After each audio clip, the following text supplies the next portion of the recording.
Clive, what brings you to the rest? Our home finds itself in need of an extra carpenter.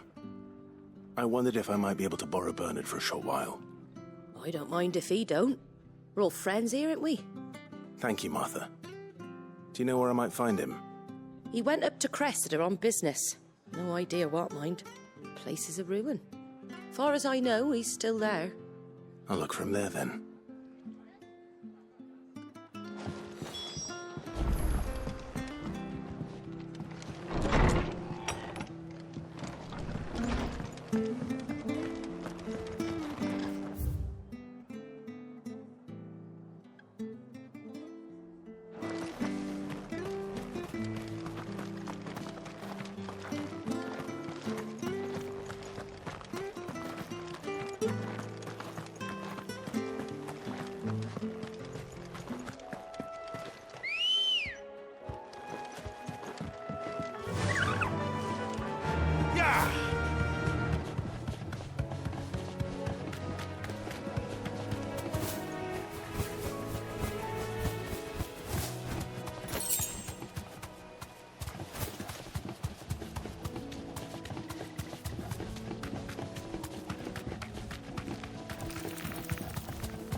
If it ain't the lad who saved my life. What brings you to a place like this? You do, Bernard. Martha said I might find you here. I have a proposition for you. Oh, do you now?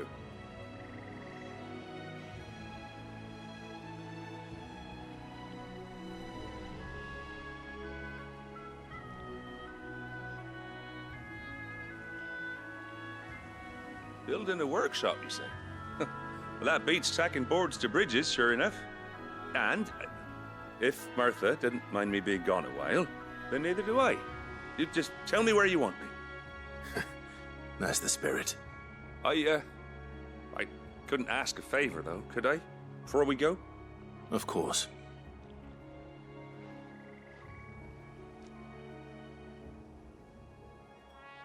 Well, that there is Cressida, where I grew up. Ain't much left of it now, though. Except my parents' graves. But I came up here hoping to visit. I even patched up the bridge to get across. Only to find the place crawling with fiends. But you're a dab hand when it comes to dealing with beasts and bogles, ain't you? Any chance you could, It's the least I can do. Well, thank you kindly. And take care.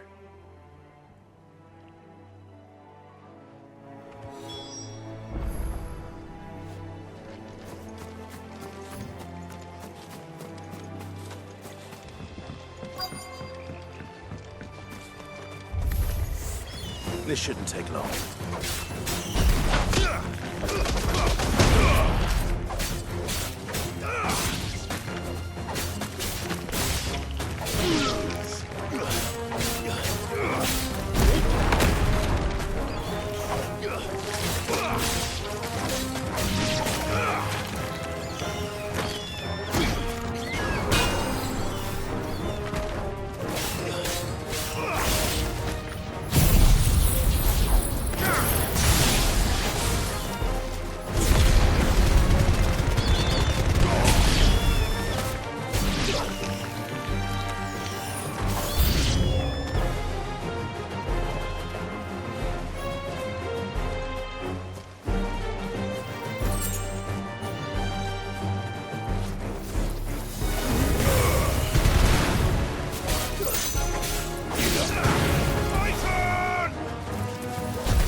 I needed that.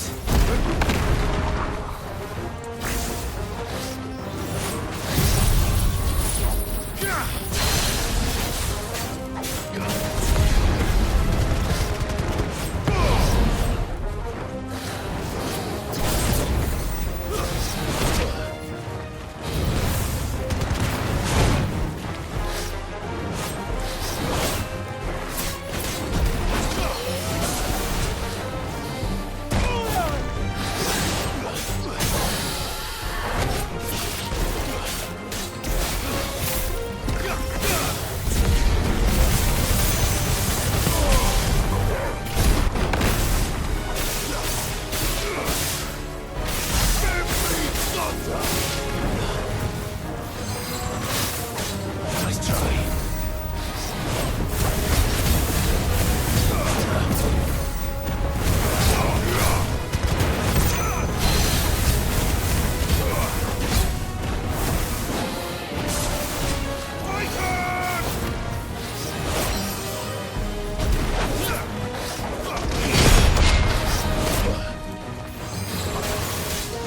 Not good.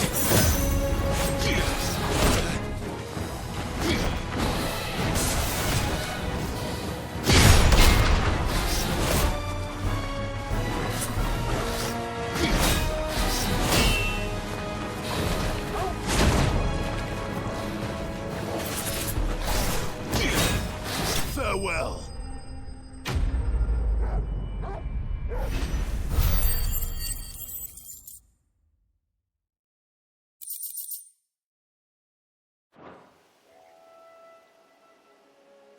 That should do it. You made short work of that lot. Thank you, son. Now my folks can rest in peace once more. How long is it since the village was abandoned? Oh, people started packing their things after the duchy fell. Between the Blight and the Imperials, you just couldn't make ends meet. Must be nigh on a decade since the last wagon left. Though it may as well have been a century, looking at the place. This isn't the Cressida I remember. I'm sorry.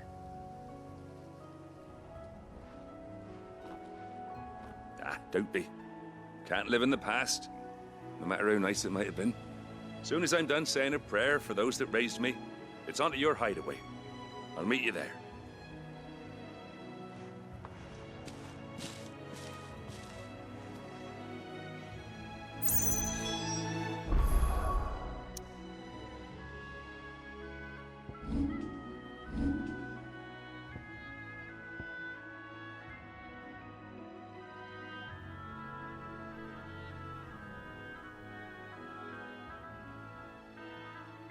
That should take care of Mid's little list. Better head back before she thinks of anything else.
mistakes.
The little uns have been up to their old tricks again.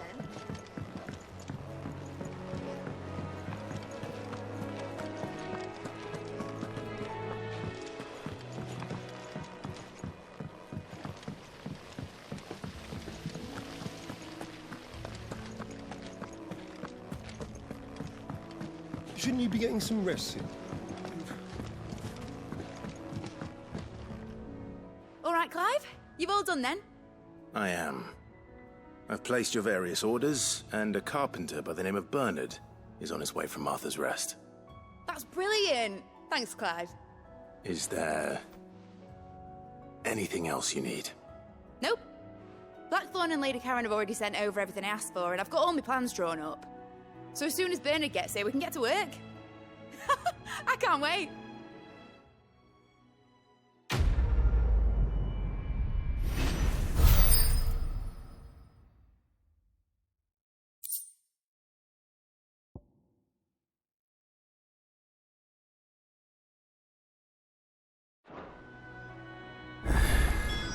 That's my good deed for the day done. Let's see how Jill's faring.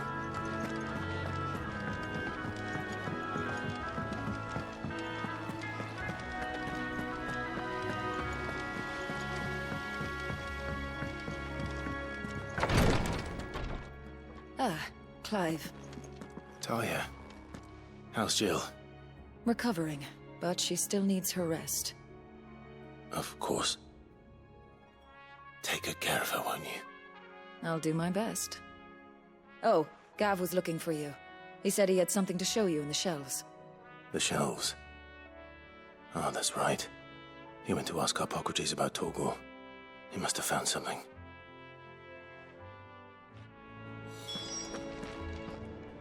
You have the look of a man with the twins upon his shoulders, Rodrigue.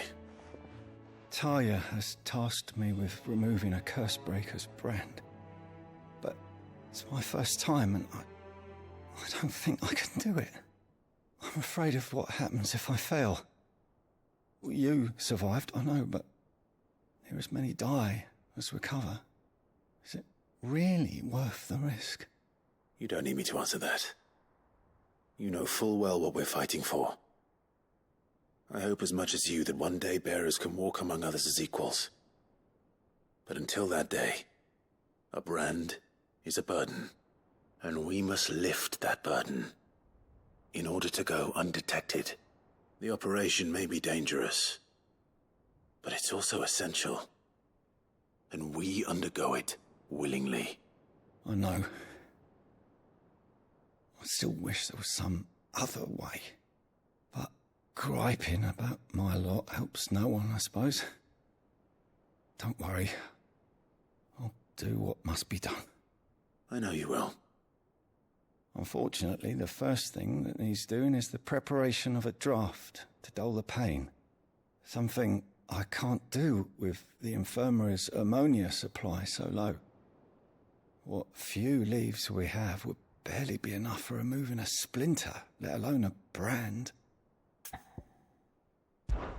Just tell me what you need. You'll go?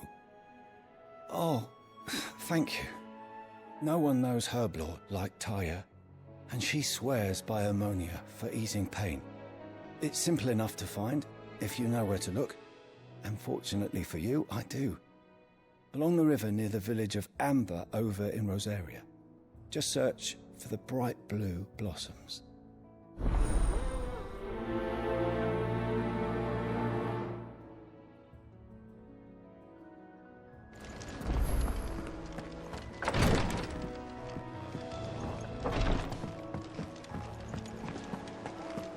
Yeah. What's everyone whispering about? Haven't you heard?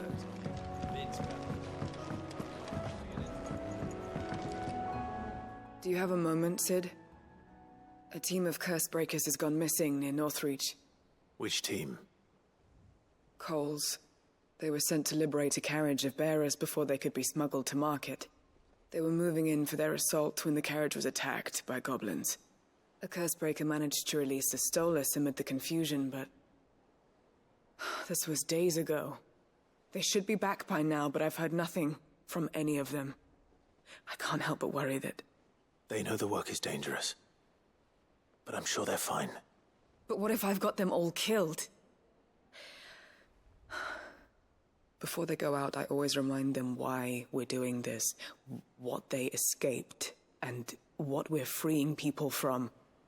But I never really thought how my words might affect them. What risks they might take because of the things I've said. I'll go and find them. We'll both rest easier knowing they're safe. Thank you, Sid. And I'm sorry to trouble you with this. The plan was to intercept the slaver somewhere in the Dragon's Eyrie. I can't tell you much more than that, I'm afraid. That should be enough to go on. If they were there, Torgal will track them down.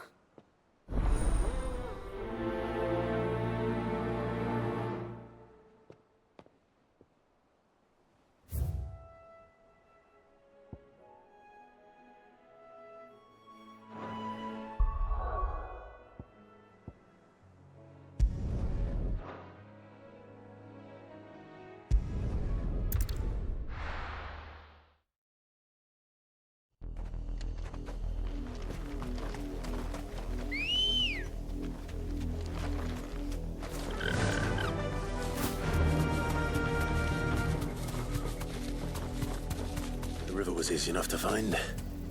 Now for those herbs. Thanks, Gal.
This is the only plant around here with blue flowers.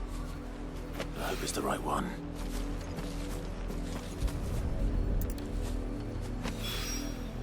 Should be enough to keep the infirmary stocked for a while.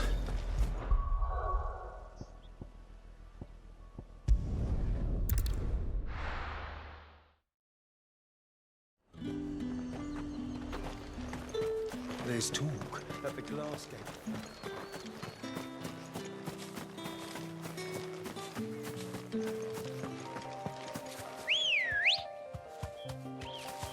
Come on. Fly, Ambrosia.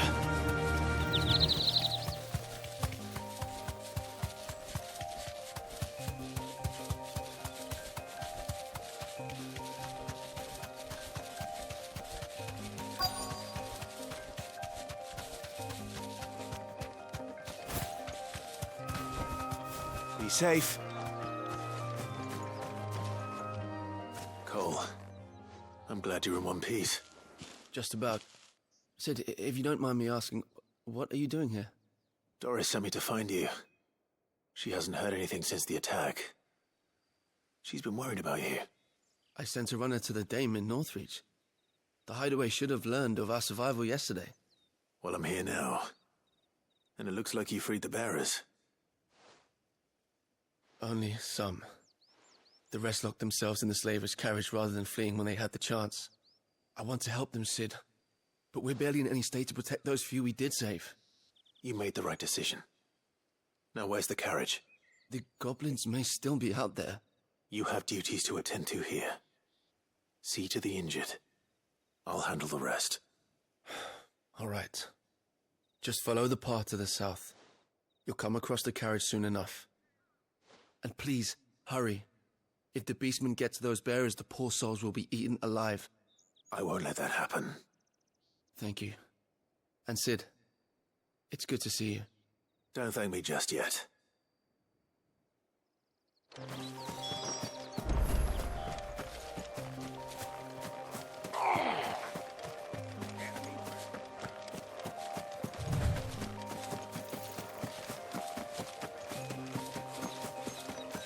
They're trying to get into the carriage.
Who are you?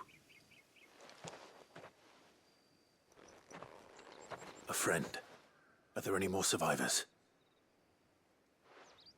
Why didn't you flee with the others? If the goblins had made it through that door, you wouldn't have stood a chance. Why should we run? One miserable death's no worse than another. Perhaps. But we're here to give you another choice.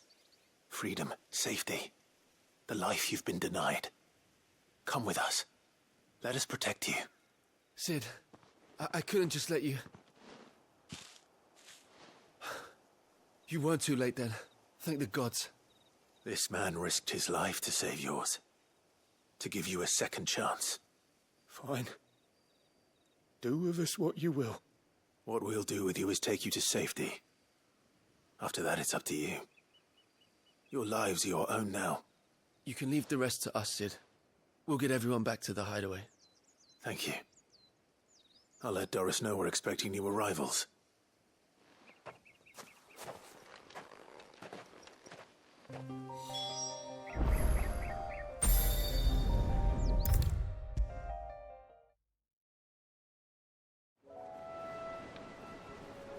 Cid, welcome back. If I'd just waited a little longer, I might have been able to deal with things myself. Or maybe I wouldn't. I keep making the wrong decisions. Cole and the others got home safely. You made exactly the right decision. No, I was lucky. I've been tracking that slaver for months, and then I sent Cole and you after them, woefully unprepared. What kind of leader sends people into danger without considering all the risks? I should have urged greater caution, told Cole to be wary, to pull back at the first sign of trouble. We swore the same oath as you, Doris. It's good to see you safe and well, Cole. I'm sorry. With all due respect, we Cursebreakers don't risk our lives because you commanded of us. We risk them because we believe in our cause. No one with doubts ever joins our ranks. The agony of removing the brand more than sees to that. We all know how much bravery that takes. Cole, I never doubted your courage. Only my ability to see it put to good use. Thank you for your faith in me. I'm not sure I deserve it. I sometimes wonder if I might prefer to risk death alongside the others than ask it of them. But I'm a Cursebreaker. I swore an oath too. I have a role to play, and I must trust that I'm the right one to play it. You will. In time.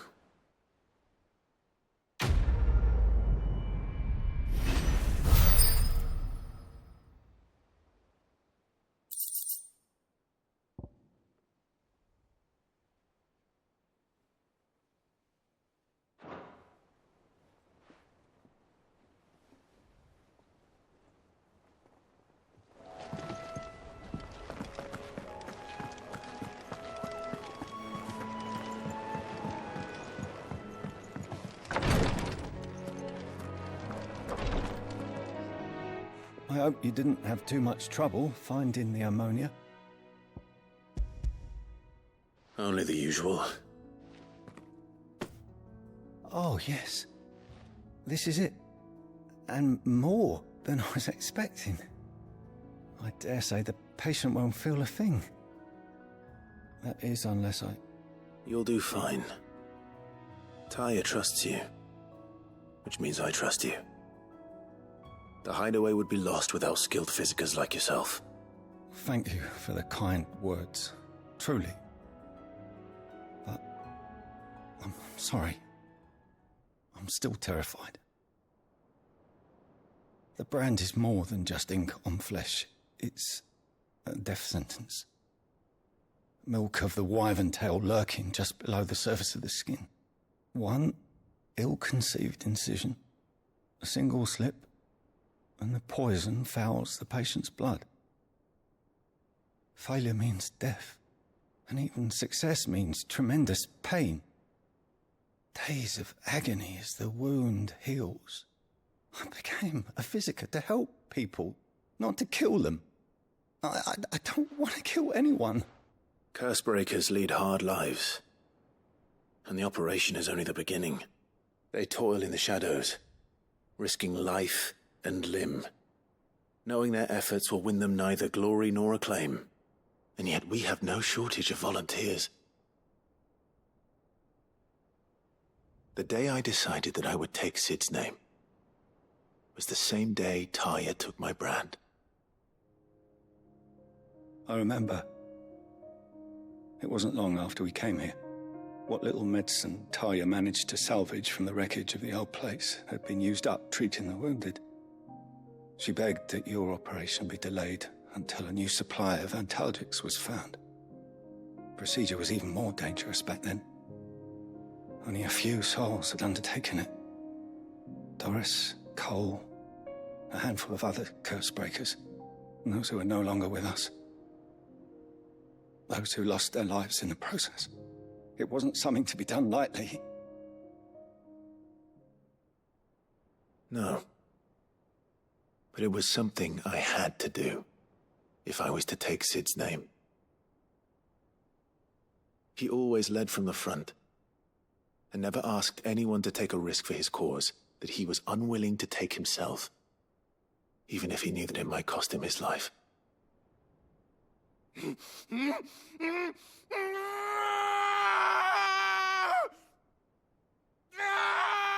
Hold still, Clive! Hold still!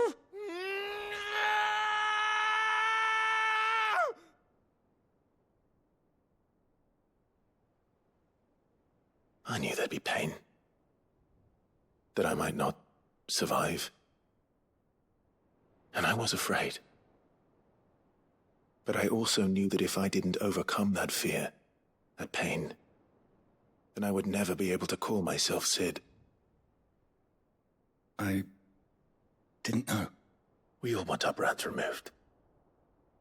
But it's a decision each of us must make for ourselves, on our own terms. Rodrigue, I know your work isn't easy, but neither is going under the knife. Be a shoulder for your patients to lean on. Stay strong for them. You sound like Taya. Do you know what she once told me? It's natural for a patient to feel like they're suffering in solitude. And it's a physicist's duty to see that they don't. Thank you for helping me remember that. I won't falter. Not again.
Fancy a look at the list, do you?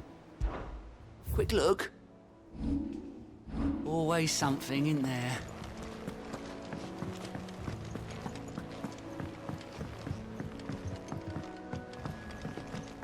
The little uns have been up to their old tricks again. Jill looked white as a sheet when they brought him.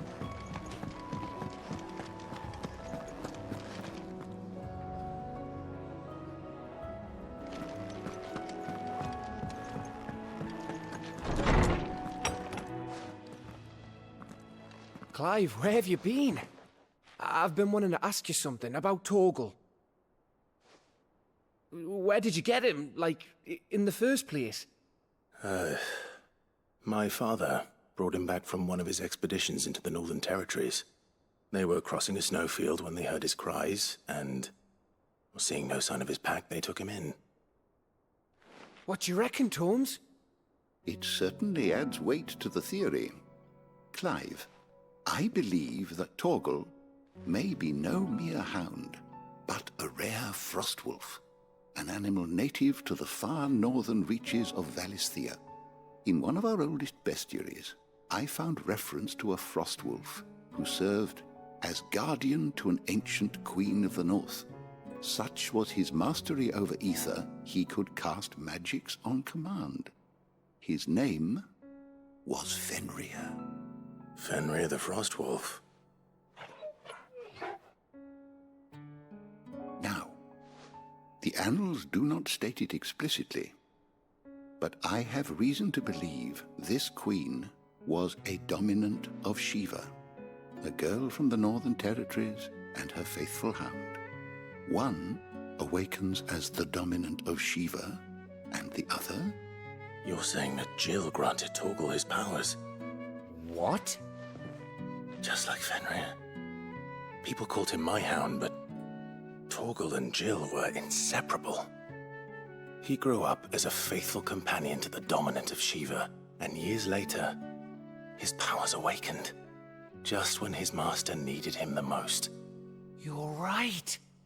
If it weren't for Torgal blasting those bastards to Kingdom Come, Jill would have been for it. Quite. Though Torgal's power is his own, his latent birthright as a Frostwolf. It had only to be unlocked. Oh, get you, Torgal. You're an even finer hound than we thought. And regarding your original concern, you need not fear for Torgal's health. Why, the beast has the appetite of a behemoth. Just this very morn, I found him with his nose buried in my nuts. There you are! I've been looking everywhere for you. Bernard's here. I need you to introduce us so we can get to work. I shan't be a moment.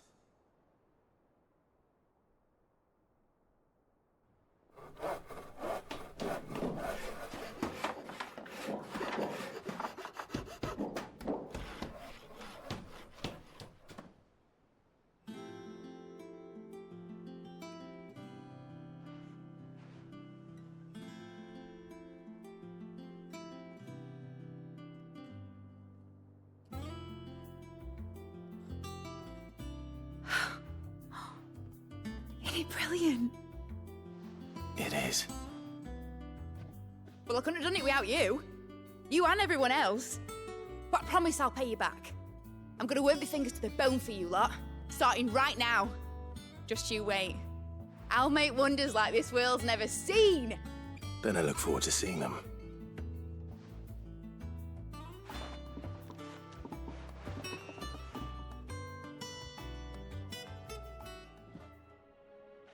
Now that that's settled, I wonder if Vivian's made any progress tracking down Kupka. We have everything we need to begin work in earnest. And work in earnest we shall! Thanks for before, son.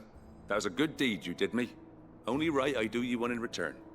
Though I did wonder if I'd bit off more than I could chew when Mid showed me her plans for the place. If she hadn't been there to tell me what to do, I wouldn't have known where to start. Thanks for letting me do this, Clive. I'll pay you back, I promise.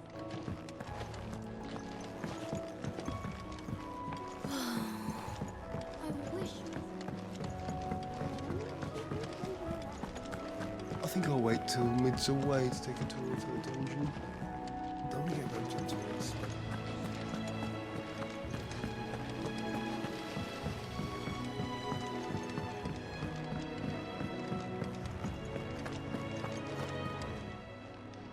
Welcome to the Patron's Whisper. Is everything we've received and everything promised? Here you are. Come again. I may have more for you.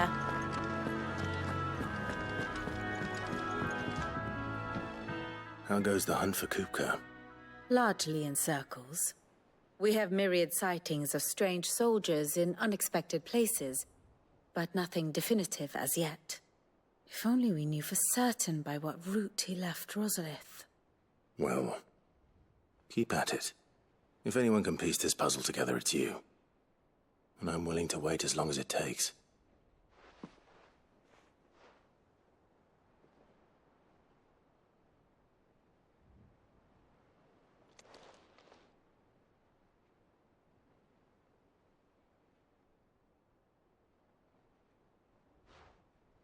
What? Here? Would that be a problem? Do you know, Clive? I believe it a mercy that you didn't inherit your father's throne. Your poor people would surely live in fear of you. You have nothing to worry about on that front. I won't be claiming his crown. That is a relief. Clive, have you got a minute? We, have a guest. A guest?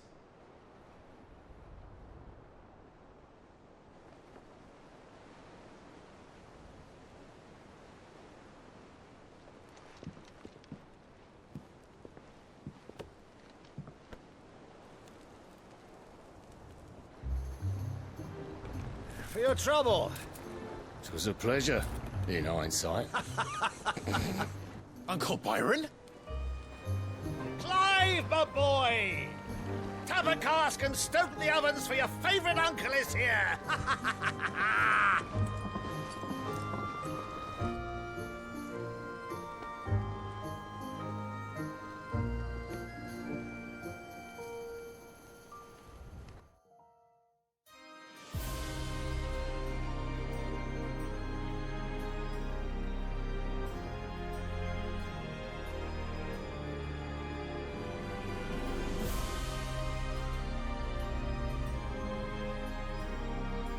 The Dhalmekian government sues for peace. How shall we respond?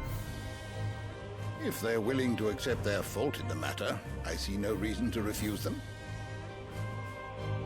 Still, we must insist on substantial reparations. Twinside stores are not as bottomless as reported. Aye, and we have many more mouths to feed. We shall just have to have the Dalmex empty their treasuries for us.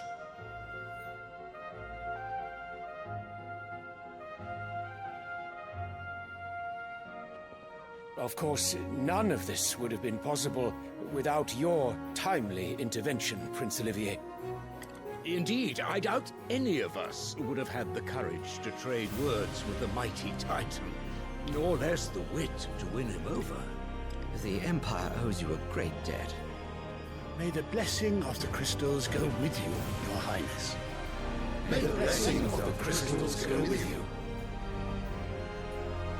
Very good.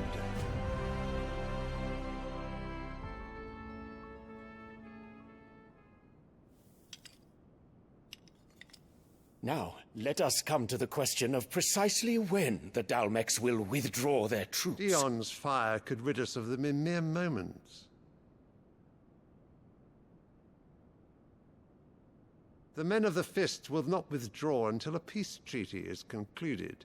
So let us keep the negotiations open, give them time to gather what gold and trinkets they can, and once they deliver that which we demand, what worth is a piece of parchment? Your Radiance, were Prince Dion to take the field, the enemy would surely send their own dominant to meet him. And while His Highness would of course prevail, there would be heavy losses on both. You need not fear Hugo Kupka. He is engaged on the Western Front. Even were the Dalmex to send for him, he would not arrive in time. As much as I would enjoy witnessing a clash between Bahamut and Titan, it is not to be. And what of your subjects, Your Radiance? If the fighting spread to the city proper, the people would bear the brunt of it. There will be losses, it is true. Yet for every citizen who falls, another can be bred.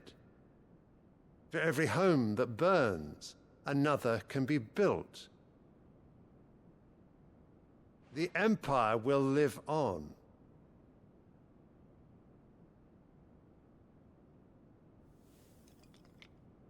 Dion? Yes, sire.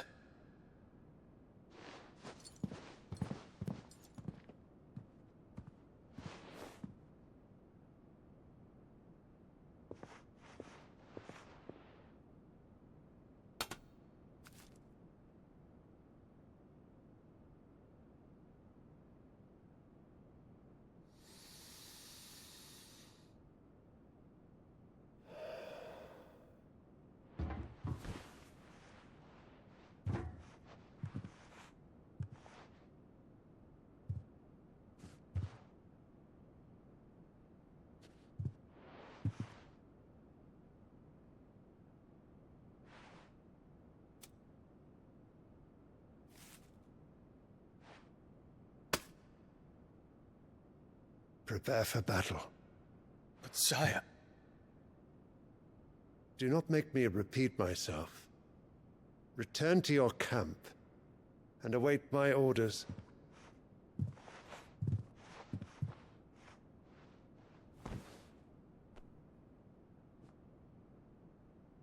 If that is your wish, Your Radiance, I shall depart at once.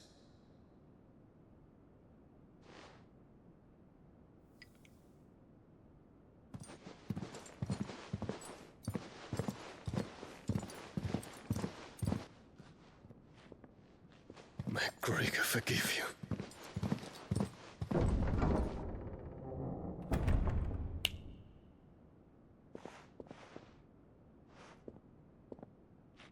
What do the astrologers augur? The stars are in agreement, Your Radiance. The shadow of treachery hangs over Prince Dion.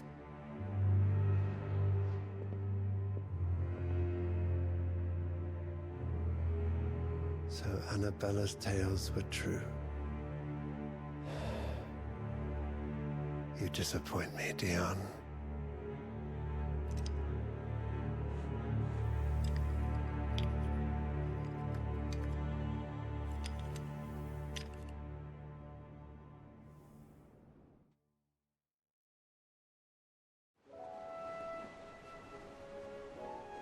What on earth is Uncle Byron doing here? Only one way to find out.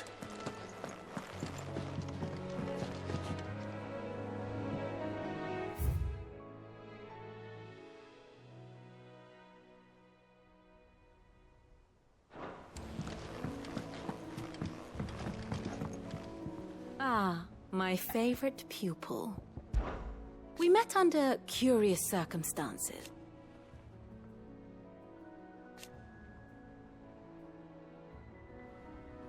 Naturally.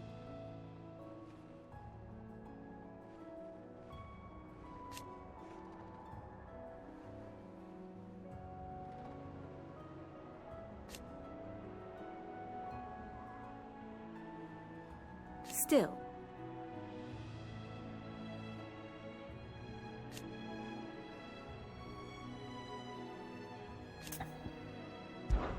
What is it that you wish to learn? Thus ends today's lesson.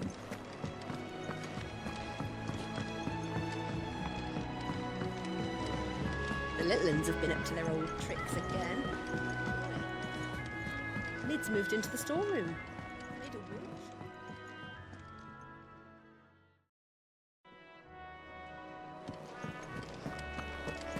What do you reckon Mid's going to make next? Is it business or pleasure?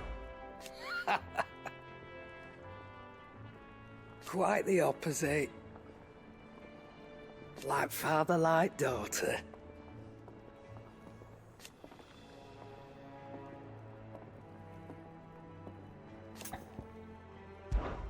Coin purse weighing you down?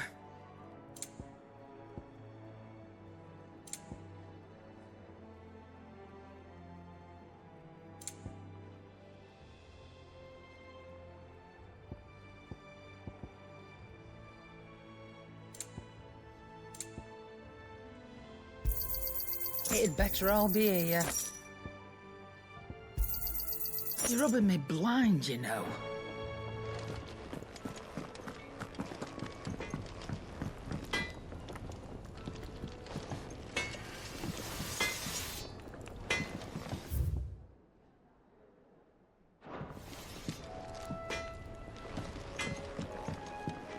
It's all right.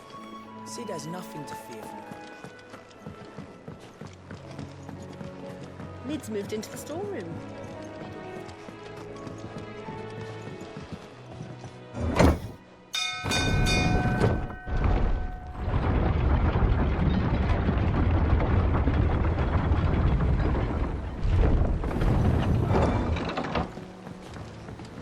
Well, fuck me.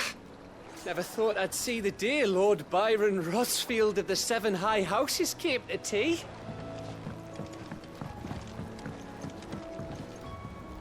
Ah, my dear nephew, how I've missed you. How did you find this place, Uncle?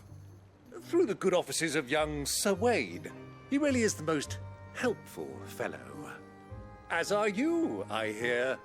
The Guardians and those they freed tell the most outlandish tales of your heroics in Rosalith. Which is why I came, to learn the full truth of the matter. Sort the fact from the fiction, so to speak. You were working with the Guardians of the Flame to evacuate the people of Rosalith to Port Isolde. I was, aye. Then I have questions for you. Please, come inside, Uncle. Gladly. You there? There are 2,000 gold talents in those chests. See that they're added to my nephew's coffers, would you? 2,000?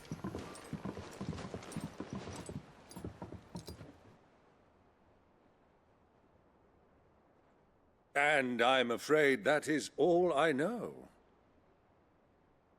A fleet sailing south past Port Isolde.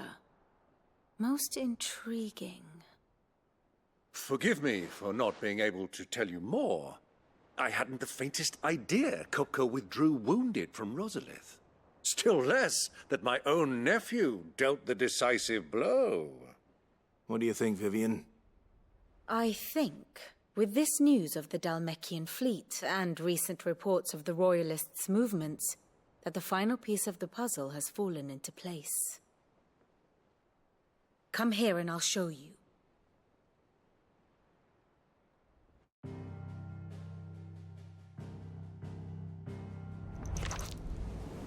It is known that Kupka's forces entered Rosaria via its unguarded coast.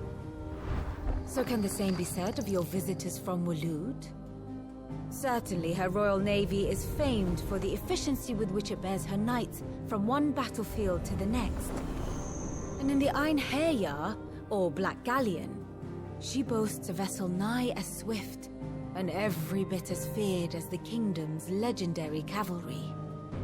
A fitting flagship for a land apart, her naval presence being crucial to her ambitions beyond Ash. Yes, it seems safe to assume that the Royalists did indeed enter Rosaria from the sea. So then, had you a vested interest in Titan's survival, whither would you take him? Why, home to Drake's Fang, a place rich enough in ether to conjure the magics needed to mend his hurts. But would that not entail an arduous voyage around the southern cape? Let us say that the Royalists did put ashore with a mind to spirit Kupka away from under your very nose. Could that truly have been their plan for him? To load him aboard one of the ships flying Republican colors sighted off the coast near Port Isolde. To spend weeks at sea, being tossed hither and yon by unforgiving waves, his life hanging in the balance. No. The journey would mean Titan's death, and Kupka's faithful creatures would not allow it. So what then was the plan of our Waloed friends? Reports suggest they made not for the coast, but for the desert. And by cutting through the Velcroy, a party traveling light would have Titan back in his bed days before a galley could lurch into port. To wit, it was the Royalists, not the Republicans, who effected Hugo Kupka's safe retreat. I would stake your life on it.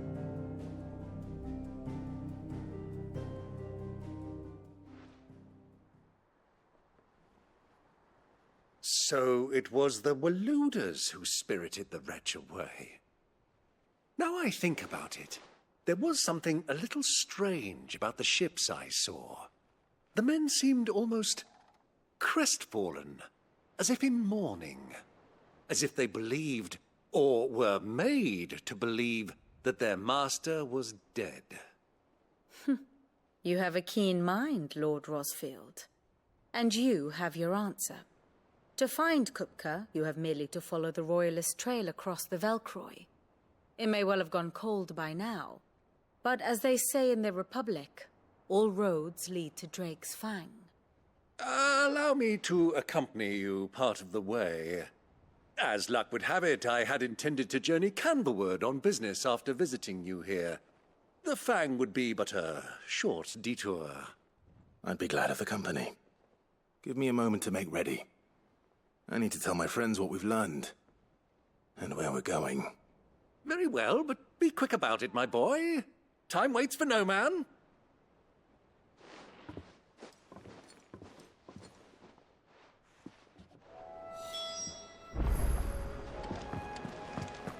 Mid's finished outfitting her little workshop, I hear. With Otto. Kupka's at Drake's Fang. I'll be leaving before sunset. You're not going in there alone, are you? Don't worry. I'm not going there to destroy the Mother Crystal. All I'm after is Kupka's head. I won't risk any more than I have to. I promise. The Lancer and the Fang are all Kupka's personal fiefdom. You have any trouble on the way, you ask for Rosina Dalimil. Some call her the Desert Hare. Who is she? An old associate of Sid's. And only Sid's. All I know is the name, and that they used to meet at the Dalimil Inn. We've heard nothing from her since he died. But I'm thinking maybe the new Sid might be able to bring her back into the fold. Thanks. I'll keep that in mind. So, what about your uncle? I mean, he's welcome to stay, but... Don't look so worried. He'll be coming with me. Thank fuck for that. Gav, Otto, I'm leaving you two in charge. You can count on us.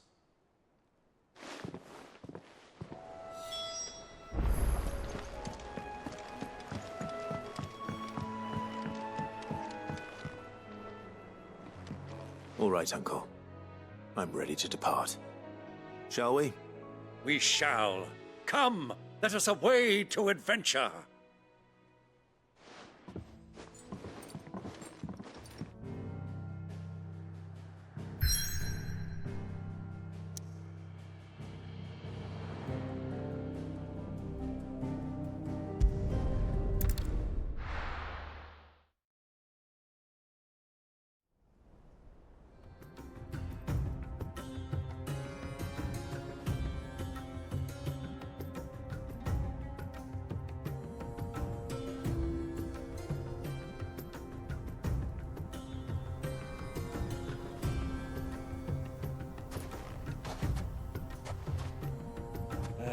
I was a young man when last I walked this path.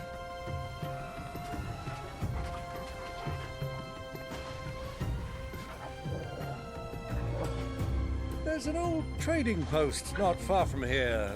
The road to Drake's Fang leads through it. The trading post it is.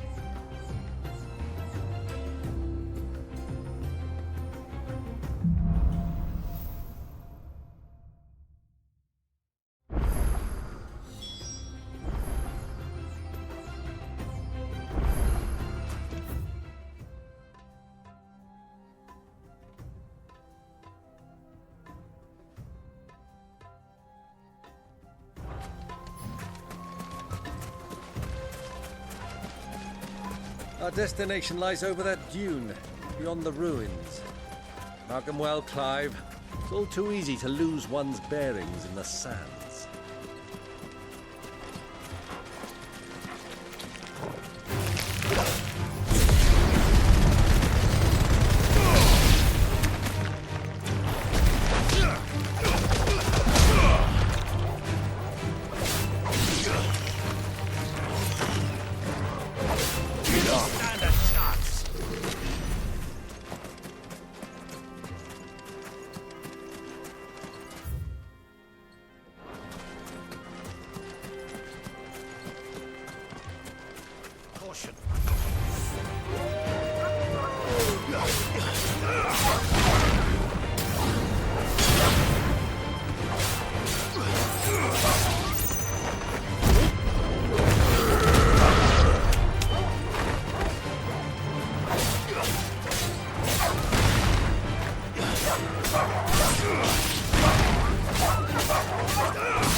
Ugh.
Ambrosia won't help me here.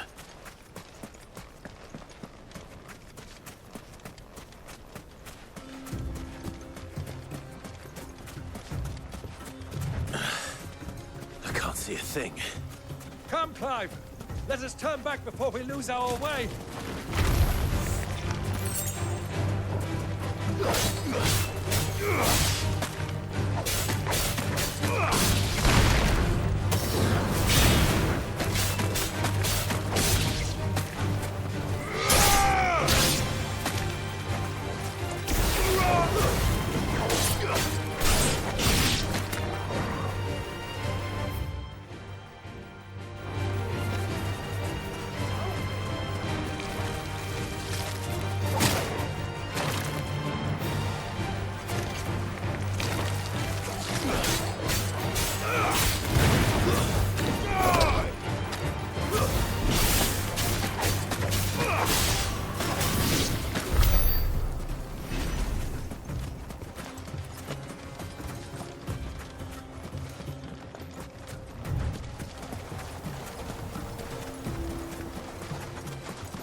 Ready, go?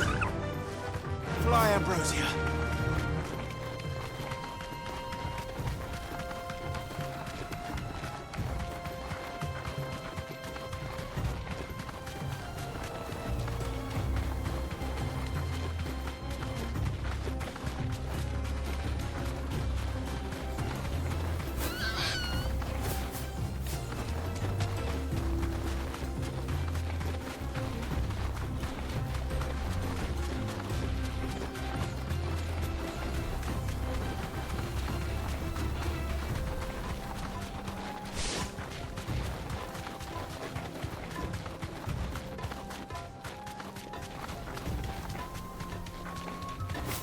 Many years ago, when you were just a boy, you and I rode this way together, accompanying your father on a scouting expedition to Drake's Fang. He let me come with you. I'm not surprised you don't remember. It was just before Joshua was born. You were so eager to be there when your brother arrived that you whipped your chocobo too hard on the journey home and fell from the saddle. I shall never forget how Elwyn fussed over you as you sat in the sand, falling like a babe.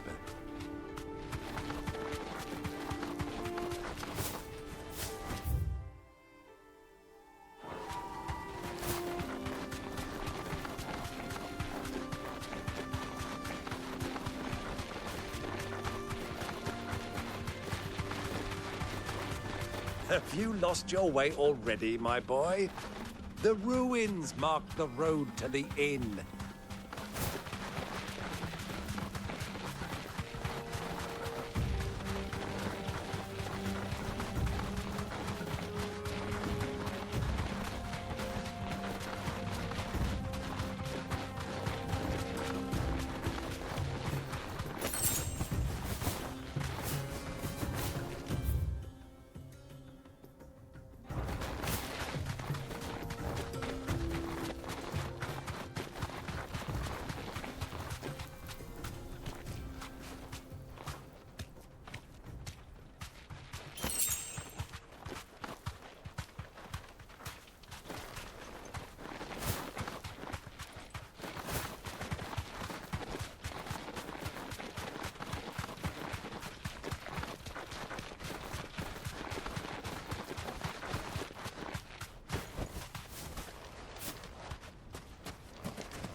should have stayed at its shell.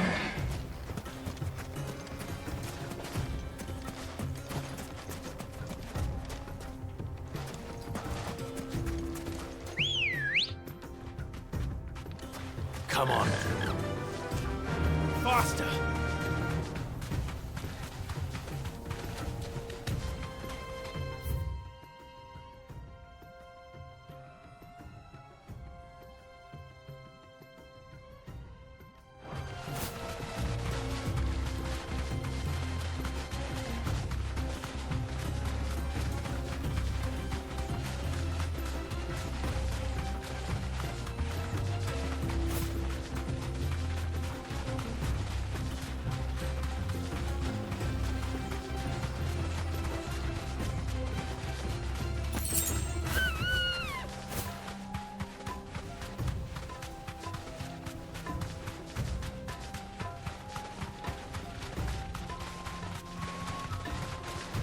Caution, my boy.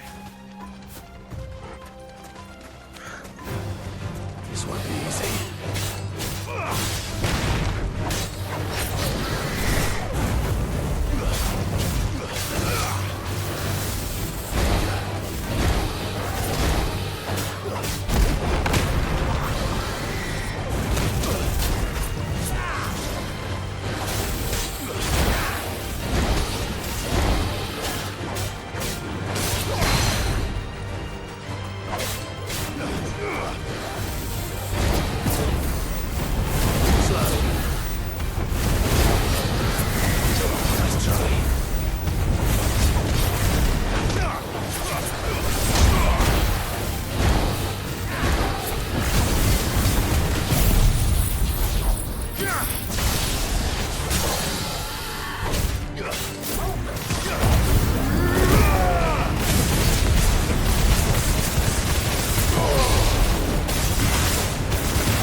Good girl.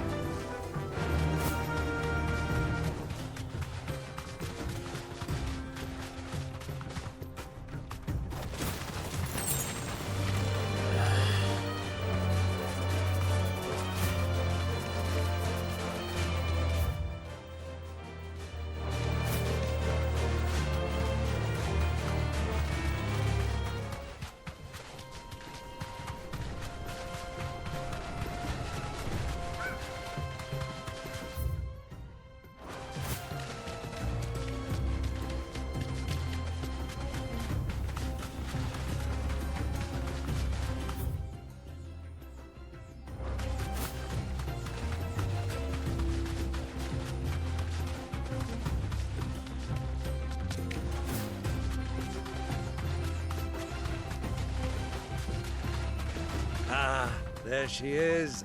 The good old Dalamil Inn. Do you know, this heat has given me quite a thirst. Quick drink before we press on?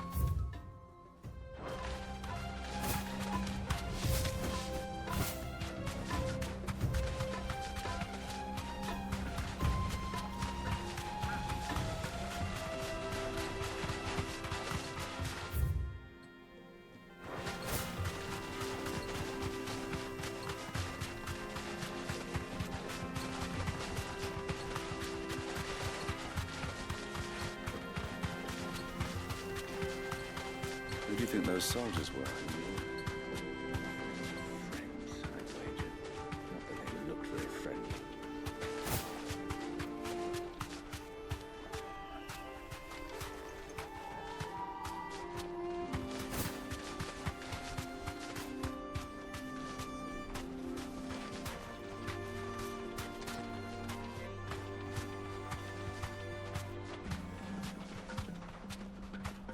So, Lord Cook has finally made his move.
finished.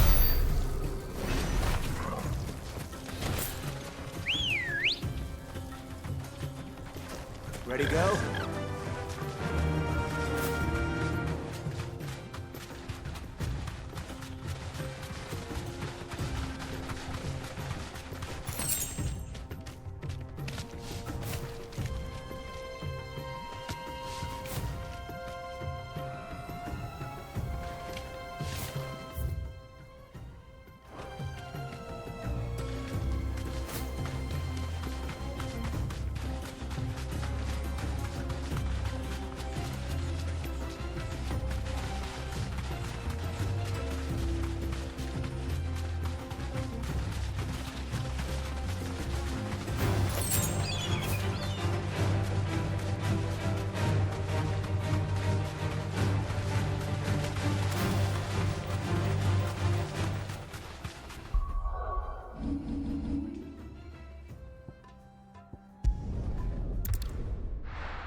Who's this blue?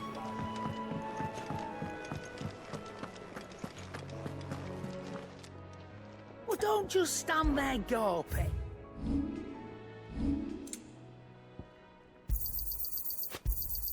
You'll not find a better price than that. It'd better all be here. You're rubbing me blind, you know. It'd better all be here. You're rubbing me blind, you know. Clive? Well, Sangfordian, do you?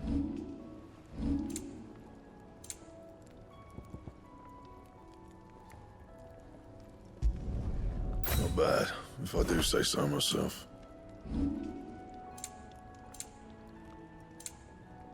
And? Sid.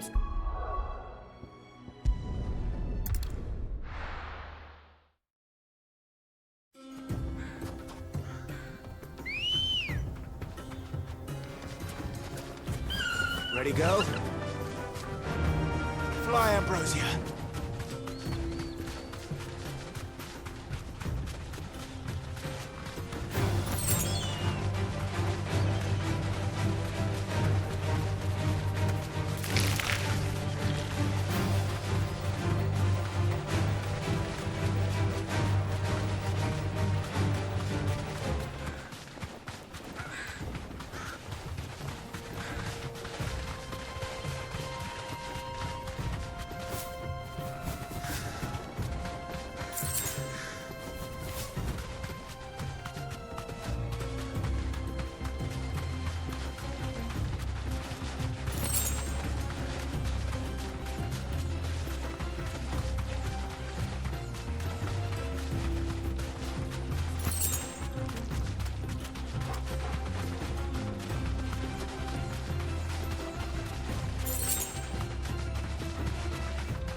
Time to fight.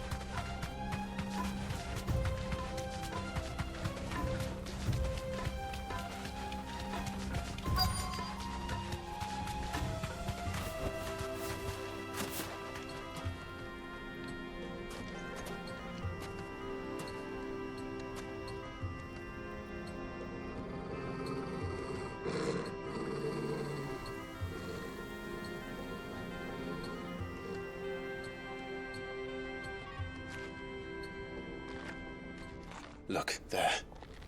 Those are Ashen steeds. No doubt about it. And such a long ride from Stonehair. Our Waluda friends must be soothing their saddle sores in the inn. Shall we join them?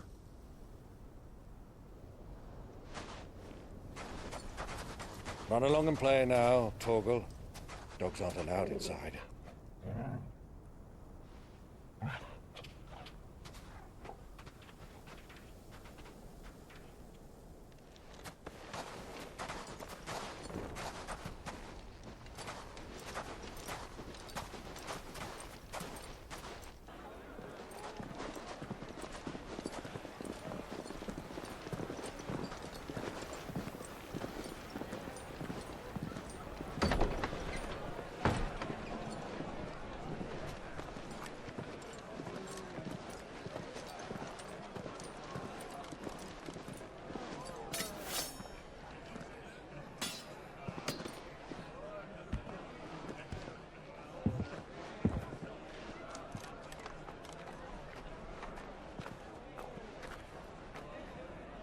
Good day to you. Eating?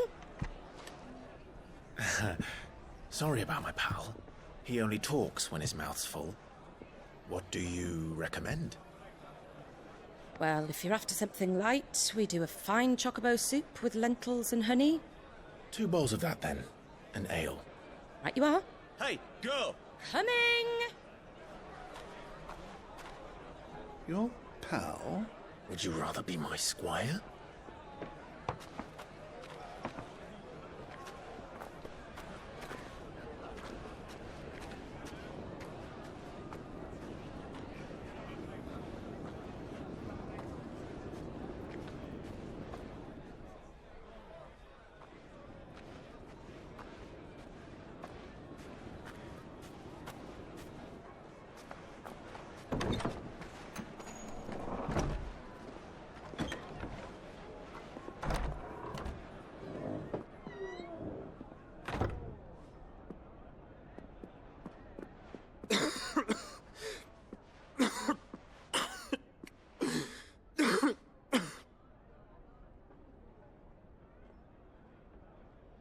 Your Grace, it is plain you are not yet well enough to travel. If you would only let me take you to someone who can better attend to your ills. No, we must press on. Prince Dion has returned to his camp and will soon depart for the front. I must speak with him at all costs. Miss this chance and I may never get another. You do understand that? Yes, Your Grace. But you must at least agree to take your medicine. I'll fetch you some water.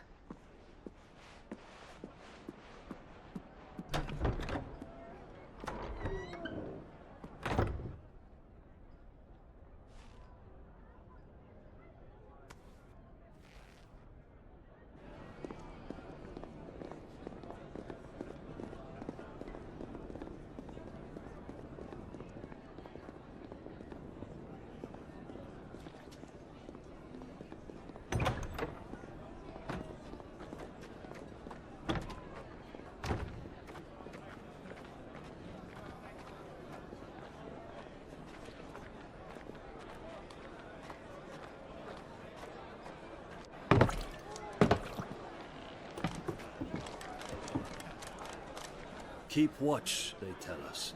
But all I see is sand. I hear they got our guest back to the Fang without any trouble. We'll be leaving soon enough. Why the Lord Commander dragged us all this way just to save that blockhead Skim, we'll never know. Dominant or not, he's a bloody idiot.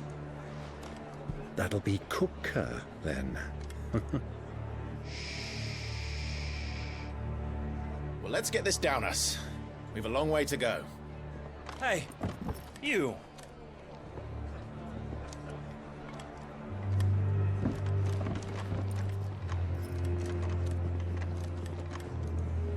Uncle? Sorry.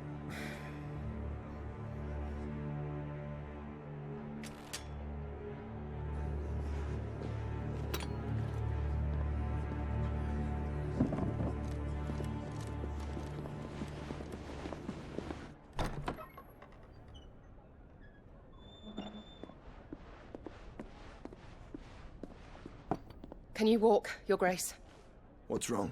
I fear trouble may be brewing downstairs.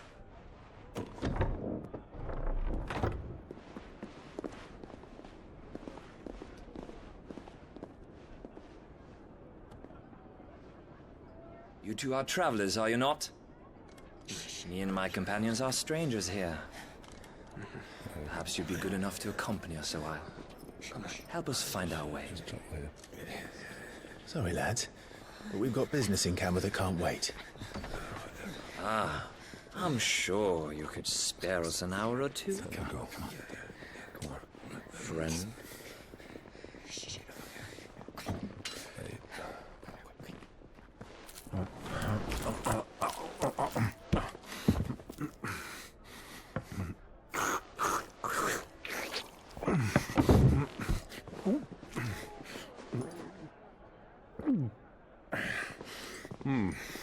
I'm afraid we don't have a moment to lose. Stay back, Uncle. Gladly.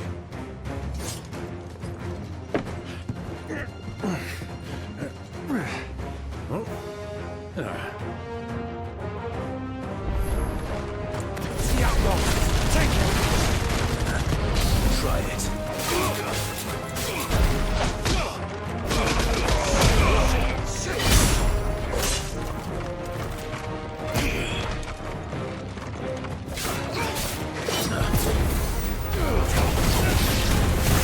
Bravo, my boy! Just like that!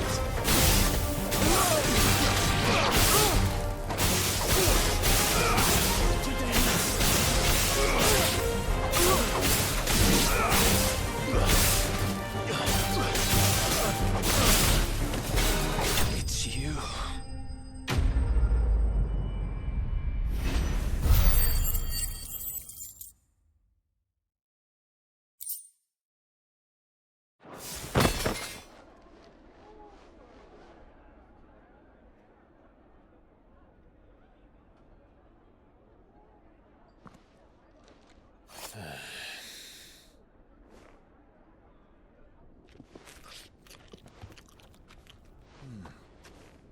For your trouble.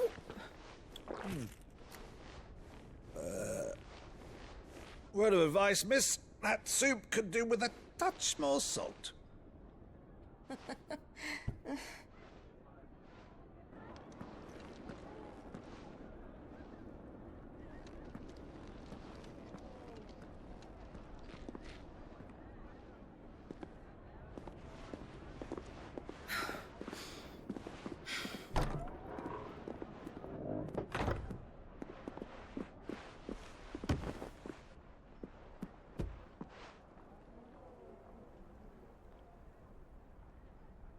Now's our chance.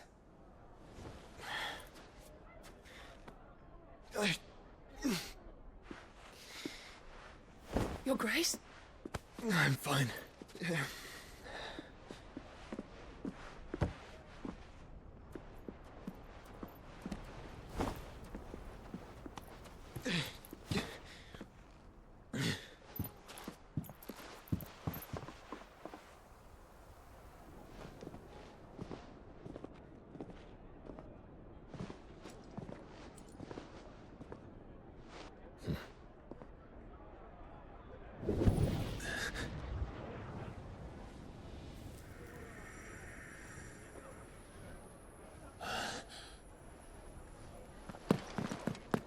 Clive?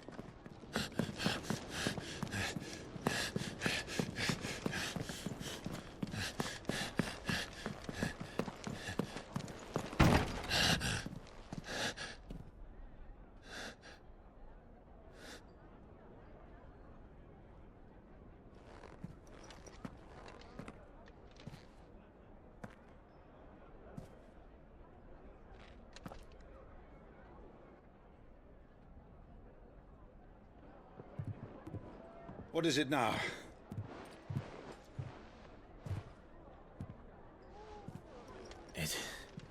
It's nothing. Let's go.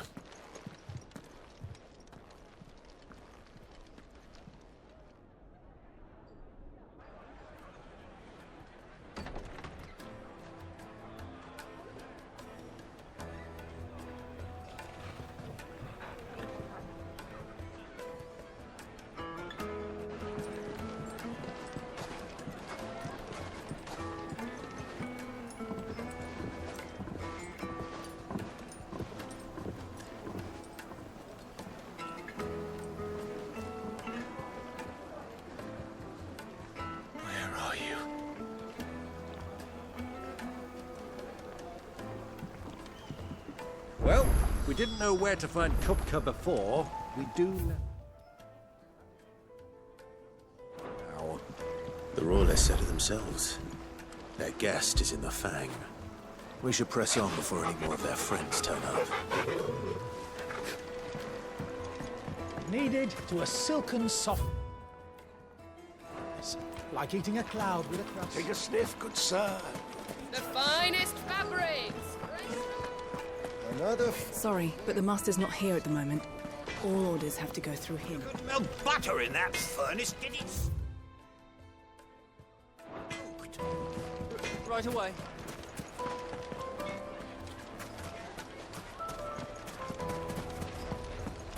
Why is the tavern shut?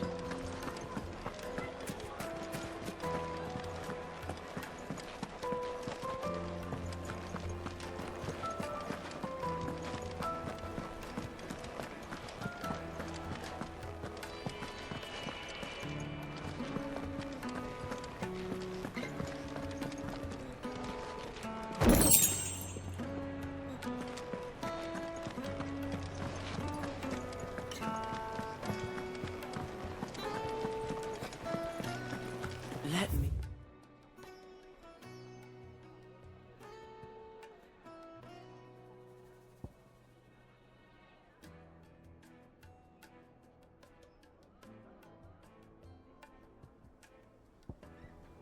Treat you.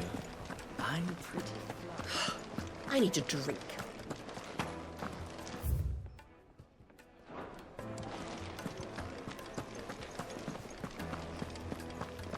Fucking men of the wrong. Anytime they pull their snouts under control. 1,000 gil for a measly bunch of dissolved cream. Won't you come and play, handsome? Your arms are like iron. Are all your muscles so hard? I'd be happy to show you.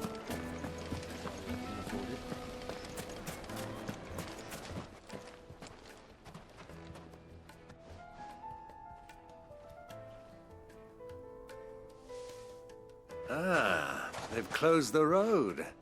And it's the only way from here to the Fang. It would seem Lord Kupka is not accepting visitors at present. We have to get through that gate. Not by force, I trust. We've attracted quite enough unwanted attention already. By guile, then. Perhaps the Desert Hare can offer us her aid. Rosina Dalamil, woman of mystery. But how will we find her? We know naught of her but her name. And that she was working with Cid. Cid's other collaborators have all been people of means, the wealthiest and most successful members of their communities. I'll wager this Rosina Dalamel is the same. That would certainly help to narrow the search. We need only inquire as to who is in charge of the town. And that's exactly what I mean to do.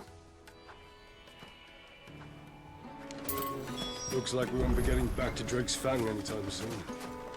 Well, it's not like we've got a ring. Anything I can interest you in?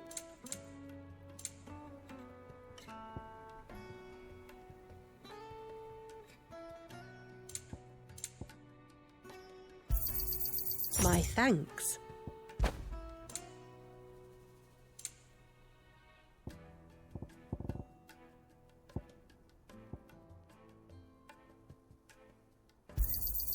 Here you are.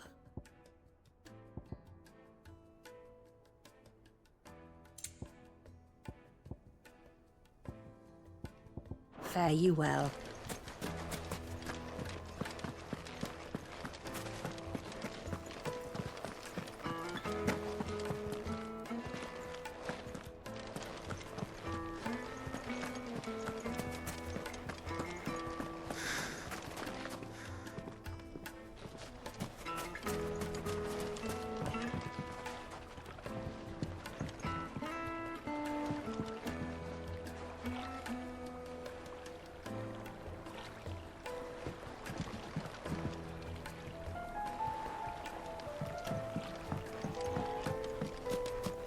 Mummy, I want to play with the crystal.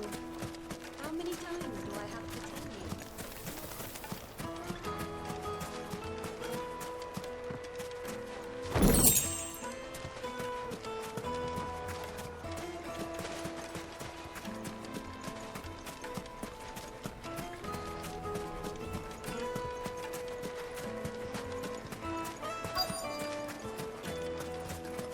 Light it, for Gilbert's sake. You're a bearer. Anything I can help you with, travelers? Allow me. My good man, we represent one of the oldest and greatest trading houses of Port Isolde. We're seeking to expand our business in the region and would very much like to make the acquaintance of Dalimil's leading entrepreneurs. If only we knew where to find them. Well, we're best known for our baths, our markets, and our smithies. I suppose you could do worse than start your search at one of those. Thank you. You've been most helpful. Oh, you wouldn't happen to know a lady by the name of Rosina Dalimil, would you? No, I can't say I do. Well, thank you all the same.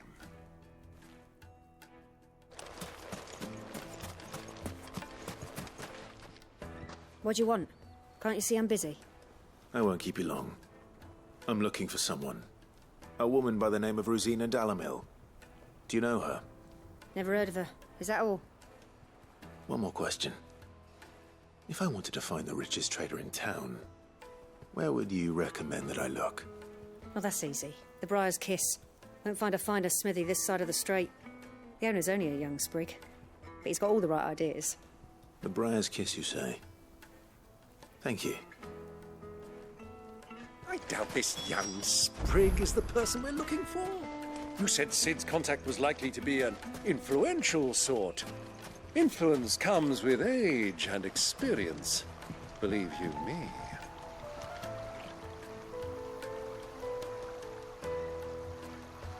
This river runs all the way to the southern seas. They used to load the crystal onto barges and sail it to the villages downstream. Before the canyons were lost to beasts and bandits. When I was a girl, I would wave to the boatmen as they set off on their long journey, and they would throw me sweetmeats in return. Such happy times.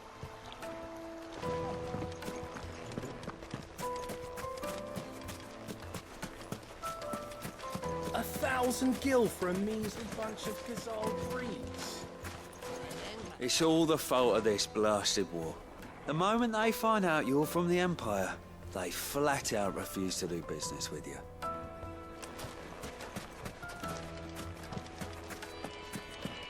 Your arms are like iron. Are all your muscles so hard? Just look at the deep. Hanging lanterns! Keep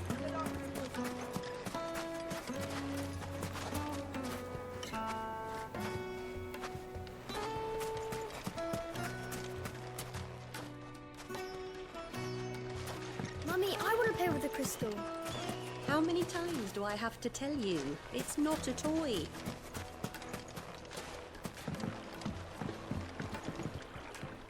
Can I help you? Yes, I'm looking for a woman by the name of Rosina Dalimil. A long-standing pillar of your community, I believe, from old trading stock. Then you should ask Ferda. He's been here for years. Knows the place and its people like the back of his hand. And he's in with all the old merchant families. Try the baths. That's where you'll usually find him. Thank you kindly.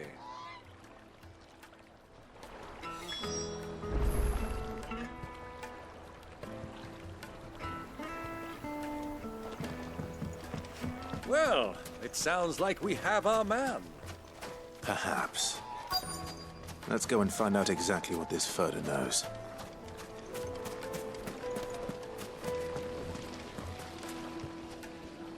Excuse me. Are you Ferda? I am. Can I help you, travelers? I hope so. You've lived here for some time, is that correct? Do you know Rosina Dalimil? We believe she may be a trader of some renown. And what business do you have with the Desert Hare? She was a close friend of mine. I was hoping she might be able to help me. Very well. Go to the Bordello. I'll arrange an introduction.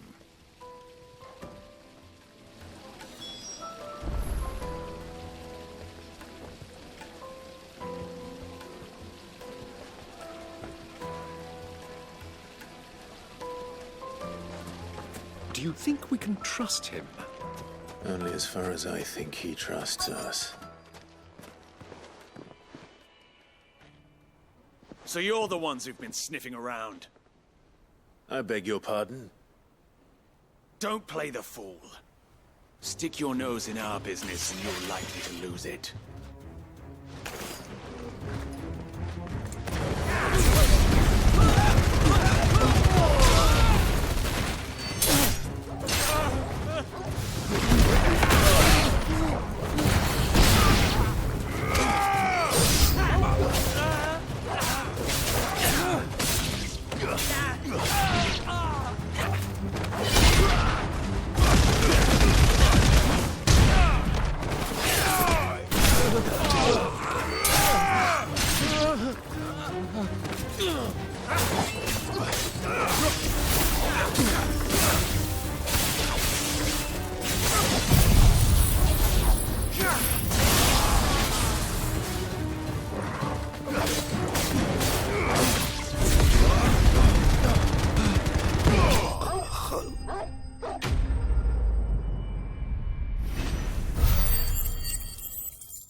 Who are you working for? Him or her? Him. The boss. He wanted us to test you. Though one could hardly call that a test. Lord Ferda? Look what the cat dragged in. Your skill with the blade is rare indeed, my lord. A fitting talent for an outlaw. You know who I am. So what now? Call in the Men of the Rock and collect the bounty? That isn't my decision to make. Our work is done. Take him to meet his precious Rosina. She will be interested to make his acquaintance. Yes, my lord. To the Lock of Leisure, then. To the Lock of Leisure.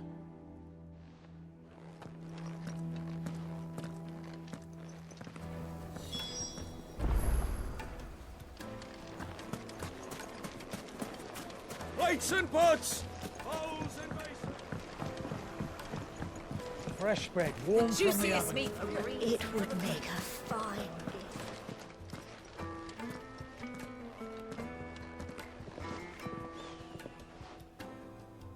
Is this the place?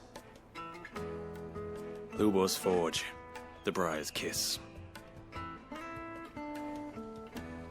Ah, so it was the young sprig after all. So much for Rosina Dalamil being a woman of experience. How wrong I was. It was an easy mistake to make, Uncle. After all, it must have been years since Sid last saw her. Sorry, him. Whoever this Lubor truly is, he's clearly a man of means. I'd say he deserves our respect. See that he gets it.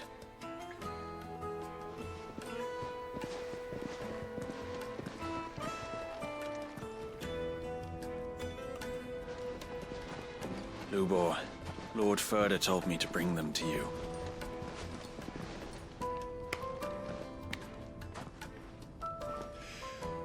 My boys tell me you're in need of assistance. Sid the Second? I won't waste your time. I need passage through the south gate.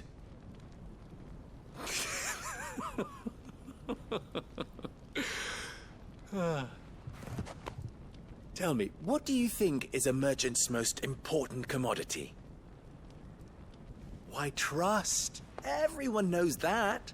Without it, you have nothing. And nothing is exactly what you have.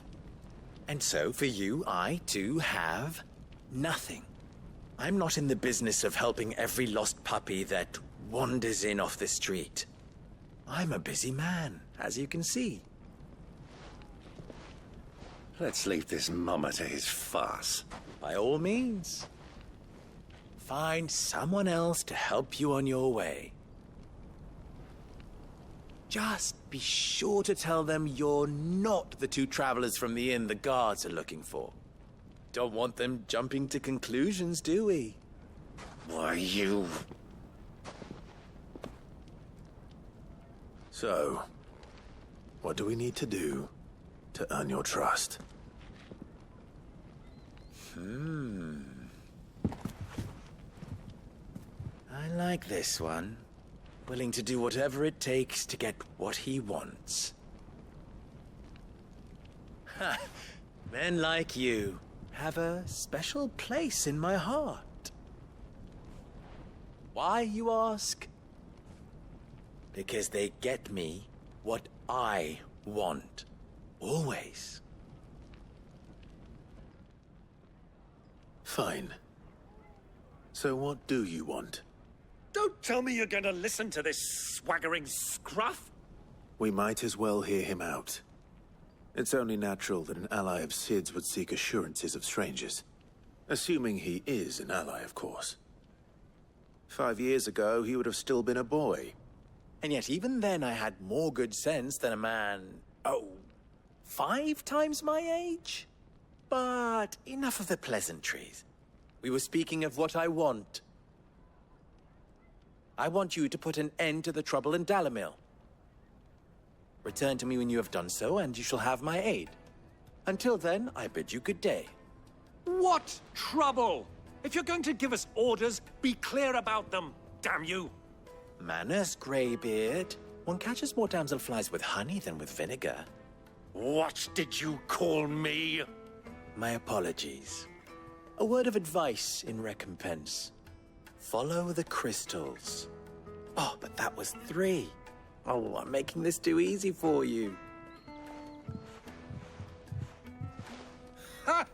It will be easy. Solving his little riddle should be like dealing with him.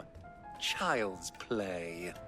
Let us divide our forces, Clive. I'd rather not drag this parlor game on any longer than we need to. All right. Good luck, Uncle.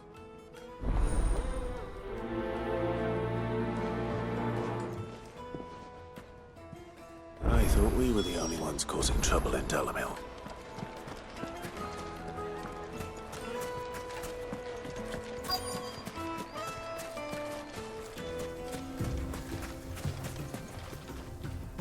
Excuse me. Is it true there's been trouble with crystals of late? You've heard, then? I've heard rumors. Damn thieves. Pilfering the crystals that were meant to fill our cups and light our stoves. Us common folk have hardly had a shard to share between us these last few moons. And it isn't as if we can buy them on the black market either. Whoever's taking them, they aren't sharing.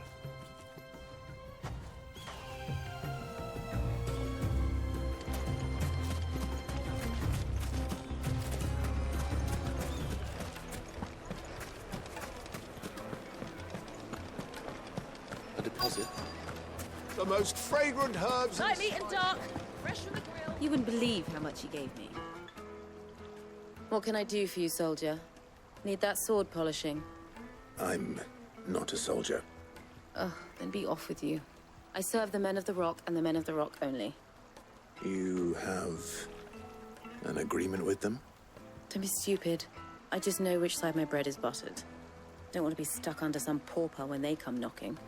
With pockets deeper than Zemeckis and an urge to empty them. No, just leave, will you? Before you scare them off. Kneaded to a silken softness, like eating a cloud.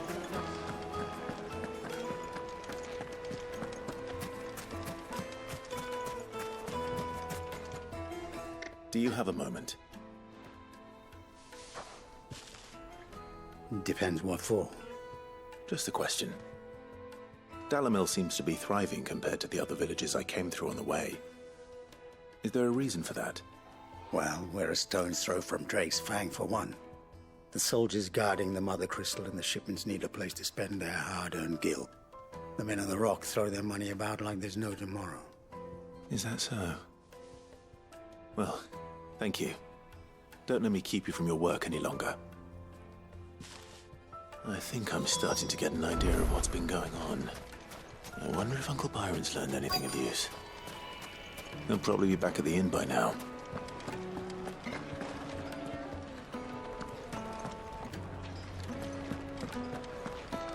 Why is the tavern shut?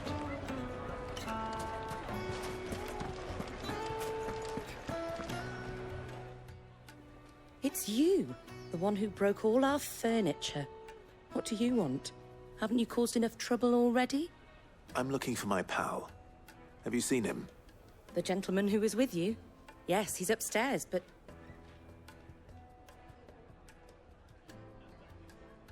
Thank you. I'll go and fetch him.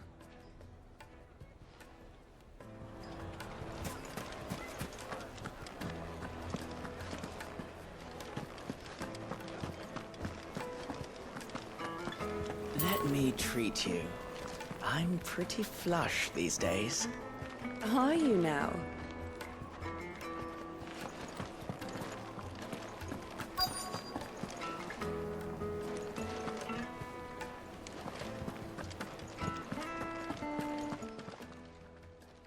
Huh?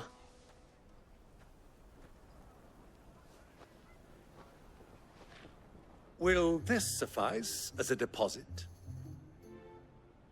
By the sands. That's a black pearl. One of the many treasures in my collection that I would be only too happy to part with, should you give me reason to do so. All right. I'm sure that we can come to an agreement, but not here. What are you doing, Uncle?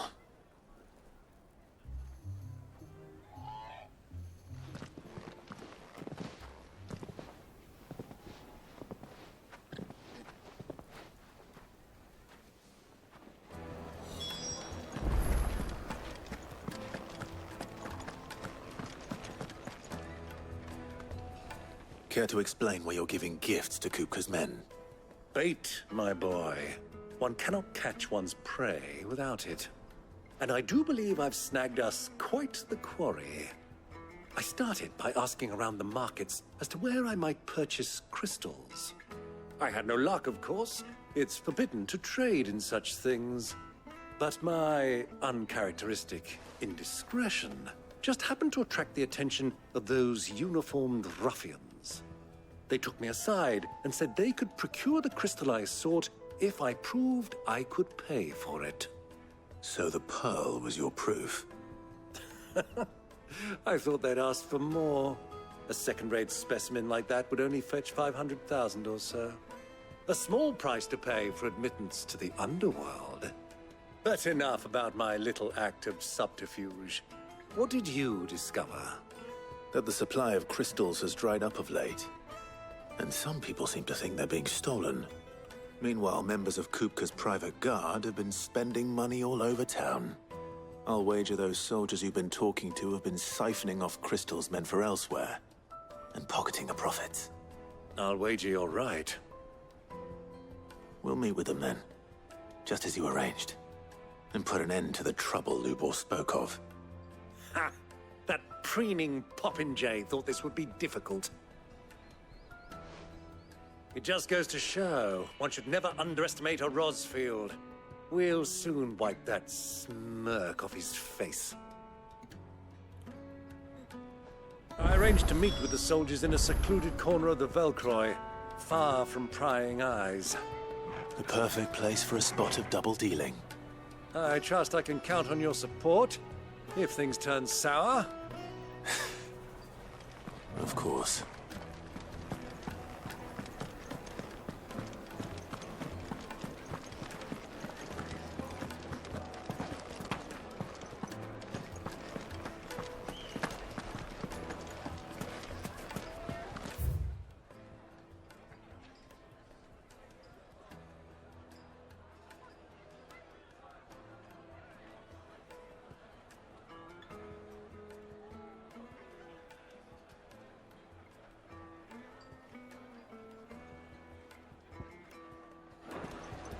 Why is the tavern shut?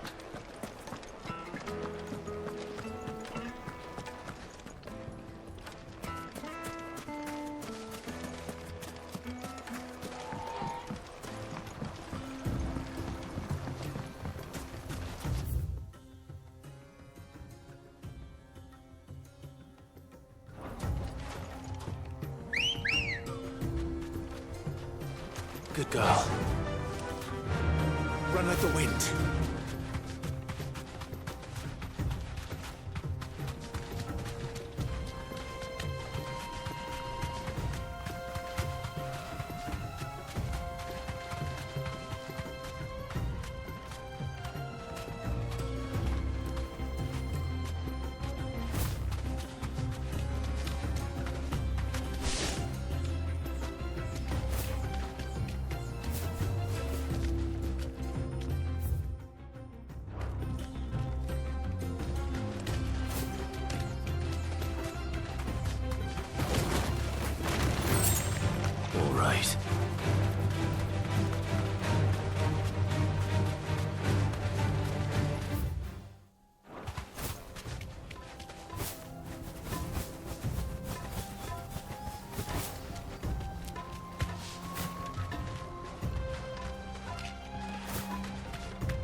I'll take it from here.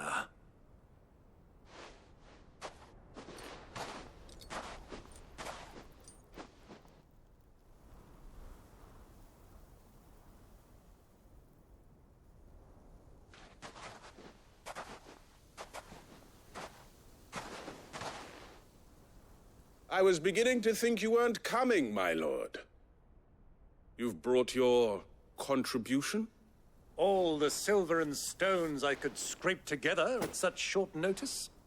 You brought the whole 500 talents. That was the price we agreed upon, yes?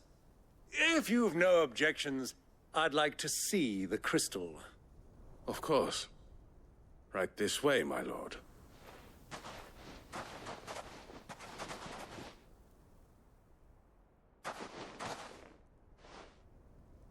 Not bad at all. You weren't lying about the clarity. But what of security?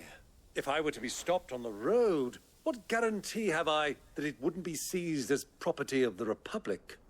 Because these crystals are no longer the property of the Republic. You're not buying from us. You're buying from them. And we have no more jurisdiction here than you, my lord. But we have ships, and will gladly deliver to a port of your choosing, now that our price has been met. Royalists, eh? What brings you here? Why, to collect their share of Drake's Fang's blessing, of course. Our nations are allies, and so they are entitled to a portion of the Mother Crystal's bounty. And being such good friends, we elected to increase that portion and share the benefits. And now that these crystals are officially property of the Kingdom of Waloed, we are duty-bound not to interfere, no matter where they might happen to end up next. Did you get all that? They're in cahoots! So it would seem. My lord, what is the meaning of this? Double-crossing dogs. They're not here to do business. Kill them! Kill them both!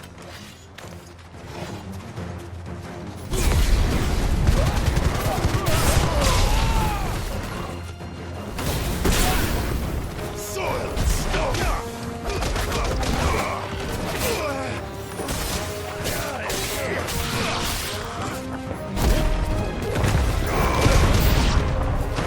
It's not over yet, Uncle.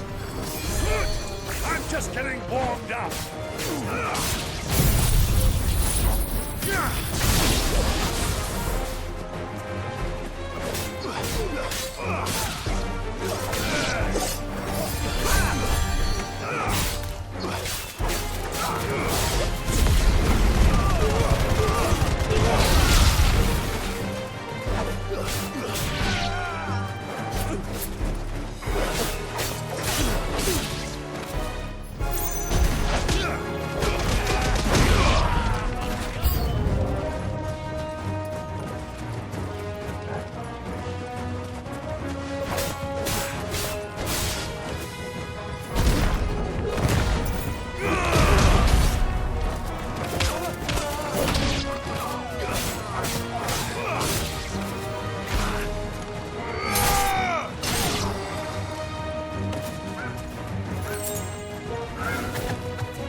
Well, that wasn't too bad. How'd you like my performance, huh? I've often played the villain on the stage. I think I did the role justice. Don't you? Greybeard, you were magnificent. The battle scene was particularly thrilling. Such a shame you didn't have more of an audience, but perhaps that's for the best. How long have you been watching? Long enough to witness your uncle's sordid transaction. I hardly expected one so venerable to degrade himself so thoroughly, buying one's way into the confidence of degenerates. Ingenious. This was the trouble you spoke of. The men of the Rock taking crystals meant for the common folk and conspiring with the Royalists. Well, now it's over. Indeed it is. The people of Dalimil had scarcely any means of redress against Kupka's men, let alone a foreign army. Until you two came along, that is.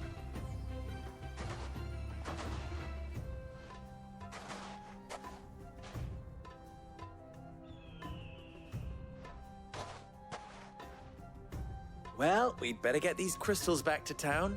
You won't mind waiting with them while I fetch a wagon.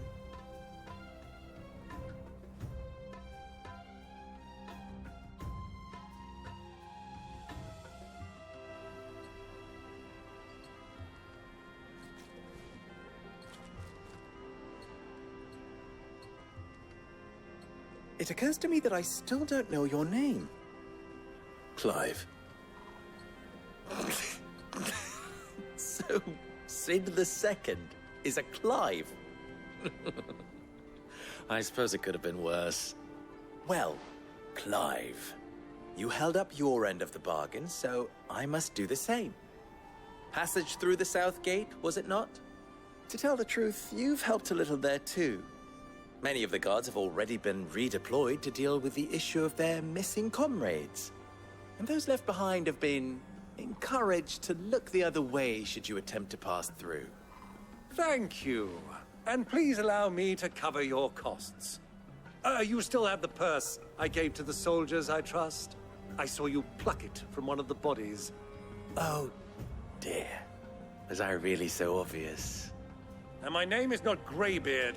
It is Lord Byron Rosfield, thank you very much. No, thank you very much, Greybeard. Double the... Ugh! Here, wear this.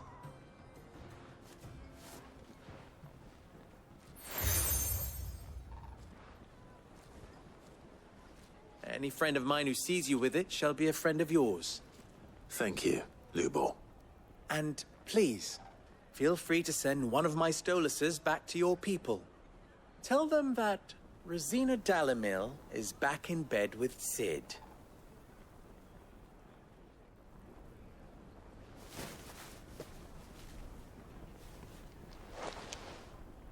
Omia Lostelan.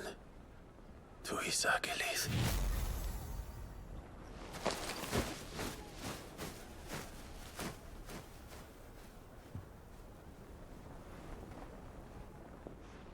I'm trusting you, Sid. Or should I say, Clive? So be sure not to let me down. I have a reputation to uphold.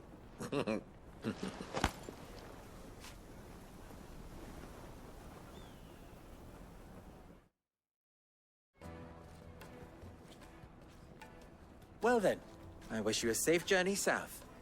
Thank you. Not at all. It was my pleasure. Come on, Uncle. Let's go.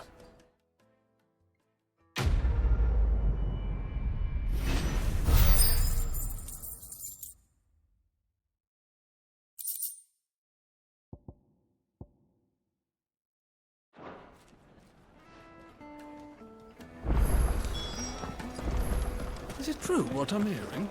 The finest fabrics! Offer crystals for themselves? I've never even forged a... Perhaps Forge Master Luber's having fun at my expense. I wouldn't put it past him. Neither would I. Oh, wait. Are you Clive? Sorry, my mind was elsewhere. I'm Sava, Master Luber's least accomplished apprentice. Soon to be former apprentice if I don't pass this test. Maybe I'm just not the resourceful type.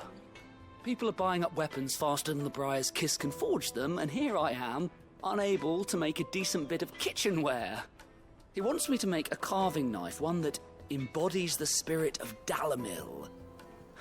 Whatever that's supposed to mean. I don't suppose you have any idea what he's on about, do you? I'm afraid not. Never mind. Thought I'd ask. It was that or pack my bags. I could give you a hand if you like.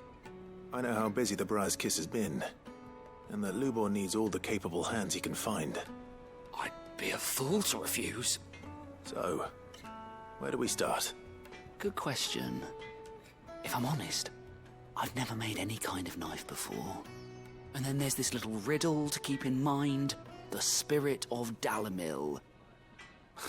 Nothing is ever simple with that man. The way I see it, there's only one way we'll be solving Lubor's puzzle. We need information. The more the better. You're right. There's no point fumbling in the dark, I suppose. Now, who to speak to first? Well, there's plenty of folk in Dalamil who use knives for a living. There's the butcher, of course, and any number of cooks. They're bound to have an opinion or two about the tools of their trade. All right. I think we have a plan. Let's get to it, shall we? I'll talk to every cook I can find. You speak to the butcher, and anyone else you can think of. All right. Good luck. Let's hope that someone says something useful.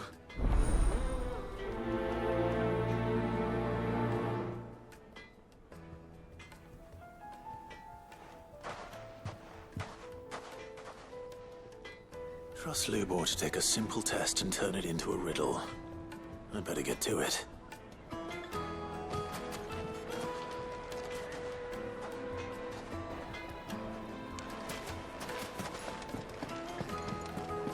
My carpets have Take a sniff, good sir.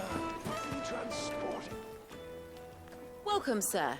What can I do you for? A question, if you don't mind. I need to know what makes a good carving knife. You a blacksmith or something? Something, I suppose.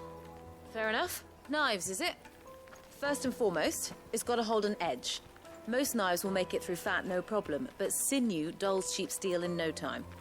Give me a blade which can slice through anything that crosses my chopping block, and I'm a happy woman. So a knife that stays sharp. Makes sense.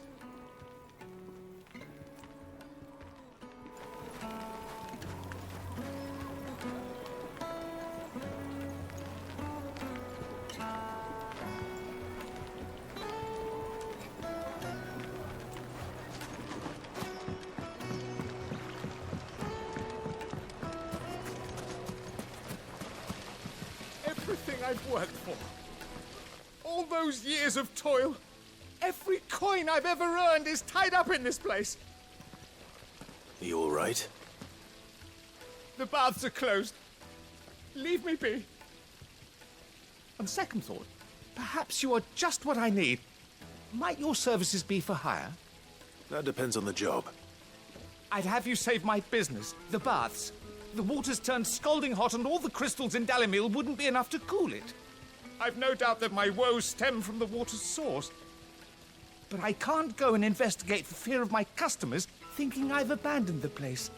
I'm bound to these baths in more ways than one. I beg of you. Go to Dusnoff Terraces. Tell me what you find there. All right. I'll go and take a look. Wonderful. It's not far. Leave the market by the south gate. The smell of sulphur will guide you the rest of the way. These baths are all that keep me from an ignoble end in a debtor's prison. My livelihood, my very life, is at stake.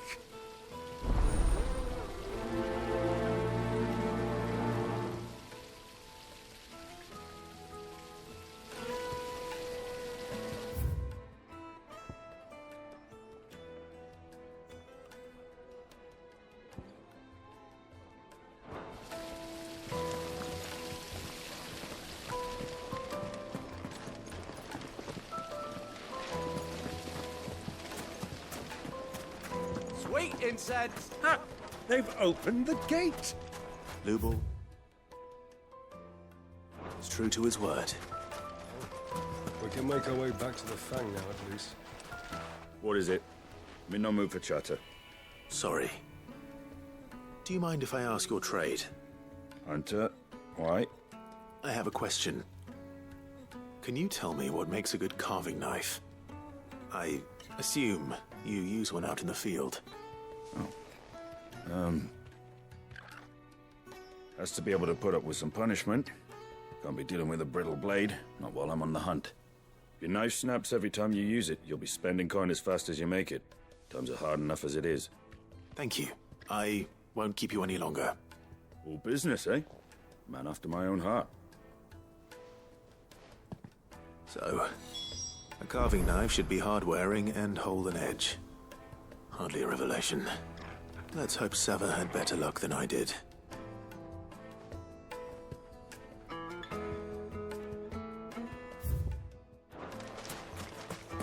We should get going soon.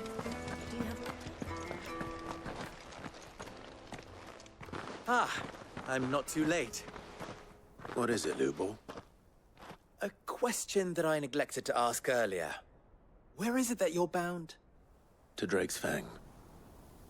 To finish Hugo Kupka. Just as I thought. Then allow me to share a secret. Drake's Fang is currently riddled with royalists.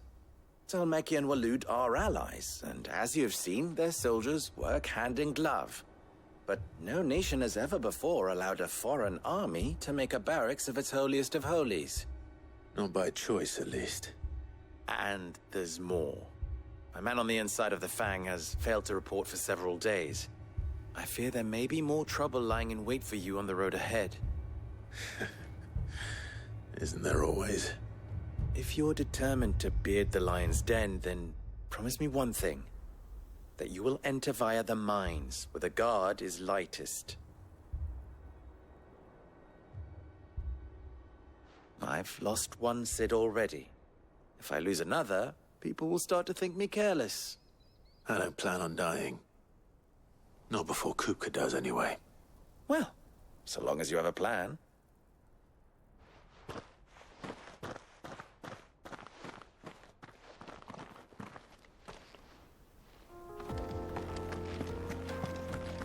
Drake's Fang should be just beyond these springs. Shall we press on?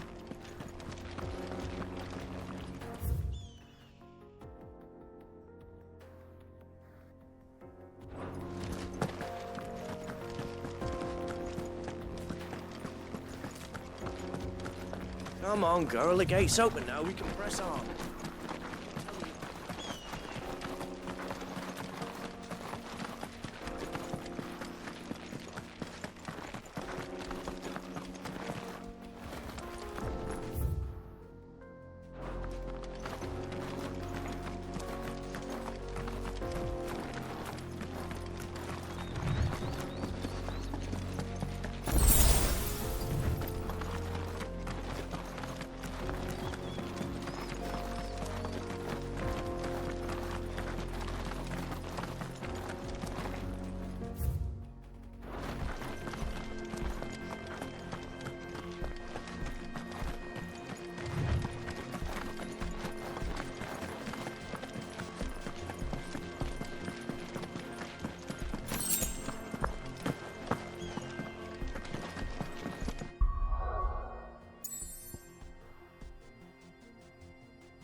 By the flames. That explains the heat.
frying pan.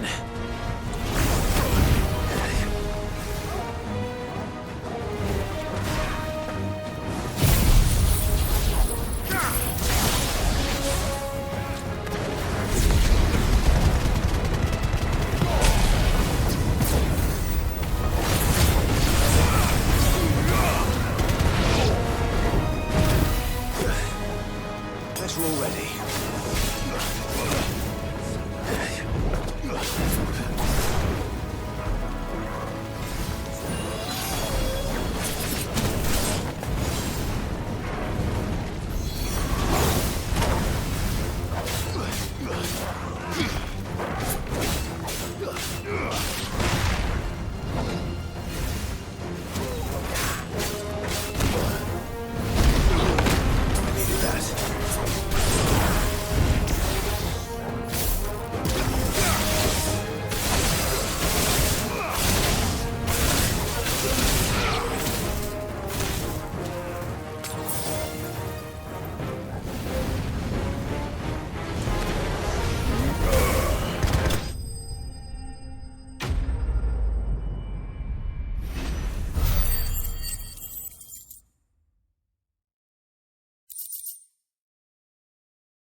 Let's cool things down a bit. Let's hope it's enough to keep the baths from boiling.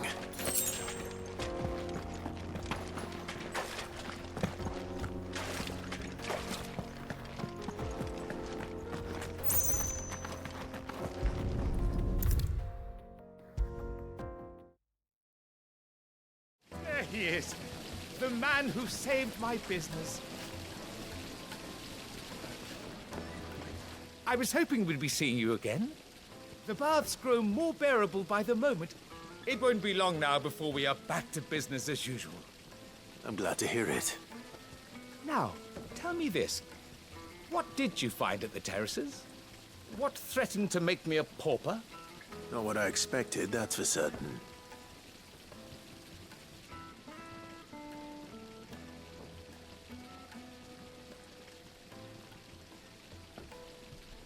You tell a fine story. That's not to say I don't believe you, though. Creatures made of flame, eh? That's something new to worry about. But I burdened you with my worries enough already.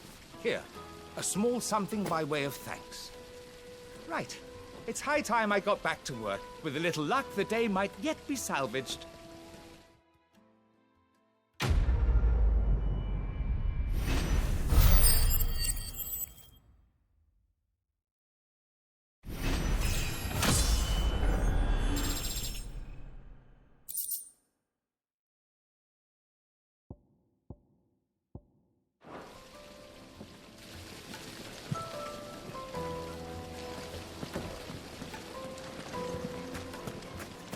Plates and pots!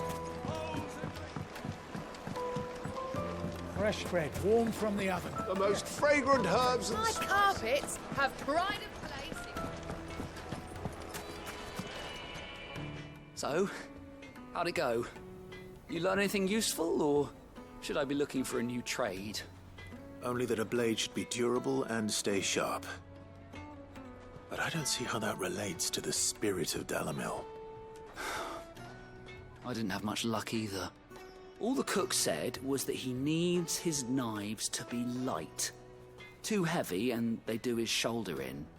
So we're no better off than when we started. Perhaps Lubor didn't mean anything with his Dalamil remark. But that can't be right. I've bandied enough words with the man to know that he chooses them carefully. No. We must be missing something. Something right in front of our noses, most likely. No doubt you're right, but I have to make a start soon. I can't put off making this knife forever. Agreed. Lubor wouldn't like that much. Right. I've been trained to work iron. The cheap stuff, mind. But it's hardy enough if you don't hammer it too thin, and it sharpens up nicely with a bit of effort. Trouble is, it's either durable or it's light. Meaning someone is going to be disappointed. Forge Master Lubor, probably. Is there no one else you can turn to? Someone who knows their metals, perhaps? The other apprentice is no better than to help me with my test. But maybe there is someone I could turn to. A merchant, a favourite of Forge Master Lubor's, who sells metals to tradesmen passing through the Valcroy. I bet she'd know a thing or two.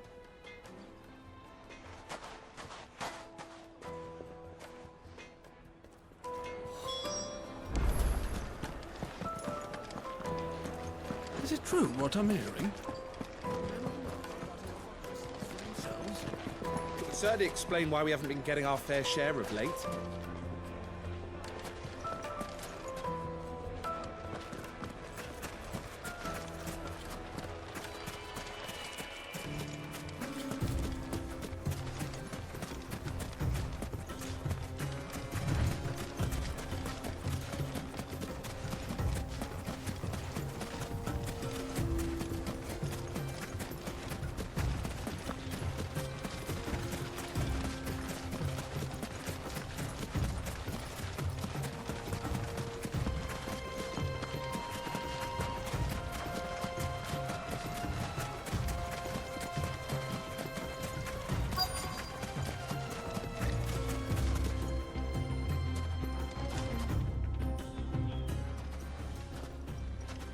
Any luck?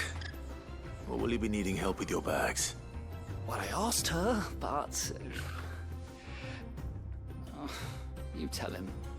If you're looking to make a knife that will impress a master like Lubor, there are options. They're just not that viable. Featherlight adamantite knives will get passed from generation to generation, never needing so much as a lick of the whetstone. But adamantite ore is unique to ash, so it doesn't come cheap. And it's beyond my skill to handle. Unique to ash.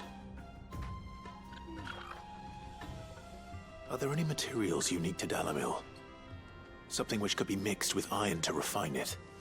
Make it lighter. What are you getting at? You said that Lubor trained you to work iron. Then that's what he'll expect you to use. But he would have known that it would either be too heavy or too brittle for a carving knife. Perhaps his Dalimil remark wasn't a riddle, but a hint. If it's cheap metal you're using, then there's always limestone, I suppose. Folk first settled Dalimil to get at her mineral deposits. And, if you know the trick, it can be melted down in the furnace to drive out impurities from low-quality iron. Bloody hell! That must be it! I don't suppose you know the trick, do you? It's hardly my speciality, but I've been around enough blacksmiths to know how it works. Looks like I've got some learning to do. Clive, I hate to ask after all that you've done for me, but... The limestone? Fine. I can hardly abandon you now. Besides, I want to know if this is the answer to Lubor's little riddle. I can't thank you enough, Clive. You'll have no trouble finding limestone over in the terraces. The place is bloody made of it. Then I suppose I'll meet you back at the forge. Right you are. I'll see you shortly. Or just throw it in the furnace.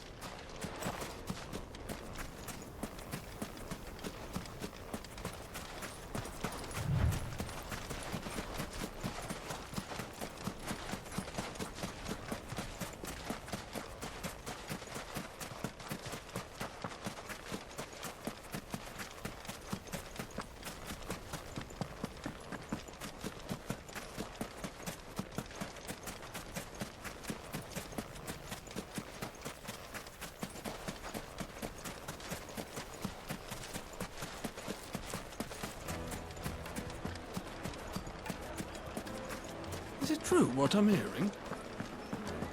Yes, they're quite sore. Kneaded to a silken softness, like eating a cloud with a crust. Made from the stoutest stoneware. Hanging lanterns, keep... No. We can make our way back to the Fang now, at least. We should get going soon.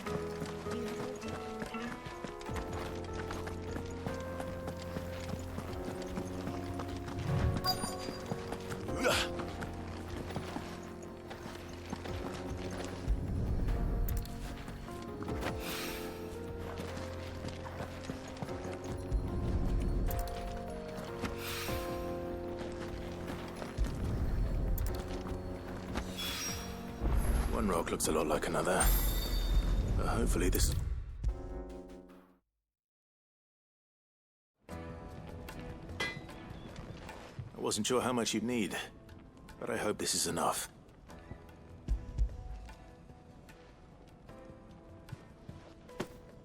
You are one of the good ones, you know that. You and that merchant both, she's got quite a gift for teaching that one. Now, time to see if limestone is the secret weapon we were hoping for.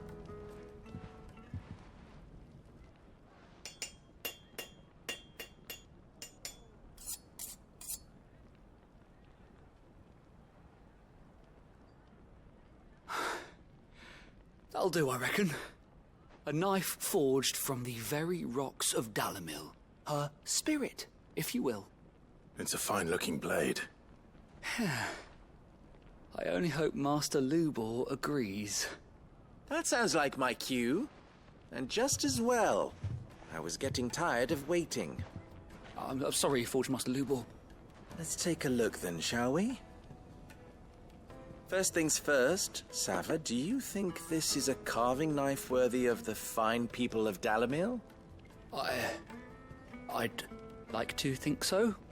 But what do you think? What do I think indeed? It's sharp-ish, but it won't last long with hard use. And it's heavy, heavier than it should be.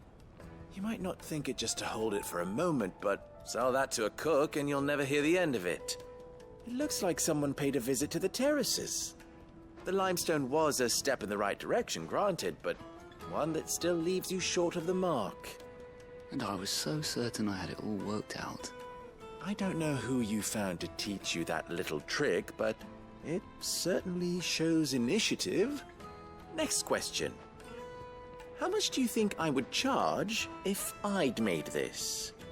Well, if it took you even a fraction of the time it took me, I would say you could demand a heavy purse. And who would be able to pay that? The butcher? The hunter? The cooks over at the inn? Dalimil is home to humble traders, not wealthy lords and ladies. Rule number 1 in any business, Sava, know your customers. Yes, Forge Master. This is just about passable. But only just. I'd say you're worth keeping around a little longer. Starting tomorrow, you'll have an anvil of your own. I will. Thank you. I was wondering, what would you do if you were asked to forge a carving knife? I'd do what I always do. Ask who it's for. If it was for the butcher, I'd make sure it holds an edge. For the hunter, I'd make it as tough as Titan. For the cook, light as a feather. And for the nobleman, I'd make it cost an absolute fortune. There goes a master, all right. It looks like congratulations are in order. I couldn't have done it without you. So much for the Forge Master's riddle, though, eh? The spirit of Dalimil had nothing to do with limestone or anything much at all. Meaning, I had you run around for no good reason. You've passed your test. That's all that matters. You'll have a forge of your own in no time. And when I do, I'll craft you the finest carving knife you have ever seen.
Let's go.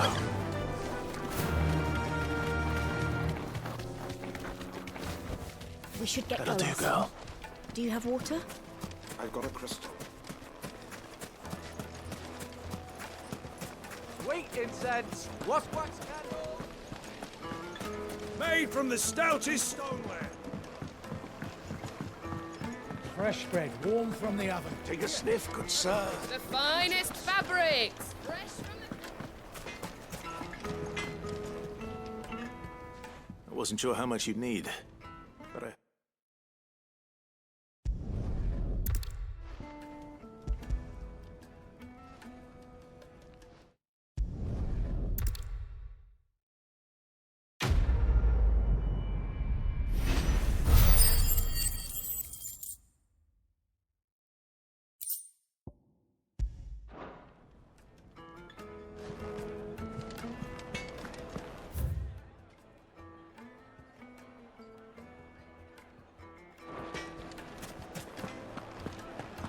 my carpets have dried and glazing. Light meat and dark, fresh from the grill.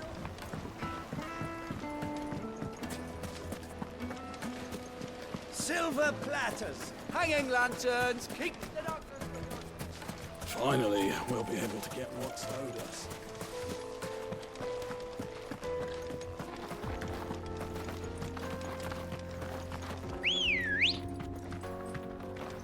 Come on.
There it is, Drake's Fang.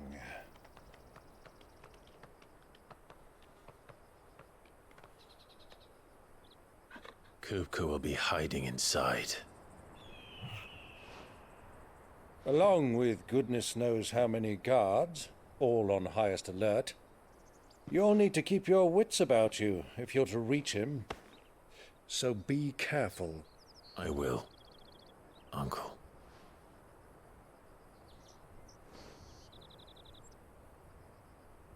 Before you go, Clive, allow me to apologize.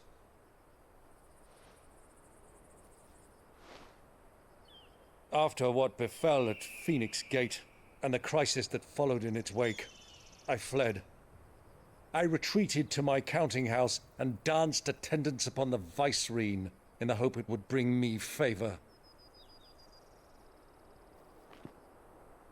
I betrayed my nation to save my skin, like the coward I am. And I'm sorry. Uncle, please. It's not too late, Clive. Rosaria is yours by right, and there are those that would help you to take it back. Had I the courage of my brother, I might already have done so. But that ship has sailed. You, however... No. Forgive me, but I cannot. I fight to build a new world now. A better world. Where men can live and die on their own terms. I was raised in a nation that strove to improve the plight of bearers.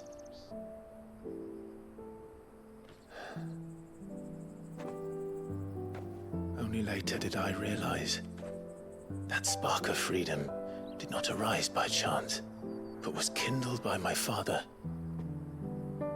you would see me follow in his footsteps. And that is exactly what I mean to do. Not by ruling Rosaria, but by extending his ideals to the whole of the Twins. Though every soul in the realm may judge my actions heresy,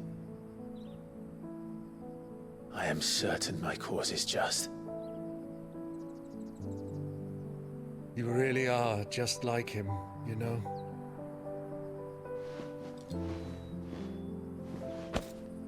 Thank you, Clive, for coming back to me. I am proud to call you nephew.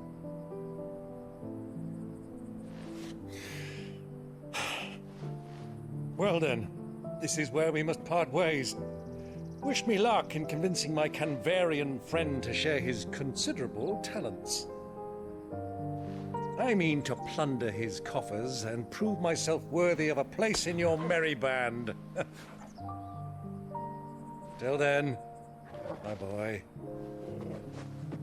Till then, go safely, Uncle. And you, nephew. We have much to catch up on, you and I. I shall expect you to regale me with the tales of all your adventures when next we meet. You can regale me too, Torgal.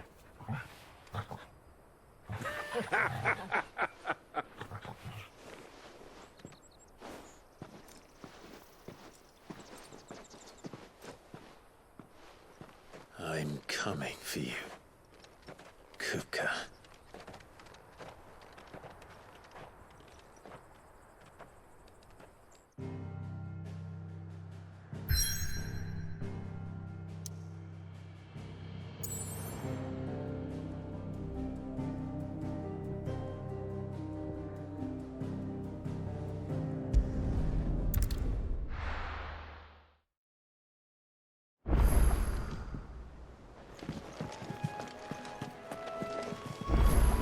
The Litlans have been up to their old tricks again.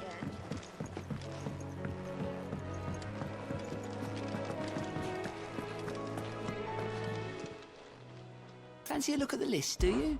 Anything catch your eye? Think you can help?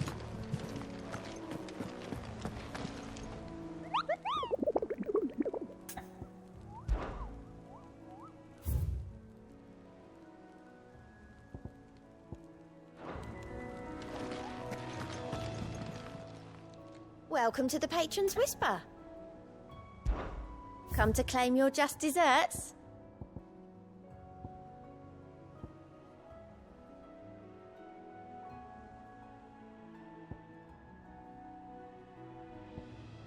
Best of luck out there, Sid.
I got ya. What do you want?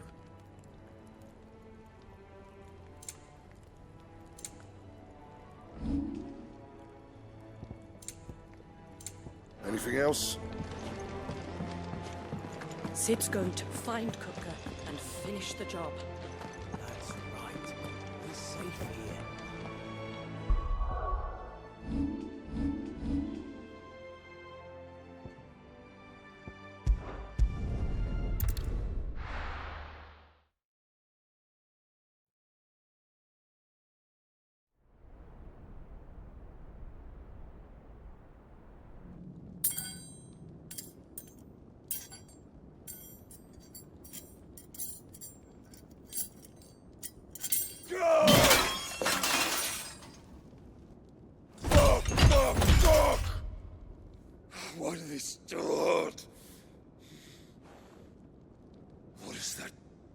that done to me?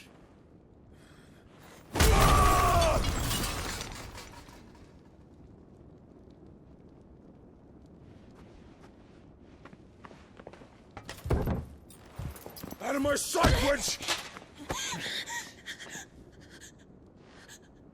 I'll kill you, Rosfield! I'll rip out your heart! I'll tear you limb from limb! Peace, Hugo. The table shan't hurt you any longer. He sought to humiliate me. Me! If you hadn't interfered, he would be dead! You truly believe you would have triumphed had the battle continued? Titan would have ground him into dust! And how would he have done that without his head? Shut up! You weren't strong enough, and you call yourself a dominant. Or rather, you did. You mock me, Harbert.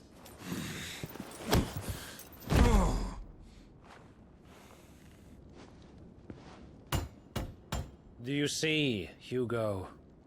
You are weak. Fuck!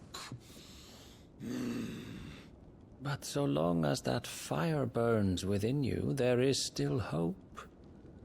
There may yet be a way for you to take your revenge. Tell me, what must I do? Please, I'll do anything. Just tell me.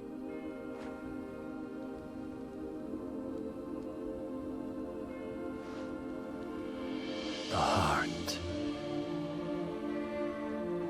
What of it? A Mother Crystal's heart is the most concentrated source of ether in all creation. Perhaps you could take advantage of that. Of course, the crystal would not yield her blessing to any ordinary man.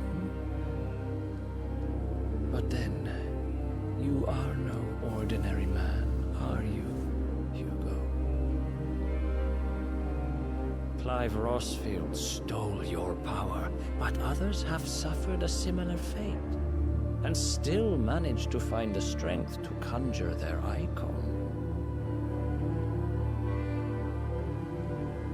Like Benedicta Harmon. She too drank of the ether and gained a power beyond human understanding. She did.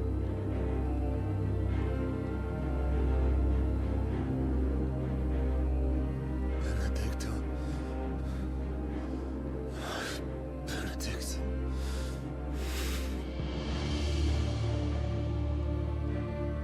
I'll do it. My love. I'll avenge you.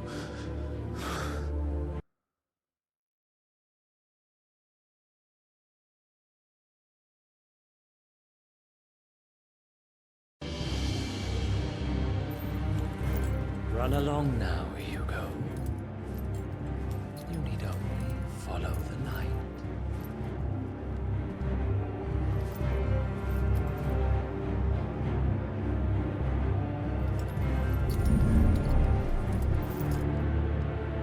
Muthos is here.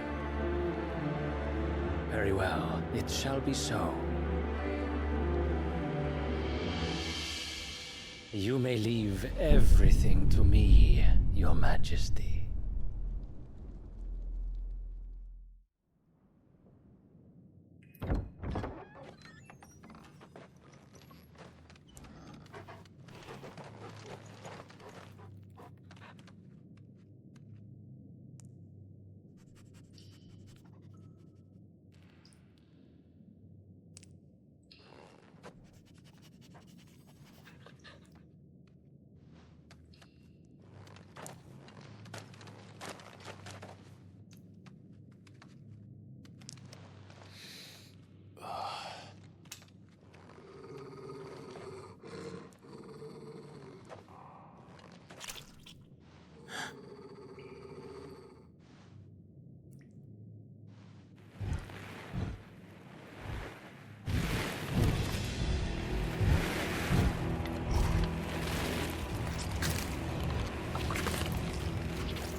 The Royalists bring them from Ash?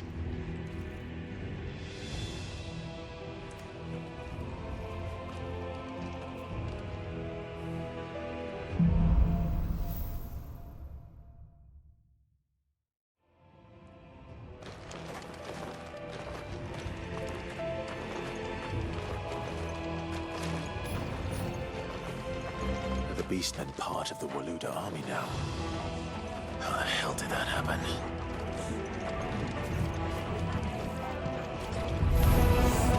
They've spotted us.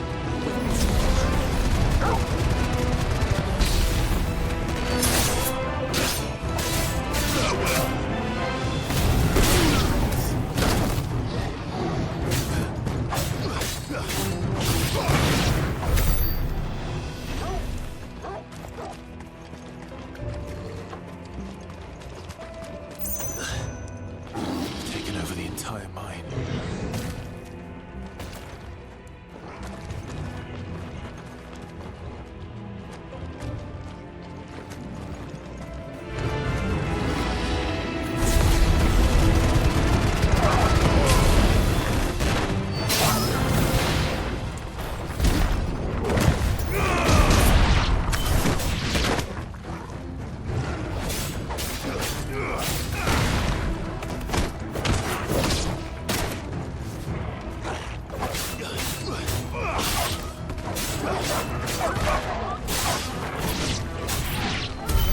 So much for the men of the Rock. Dhalmekia's finest.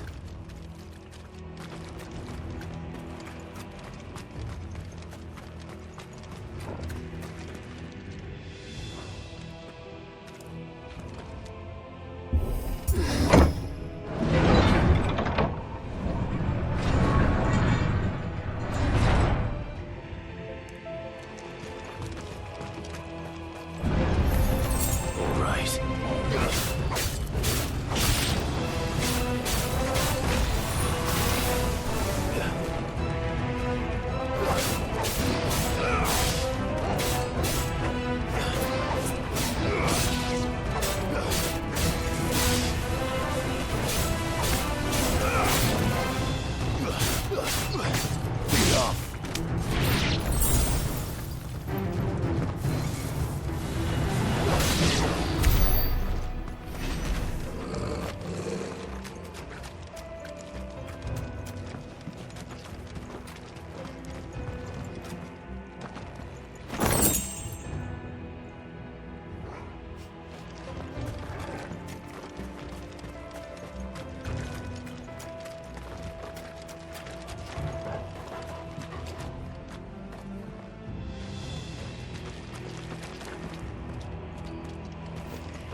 Won't be going any further this way.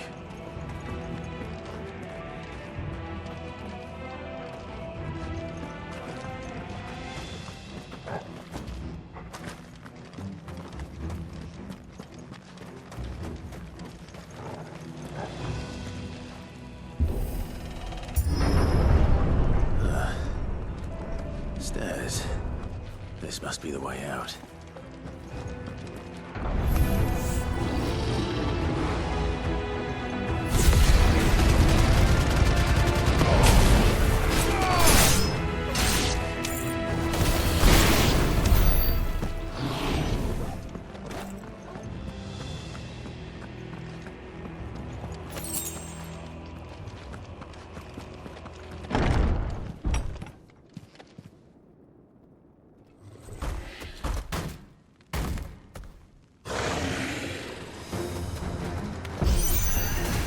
I won't be sneaking past this one. How did it get in here? Let's try.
Flames. Come on, Torgal.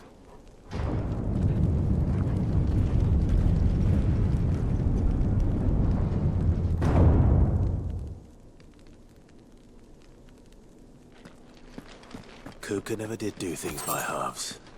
As if taking the Mother Crystal for his own wasn't enough. He had to build his castle in it.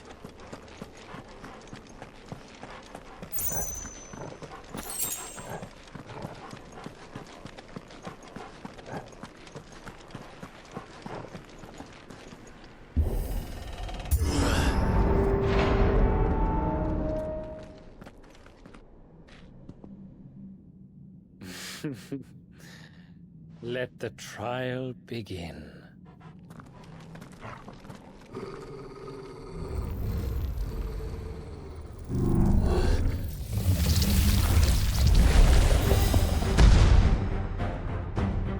What the hell? With me, Torgal.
Seems we're expected.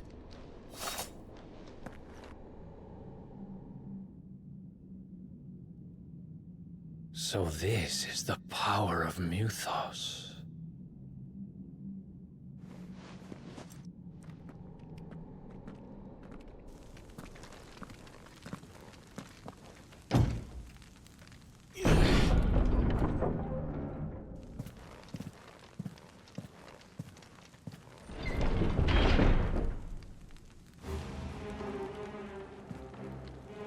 Did the orcs do this too?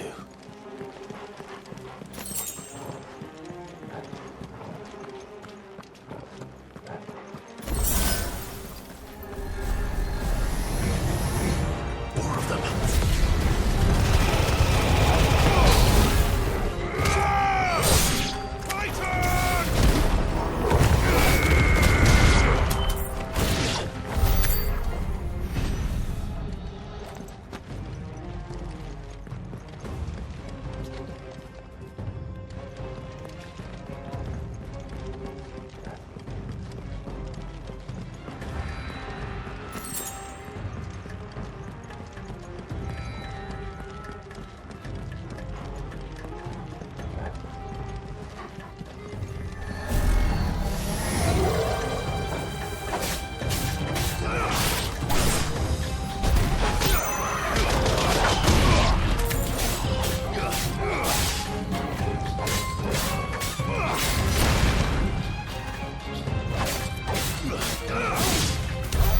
What the hell is going on?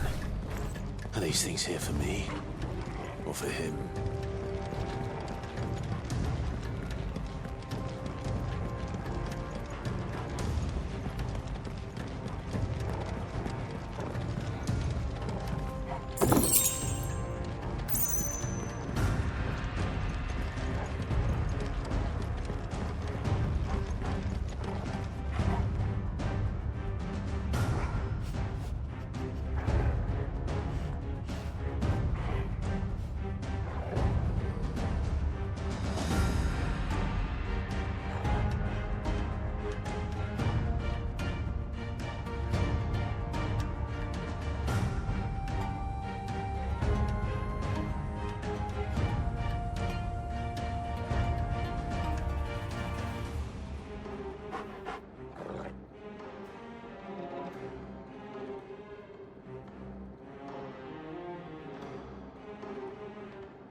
First orcs, now these nightmares. Is this your doing, Ultima?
You've been busy, Kupka.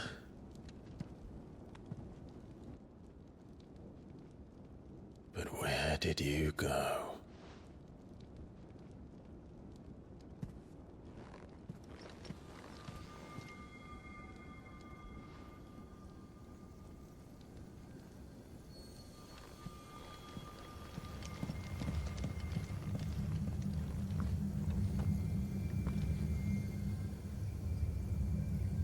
The heart.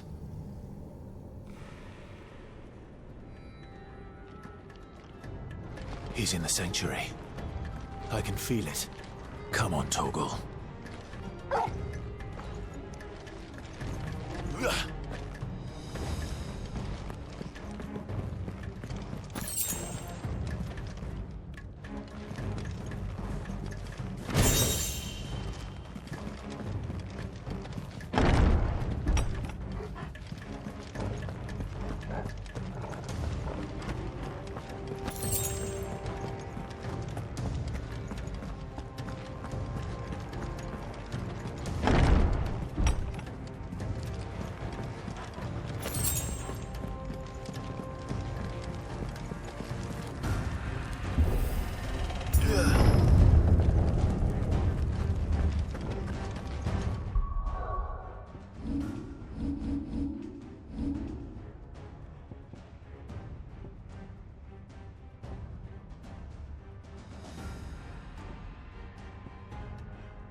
Just what I needed.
Better be the last of them.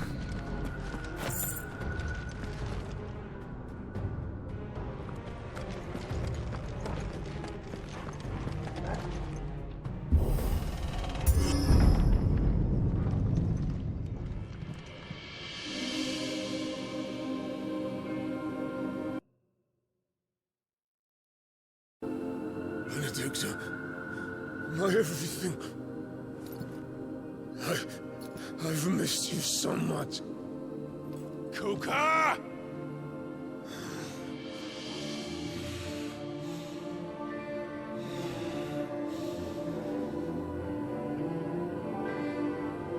I swear to you, my love,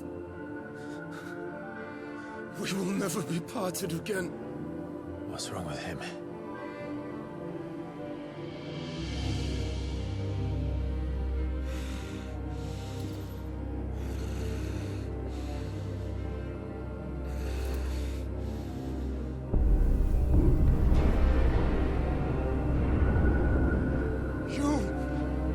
You got away from her!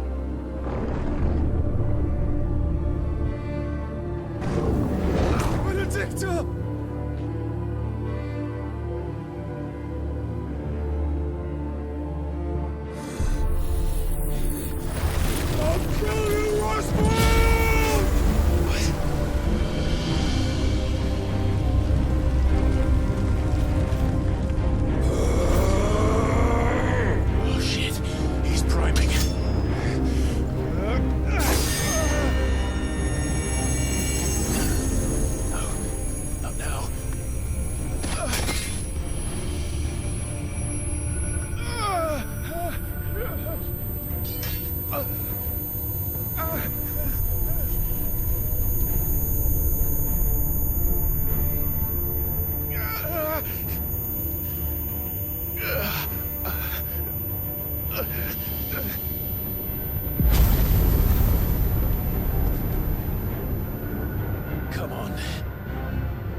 Let's give this a try. Not bad.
Mortimer.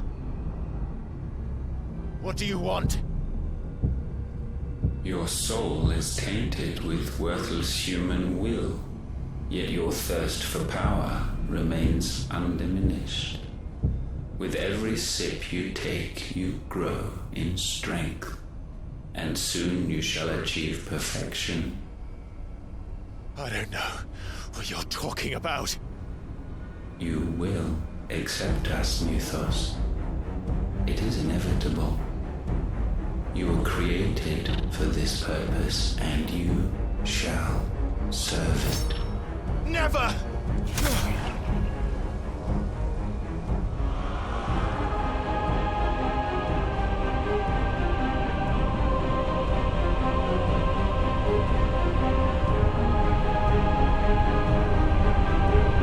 Fight it, Clive! Don't let him in! Consciousness. We see now. Human will is so insubstantial it cannot exist in isolation. You mitigate its weakness by interweaving it with your consciousness. We believed we had merely to purge you of your will to claim our vessel. It appears we first have to sever every thread of the consciousness that supports it. No matter. The time to build a new world is not yet upon us. We will contemplate.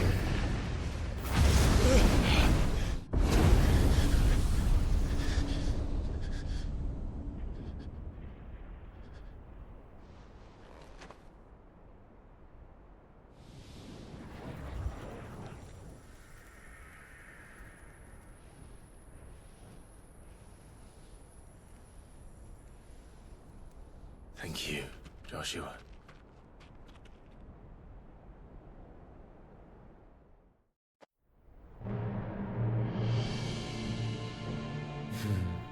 One can no more command the power of ether by drowning in its flood than one can constrain the tides by standing in the sea. I had thought Hugo wiser than this, but it seems his head was full of rocks after all. Titan was strong. Your Majesty. But Mythos is stronger. For 5 years, that man lived only for revenge. Clinging fast to a fiction, even as it swept him into the abyss.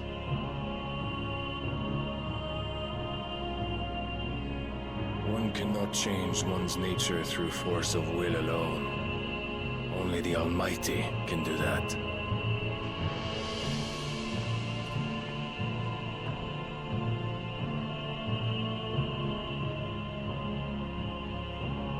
Hugo Kupka.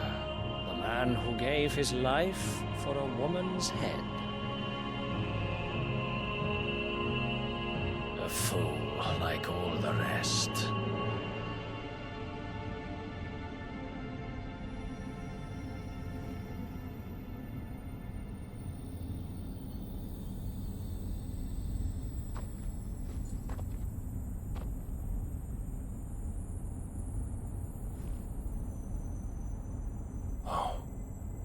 That the death of a mother crystal should be so beautiful.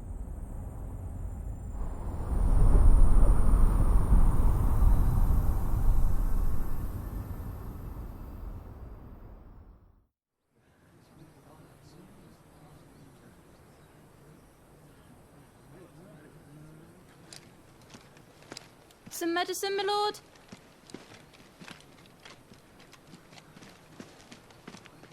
I have salves, potions, anything you need. Stop bothering me, urchin, or you'll feel the back of my hand.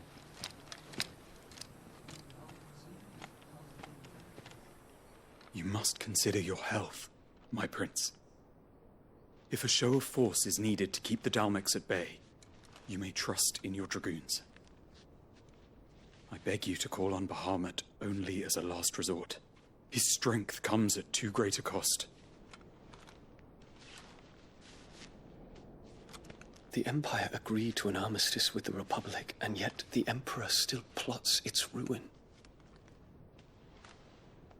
For now, the Dalmex suspect nothing, and as long as I can hold their gaze, war need not be inevitable.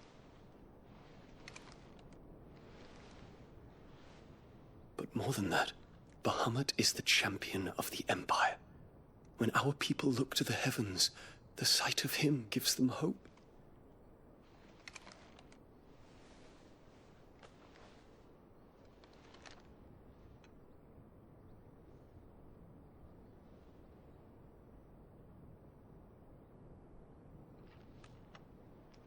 Forgive me, Terence.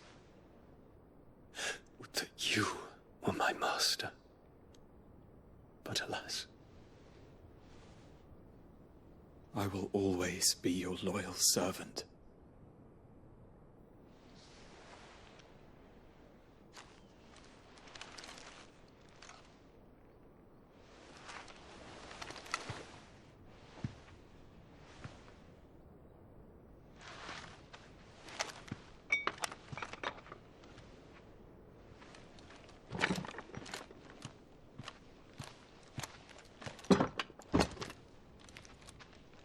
Should the Council's brazen maneuvering prompt the Republic to tear up their own treaty and launch a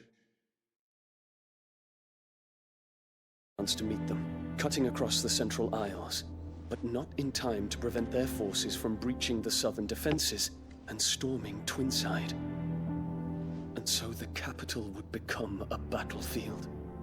Thousands of innocents would die. I cannot allow that to happen. There is one small mercy, at least. You will not be forced to do battle with Titan.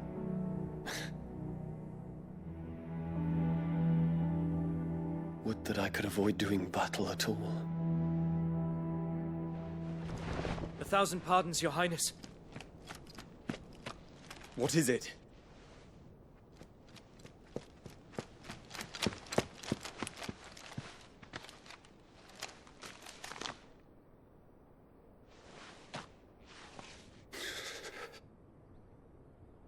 Olivier has been made Emperor. What is the meaning of this? My father's orders. What were they? Quickly! Yes, Your Highness. His Radiance requests that Your Highness maintain position here and... Ah!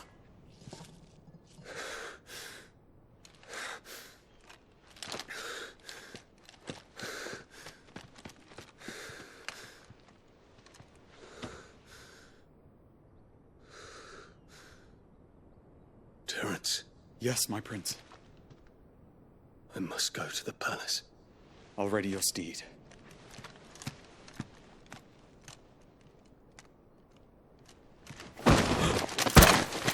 What is it now?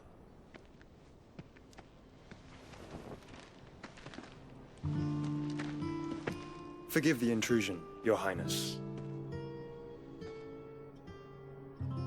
I know you. At ease.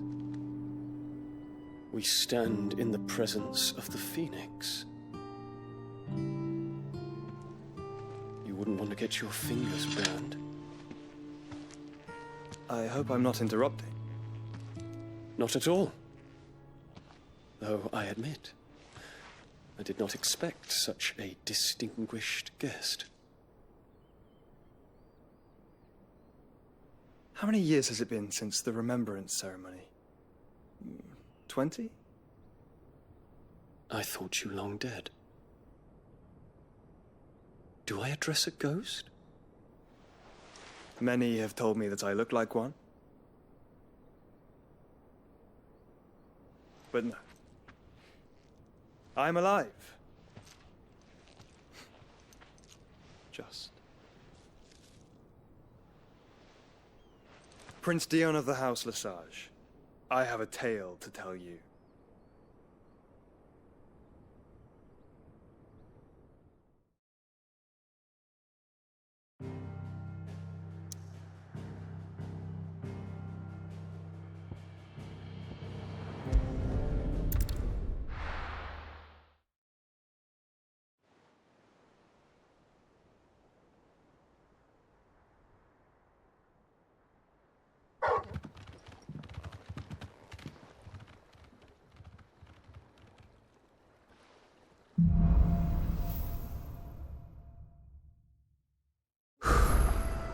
better give Otto the good news.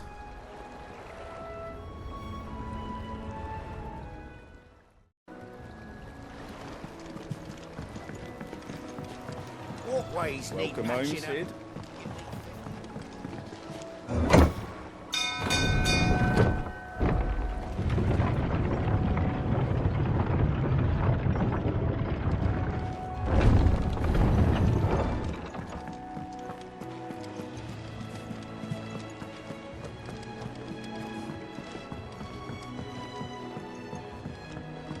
We're seeing troops amassing at every border crossing.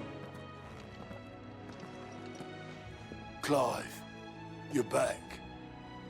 I am. And with glad tidings for once. Hugo Kupka is no more. Well, I'll be.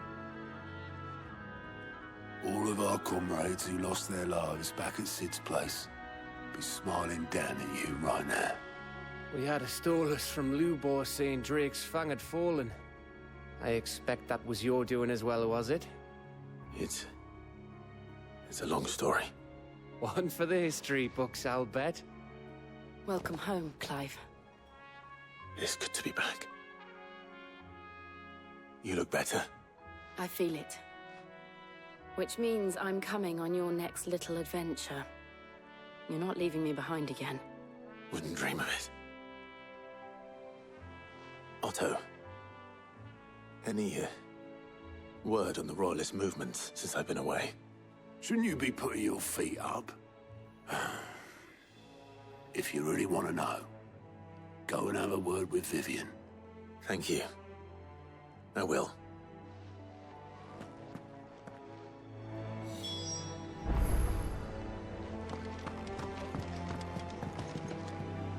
Ah, the conquering hero returns. And with hardly a scratch on him. I may have picked up one or two. Well, the fact that you came straight to me instead of visiting our resident Physica suggests that you picked up something more important. A scent. The scent of Waludas. The very same. But whatever plans Kupka was hatching with the Royalists, he took them to his grave. As did his men. Slaughtered by the orcs who'd taken over the Fang. Orcs, Vivian. I've never seen such creatures in Storm before. The Waludas must have ferried them over from Ash, but why? Why work to rescue Kupka only to invade his home, the mother crystal of an allied nation, and let both fall? It makes no sense. Do you know the tale of the blind men and the Adamantus? One can often be led astray by focusing too closely on individual details. One must instead see the bigger picture. And what bigger picture is there than my map?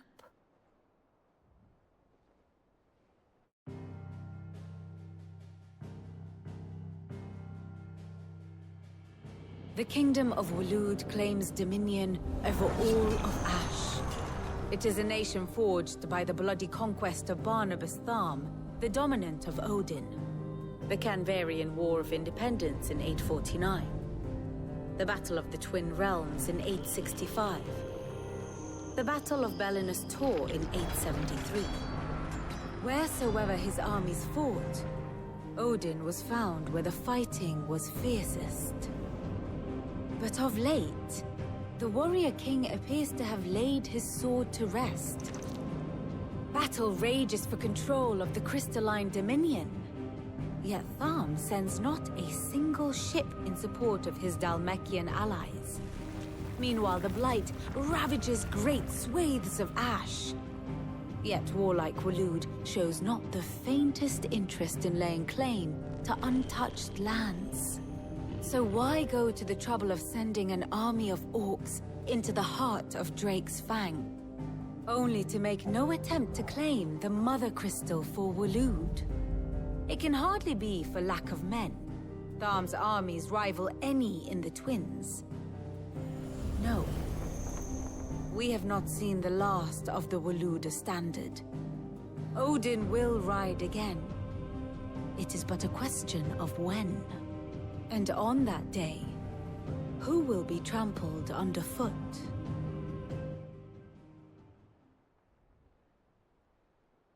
In summary, I know not to what end the Royalists betrayed Kupka. I know only that it is part of some broader scheme. A scheme tied to the ambitions of one man.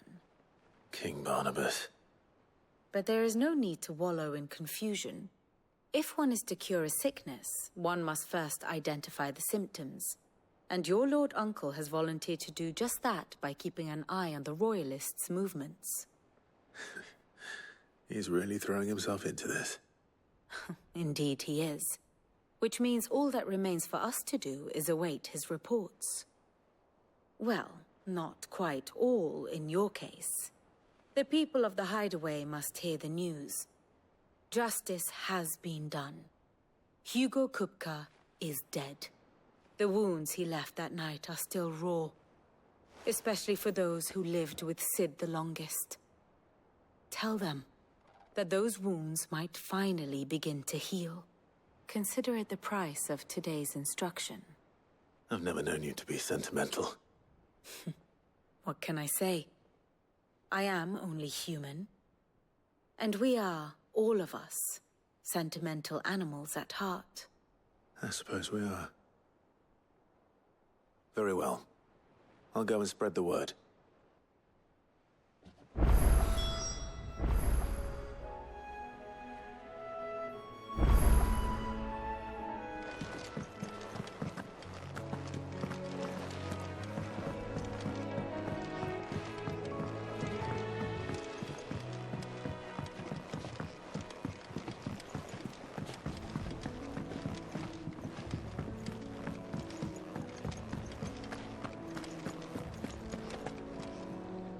Well, someone looks pleased with himself. It's true. Nothing escapes you, Lady Karen. It's true. Kupka is dead. No more looking over our shoulders, then. Good. I'm starting to get a crick in my neck. Don't let it go to your head, though.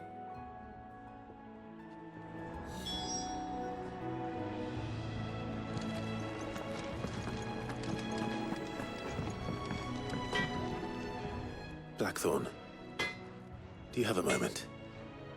What is it? I'm busy.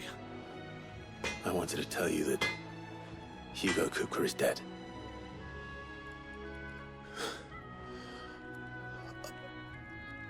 I can't tell you how long I've been waiting to hear those words. This is it then. A new beginning under a new Sid. I'll try to live up to the name.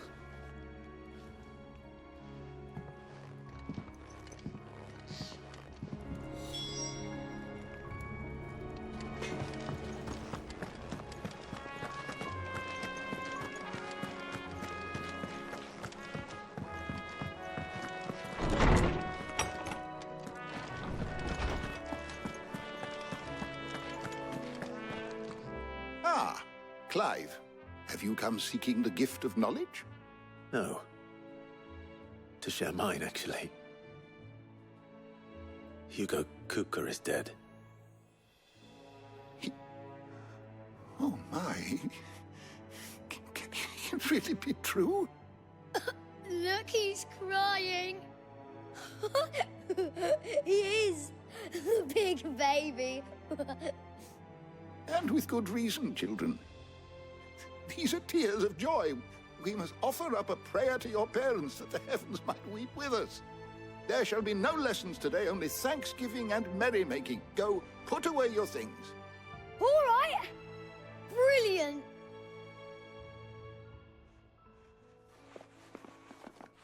Finally, a new dawn has broken. It has. Thank you, Clive. I cannot wait to share the good news. Hippocrates. After Kupka fell, Ultima came to me. I need to know what he is. Have you learned anything? Alas, no. And not for want of trying. I have scoured nigh every historical tome in our collection and found nothing. Not even the sort of conspicuous absence that might suggest a concealment of fact. One is almost tempted to conclude that such a creature never existed. But I saw him. With my own eyes. I don't doubt that you did. Alas, it seems you are the only one who has. To others, he reveals naught. We see only that which he leaves in his wake, like some terrible force of nature beyond the ken of mortal man. A bringer of death. Whether the Ultima you met with was the being itself, or merely another projection of its power, I know not. But until I do, my investigations shall continue. Thank you. It means a lot. Right. Let's see if Otto has anything else for me. My knowledge is yours. I have said it many times.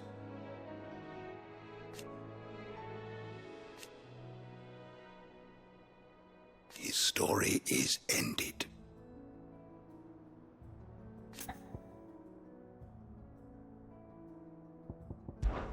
Were you aware... But what of the twins themselves? Yes, change will come.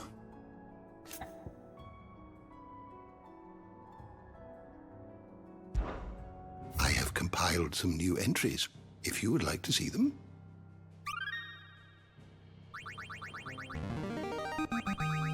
I have quite the find for you today.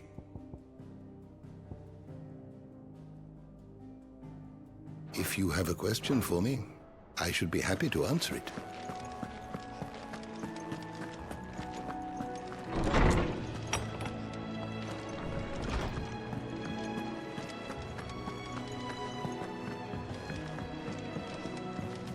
I'm telling you, it's true. I heard it from Otto's own lips. Hugo Kupka's dead, isn't he? We don't have to live in fear of him anymore.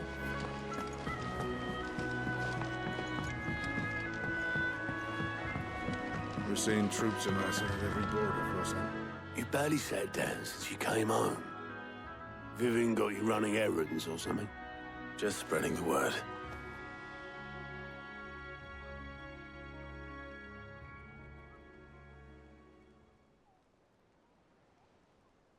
So, the Professor's got a soft side, has she? I'd never have guessed. No. She was right, though. Everyone was glad to hear the news. Ah, but you ain't told everyone. I can think of plenty of friends back at the old hideaway who'd sleep more peacefully for knowing. Not least of all Sid. You should tell him. You're right. I should. And I will. Well, when you do, be sure to take Mid with you. She's been going at it hammer and tongs down in that workshop of hers, trying to do her father proud. I can't remember the last time she visited the old sod's grave. Very well. I'll suggest it.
mid might need some help.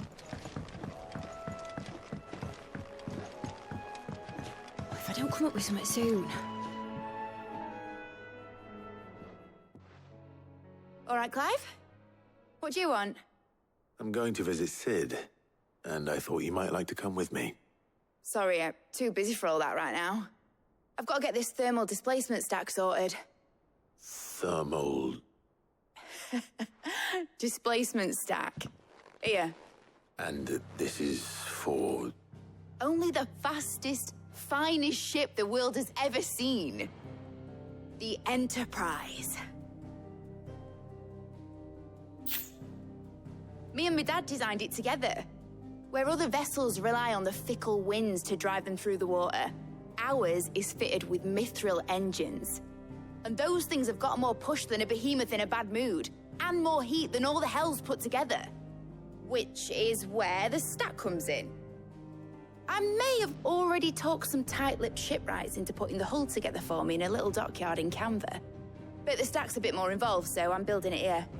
Thing is, it's so involved that I'm running behind and it's starting to hold things up over at the shipyard. I'll come and see my dad, though, when I'm done. Whenever that is. Is there anything I can do to help? Good old Clive. I were hoping you'd say that. First things first, I need some parts meching. The stack will be made up of 3 major components. There's the plating, here, that channels hot vapors away from the engine. The helm over the top, that disperses all that heat into the air. And the shielding around the sides. That stops the rest of the ship from going up in flames. A full suit of armor, then. Probably best to take it one piece at a time. Then you'll need to start with the plating. Everything else fits onto it. I've got the designs and the list of materials here. Show these to Blackthorn. He'll know what to do. I can't make head nor tail of them. Luckily, you don't need to.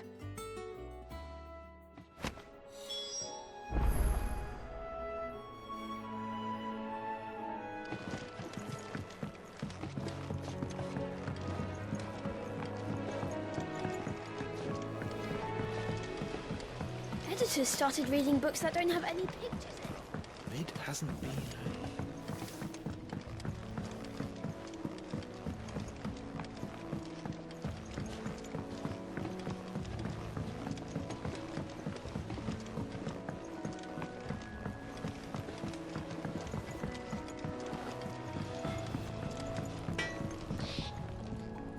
Blackthorn, can I ask a favor?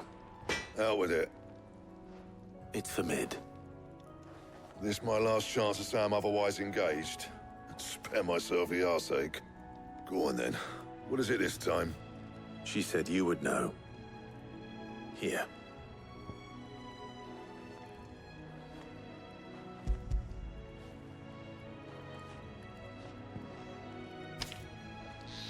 Krieger's Tates. Well, I don't know what the hell you'd want this for, but I can make it. Won't be easy, though. And I'll need help. Get Gabonotto in here, will you? All right.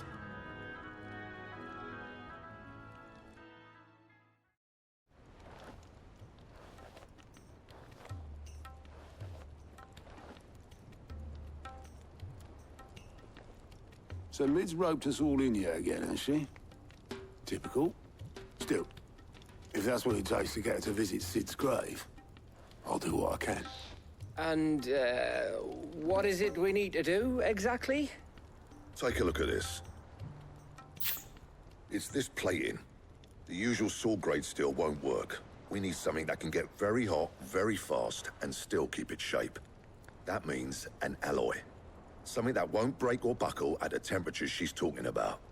Which is where you lot come in. I need materials, and I've got my work cut out already. You'll have to fetch them. Now, there's a special kind of sand I'm after that you can only find out in the Valcroy. Stardust, they call it. As for the rest of the stuff, my usual supply should have it in stock. It just needs buying and bringing back here. Well, we'll get it done quicker if we split up. One of us should probably give you an hand collecting the sand. And the other can go and get the rest from this supplier. Right then. Well, make your minds up who's going where, and we can get this over with.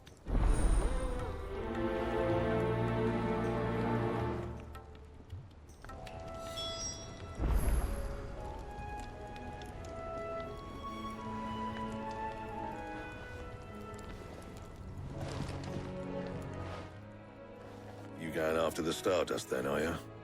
Which one of these two lucky souls is going with you?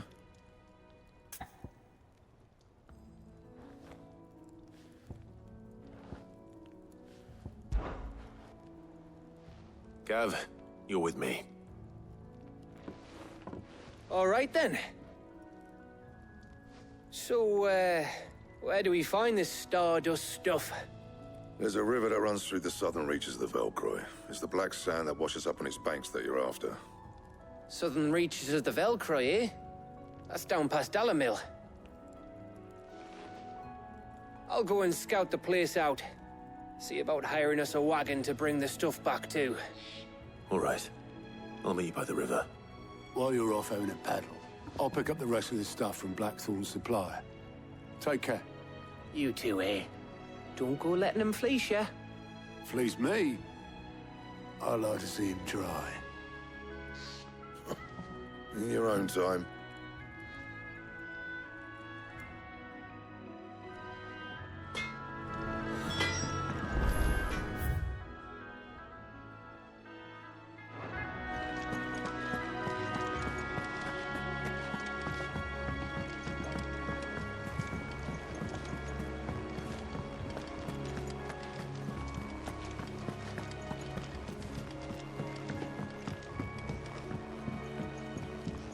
We're seeing troops amassing at every border. How are you doing? Quick look.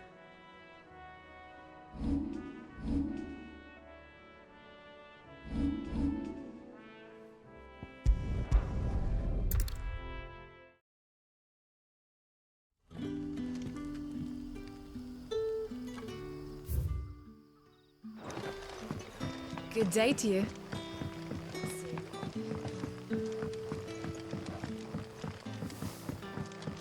The crystals we get from the tail are all but worthless. Are we had to dig a new cellar?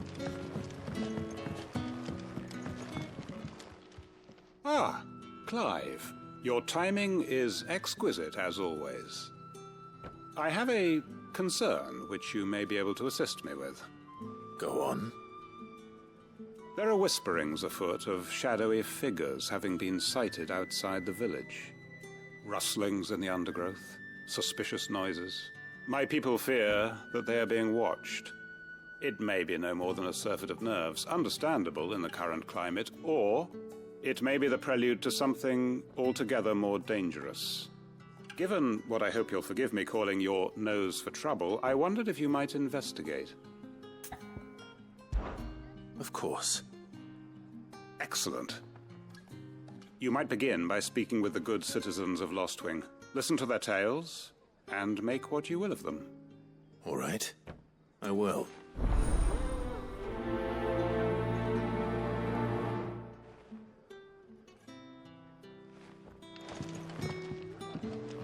Right. Let's see what the people of the village have to say. I better find out if this is just nerves, or something we need to take more seriously.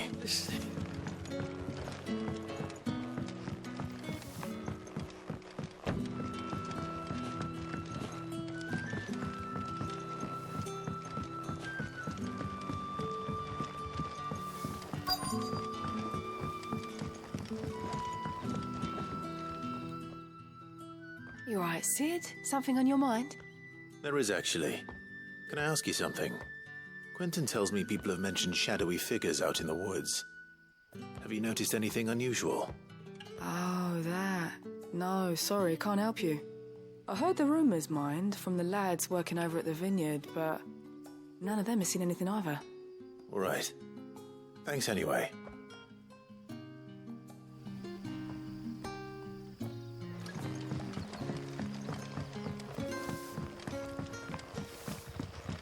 The crystals we get from the tail are all but worthless. You're quite talented with that rod of yours. I've caught my share of it. as did my grandfather before me.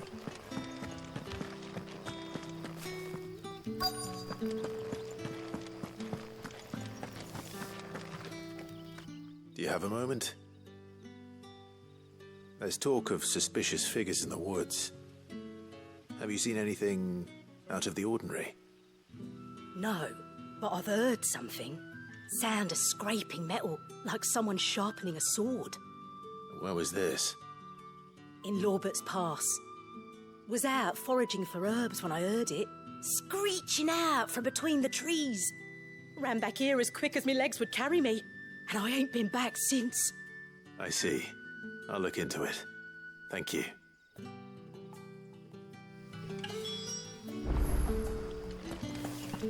Seems Lorbert's Pass is our best bet then. What do you say, Torgal? Shall we go and investigate?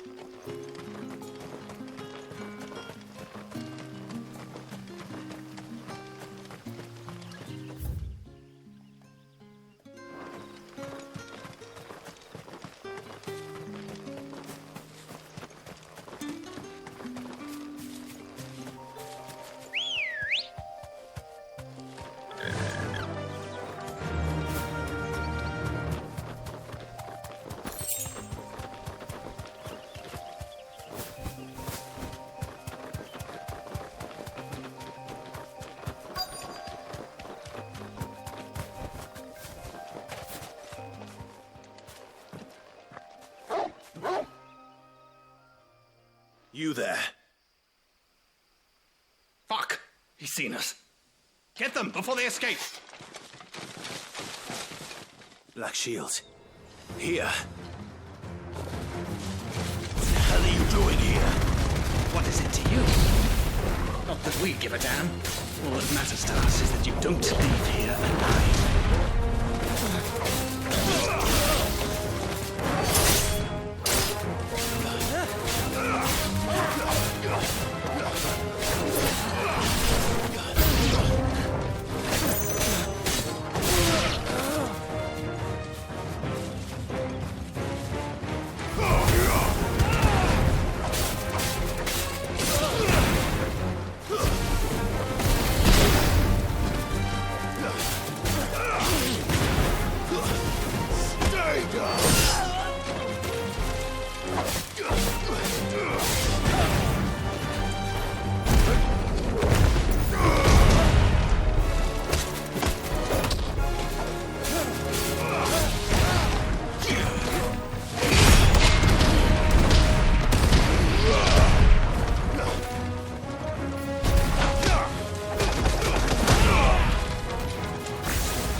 Why were they here?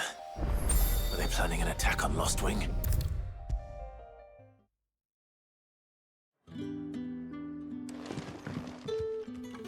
Clive. I found some Black Shields hiding near Lorbert's Pass. They're gone now. Black Shields. The Empress's former bloodhounds. Though they serve another master now. One who means to root out and destroy both me and those I care for. And it would appear the pack has finally caught the scent of its prey. Damn it all. I had hoped I would have more time than this. More time to prepare. But if we are cornered, we have no choice but to bite back. And bite back we shall. I'm sorry. You're going to need to explain. Who did the Black Shield serve now? And why would that person want you dead? Because I want him dead. Who? The former Lord Chief Justice of Sanbreque. All that I have built here is for him. I don't understand. Why him? Why Lostwing? I suppose it is better that you know the truth. I was a member of the judiciary once. So sickened was I by the injustice of this world, I swore to fight it. And fight it I did, in my own small way. I saw more than a few corrupt officials condemned to the very cells into which they had thrown blameless innocents. Men to whom the law was but a scourge to turn against the powerless. And throughout, it was the Lord Chief Justice who backed me, who was my one true ally in the quest to see justice done. So what changed? I discovered that he hunted bearers for sport. I was a fool to think he shared my hatred of venality and vice. His support for me was no more than a facade, a means of ridding himself of his rivals, a mask to hide the rot beneath. I filed suit against him immediately. His response, however, was rather more visceral. He had my entire family slaughtered, and he faced no punishment whatsoever. I lost everything. My loved ones, my livelihood, my position, the faith I had once held that any modicum of justice might be achieved through the courts. So I set about enacting my own. I tracked down every soul who served him, and slit their throats myself. But the man himself proved an altogether more difficult target. With money and power come protection, and so I saw that I would need an army of my own.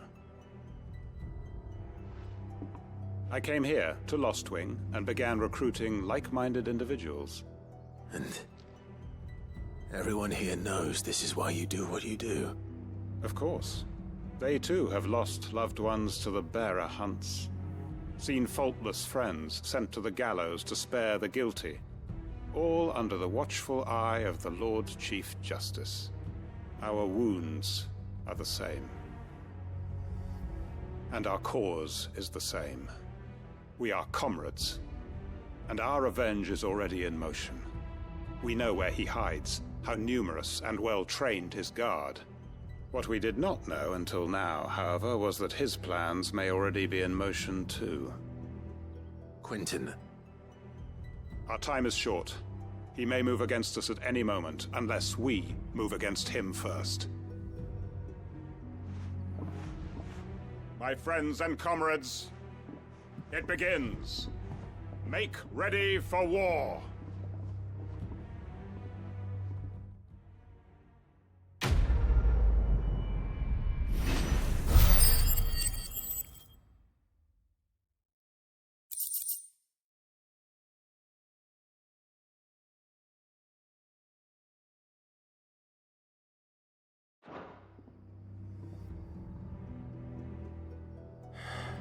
I'm not going to change his mind.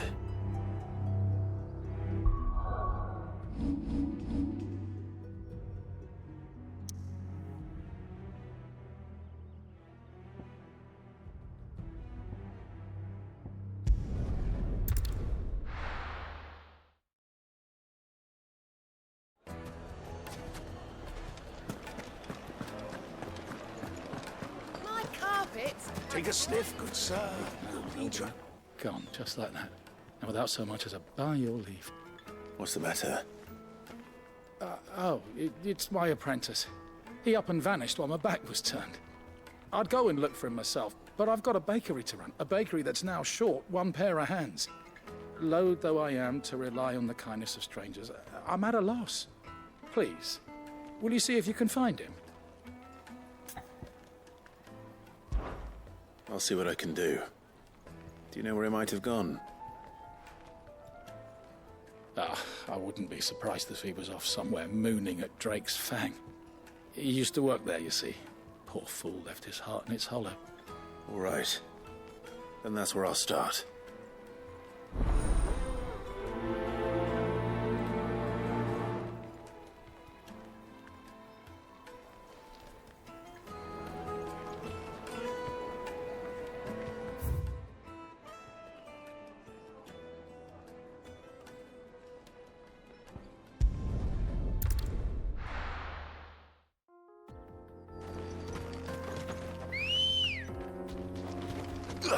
Good girl. Faster!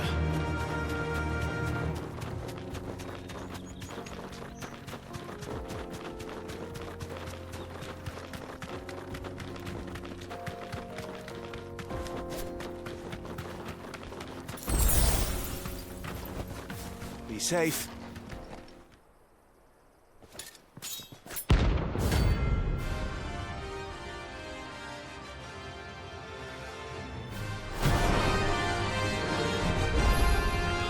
My blade yet so far.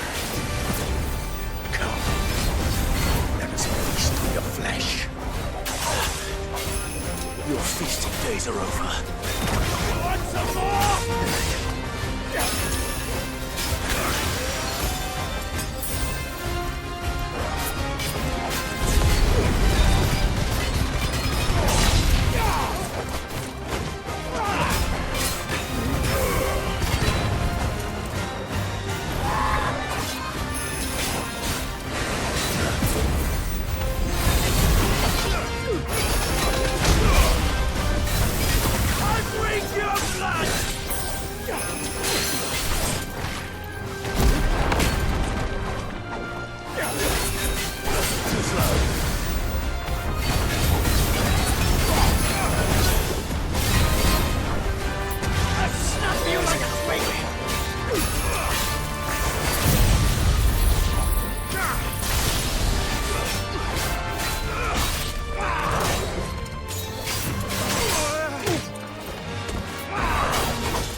Finished.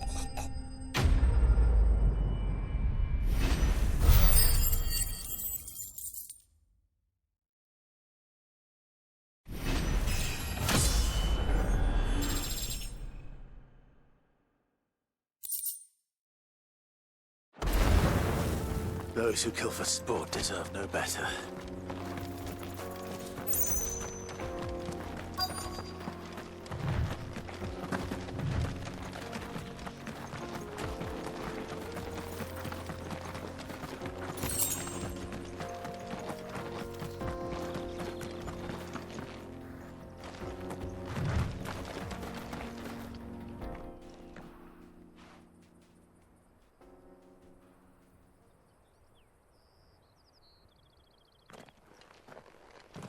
Excuse me. What do you want? The baker sent me to find you. I am a sorry, selfish sod, aren't I? I'm certainly not a baker. Master must have ruled the day he took me in. Time was the sight of the Fang used to calm my nerves. But now look at her. I take it you missed the Mother Crystal. I hated her, but she was all I knew. Worked her mines for years. And when she shattered, part of me shattered with her. I had to trade my pickaxe for a rolling pin. But I'm no good at baking. Every loaf I touch collapses. My bread's as hollow as I am. She was the only thing that could fill the hole inside me. Oh, I loved her, damn it. But now she's gone. She's never coming back. What am I supposed to do? I ask her. How does a shell of a man learn to live again?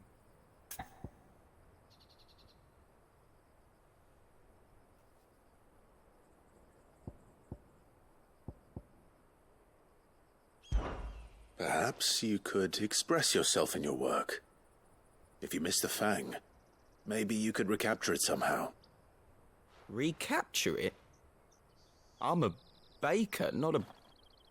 You know, you might just be right. What a fool I've been! I have to get back to the bakery right away. Thank you. Thank you, my friend. You've opened my eyes. Wait.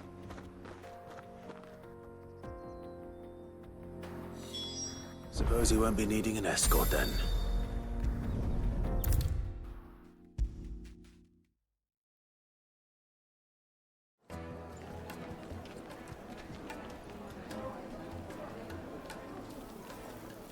Ah, there you are. The man who lit a fire under my wayward apprentice. Though I worry you might have stoked the flames a little too high. He damn near ran me down trying to get to my oven. Master, it's ready. Behold the Drake's Balm. A truly unique creation. I dare say it is. Just look at it. A perfect likeness of the Fang herself. Her steeple peaks, her fulsome spurs, her inviting hollow. True, my loaves collapse more often than not, but what's the Fang without her crater? Why, no Fang at all. And look, inside. She's filled to bursting with a bounty of beautiful crystals. Salt crystals! Master, I have found my purpose. I must use my work here to preserve the memory of the Fang. Well, if it tastes half as unique as it looks, I'd certainly say you're onto something. Not only is my apprentice back, but he's finally pulling his weight. With any luck, I might even have a new delicacy on my hands. I don't know how you did it, but you have my thanks.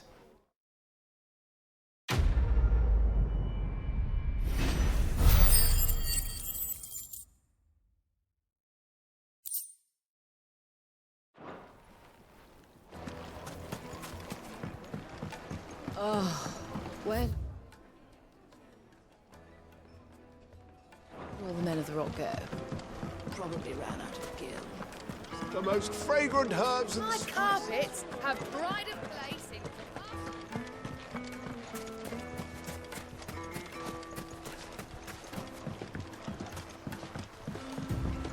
Looks like I found the river. Now where's Gav?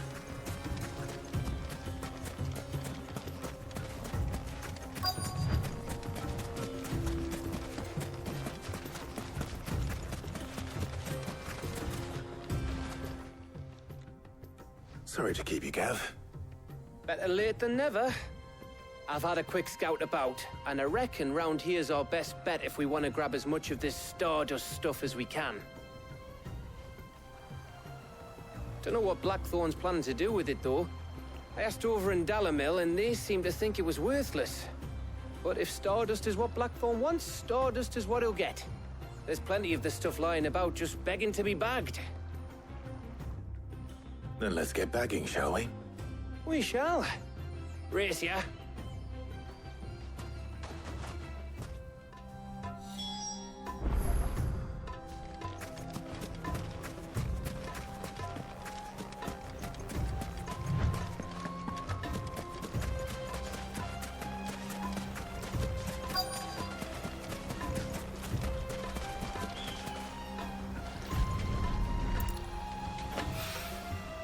So this is Stardust.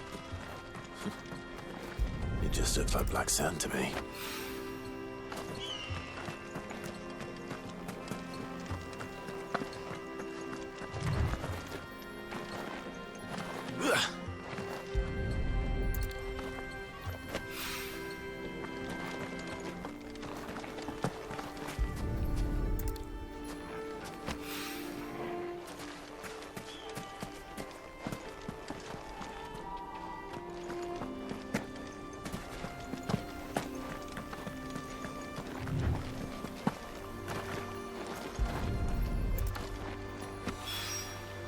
That should be enough for now. Let's see how Gav's getting on.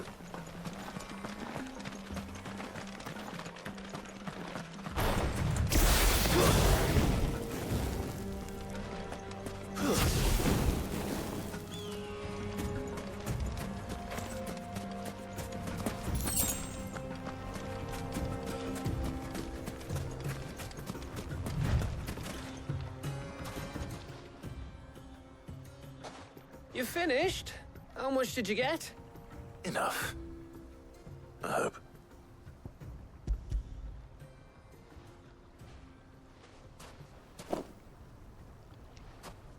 Oh, you win. That might even be enough for old Blackthorn.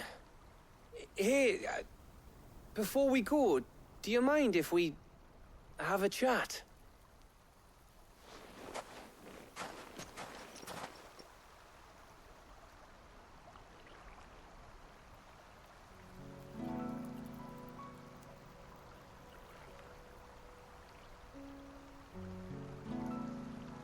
Feels like ages since we had the chance to talk. You know, man to man like. It does, doesn't it? Back when you first took Sid's name, we were talking all the time. Working out what to do in that. There was a lot to work out. And there still is. Those shoulders of yours starting to feel the strain. Hardly ever see you around the hideaway nowadays. Always on some errand or other. You can take a day off, you know. Says the man who spends most of his time behind enemy lines. Only 'cause you keep sending me there. I know I can count on you, Gav. Likewise.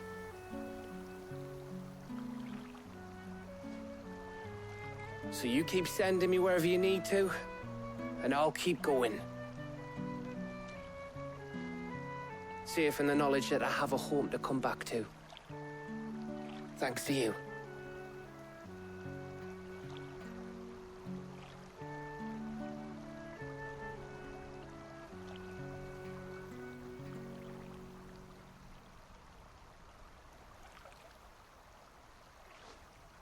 Right. That's enough soppy shite for one day. We'd better get this lot back to Blackthorn before he slings his hammer at someone. You go on ahead. And try to get some rest once you're there.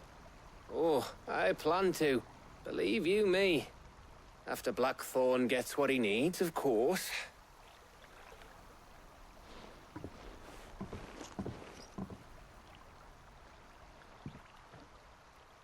Right. Ready to go home, boy?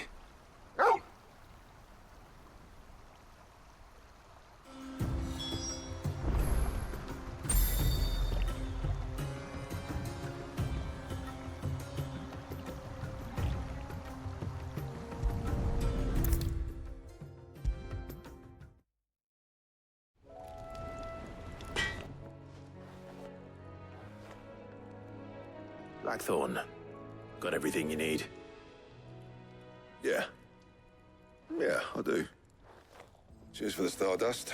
Should be enough to be getting on with. We should go out on maneuvers together more often. You know, it beats sneaking around on your Todd all the time. I'll make a start on putting this thermal plating together then.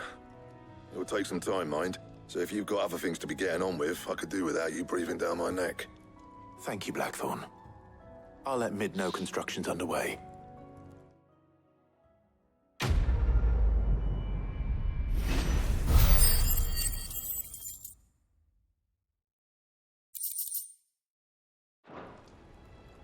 Suppose we'd better be getting back to work too.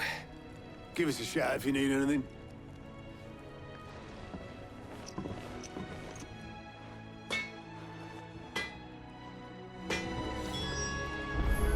Clive. To a bloody riddance.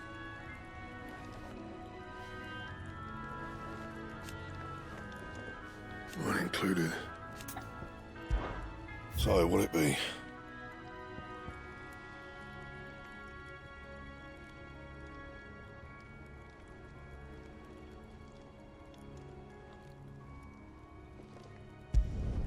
Should last you a good while.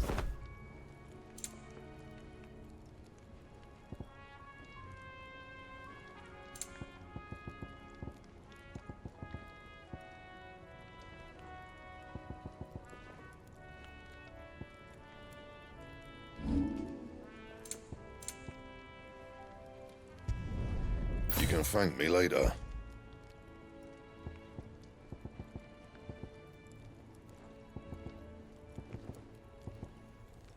And?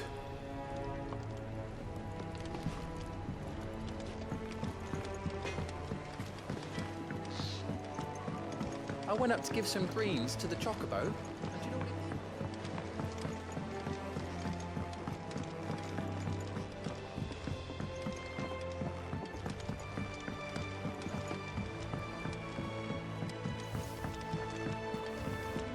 Editors started reading books that don't have any pictures in.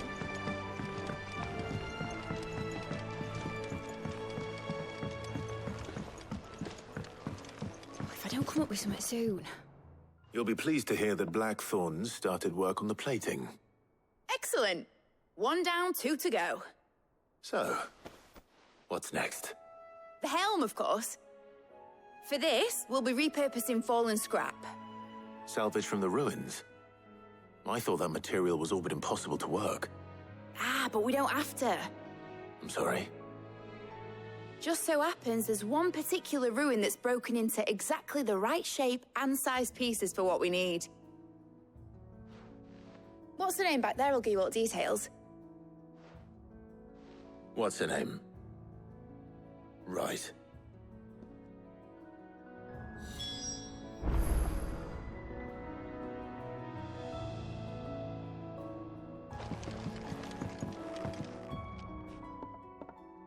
Oh, Sid, is this about the helm?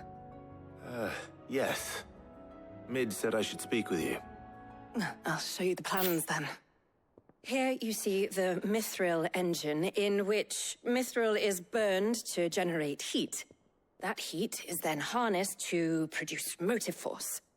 Excess heat is dealt with by means of the thermal displacement stack, which disperses it into the surrounding air. Now, were we to rely on thermal plating alone to achieve this effect, the rate of excess heat buildup would far exceed the displacement coefficient of the plating. In other words, the reactor would overheat and eventually explode. This is where the helm comes in.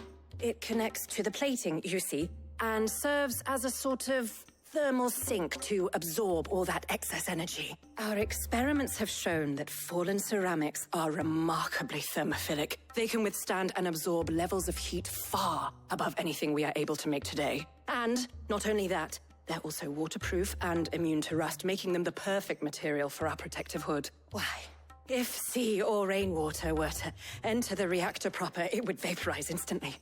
The forces produced would tear the ship from stern to... You can stop there. I understand. Mid said we might be able to use parts of a fallen ruin.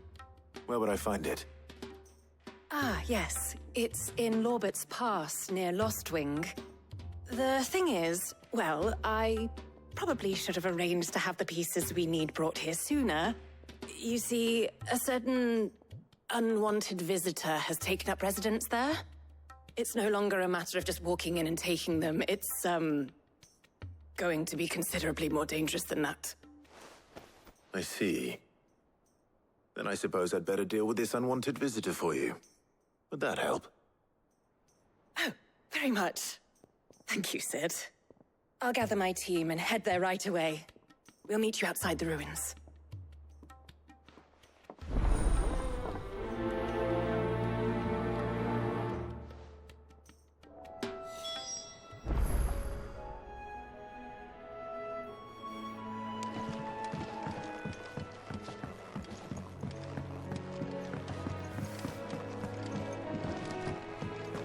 think Mid might need some help tidying up.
Well, don't just stand there gawping.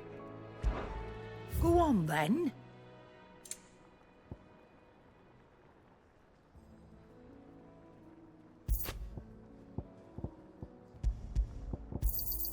You'll not find a better price than that.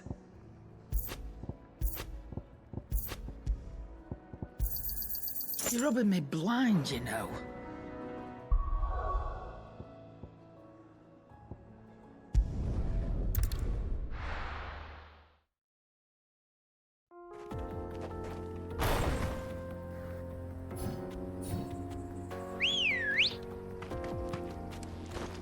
Good girl. Yeah!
Never seen troops amassing at every border.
Take a sniff, good Now, sir. Dusan, I know you're keeping... Oh, where did all the men of the lot go? Plates and pots!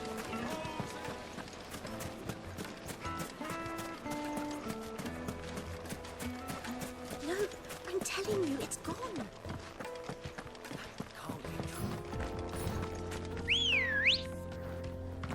Come on.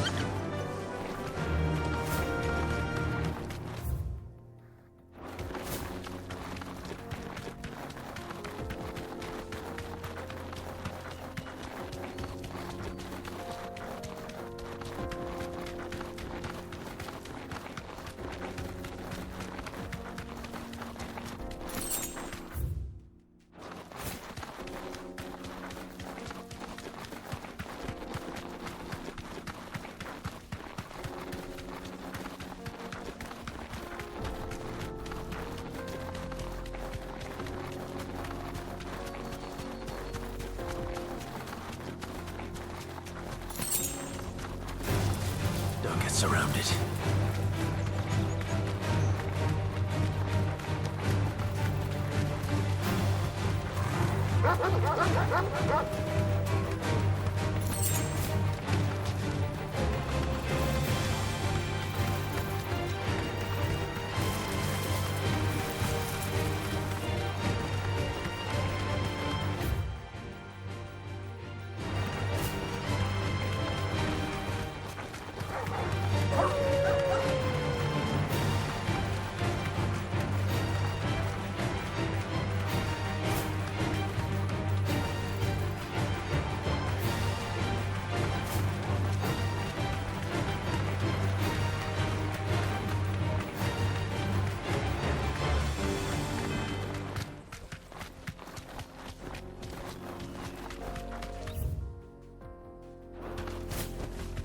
You deserve a rest.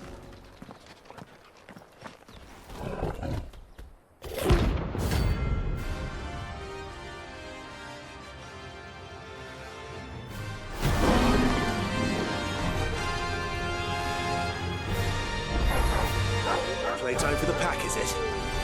Let me introduce you to mine.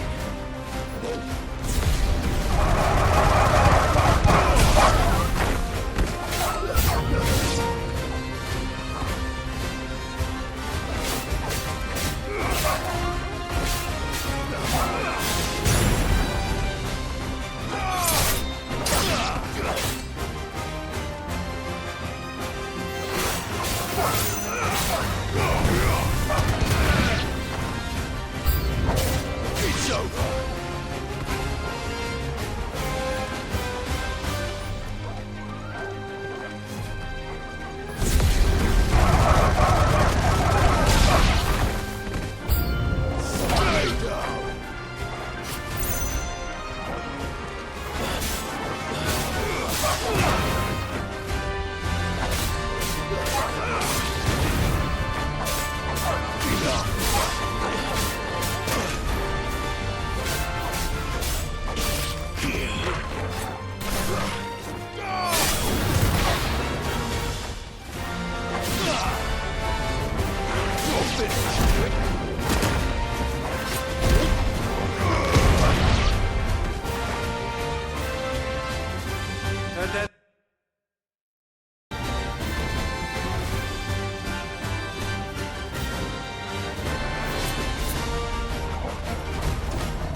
That wasn't too bad, was it, Torgal?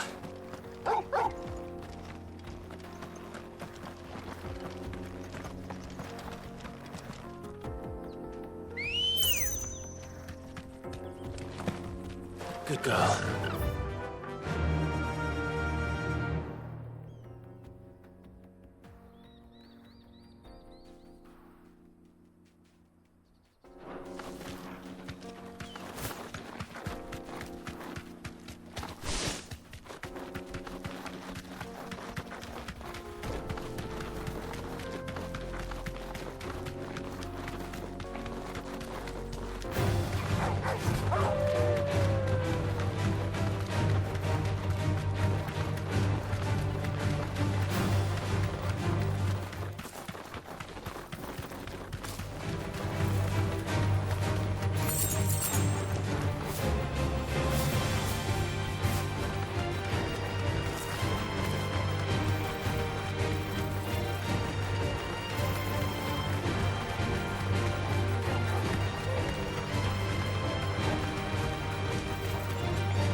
Enough of you, are there?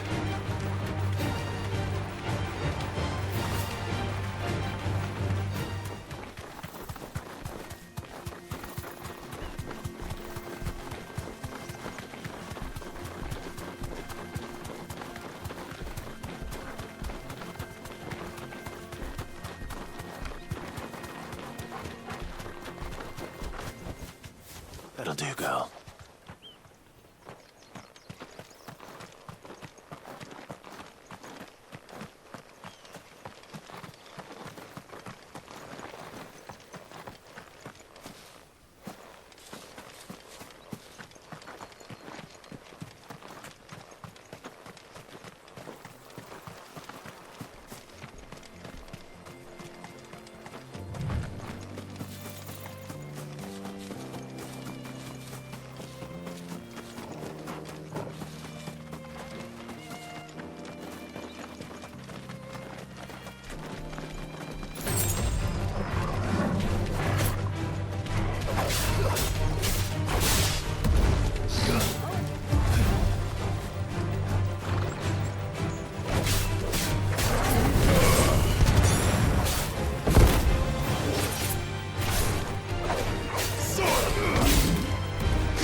Peace at last.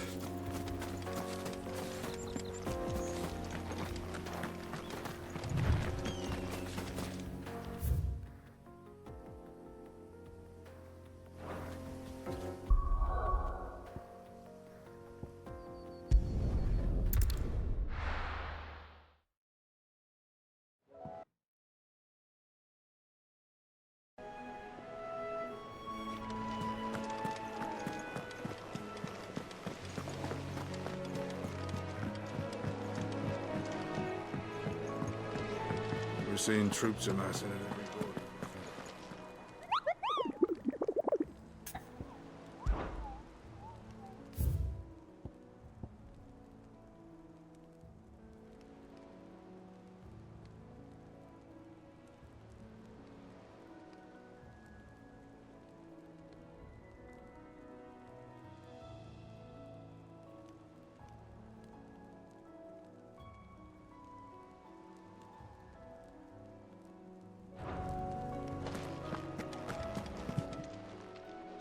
Oh, I wasn't expecting you back so soon.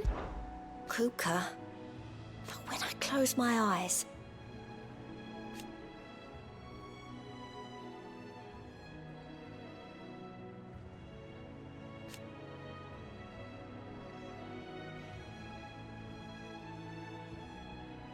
Only I don't know how. I wish you were here.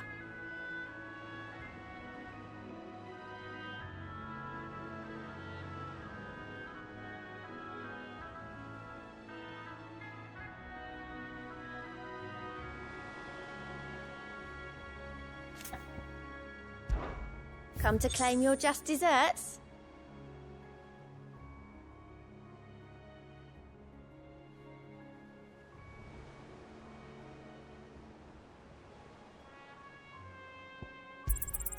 You earned this.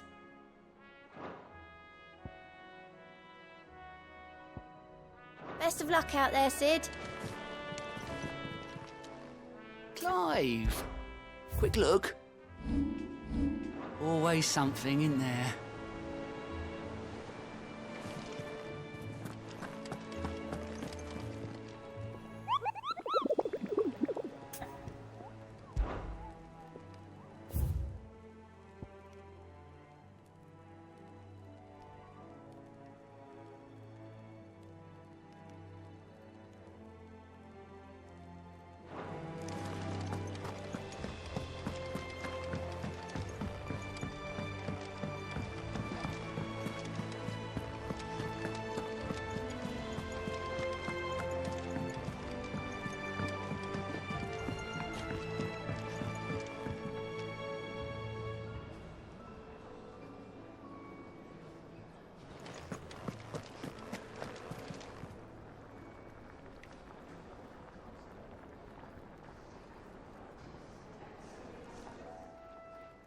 Well, don't just stand there gawping.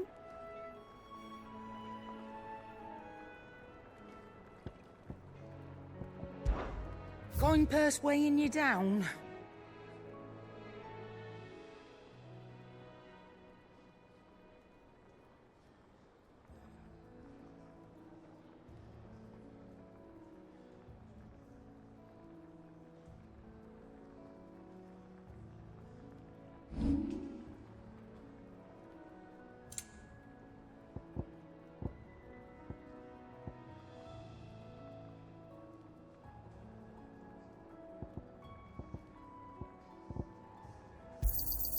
And be thankful you got that much. You got out else?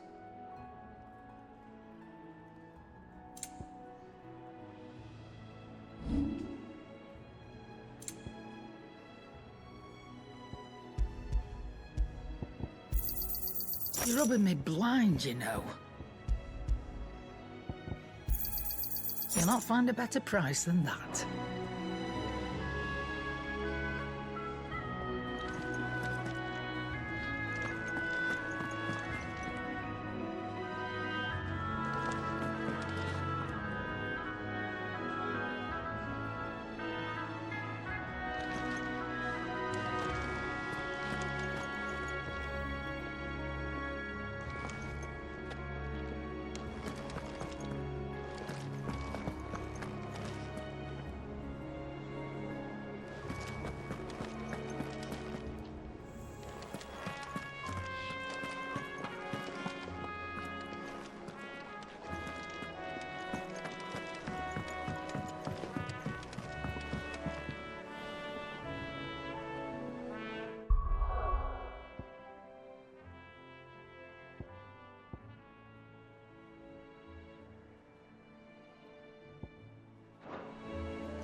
Come on.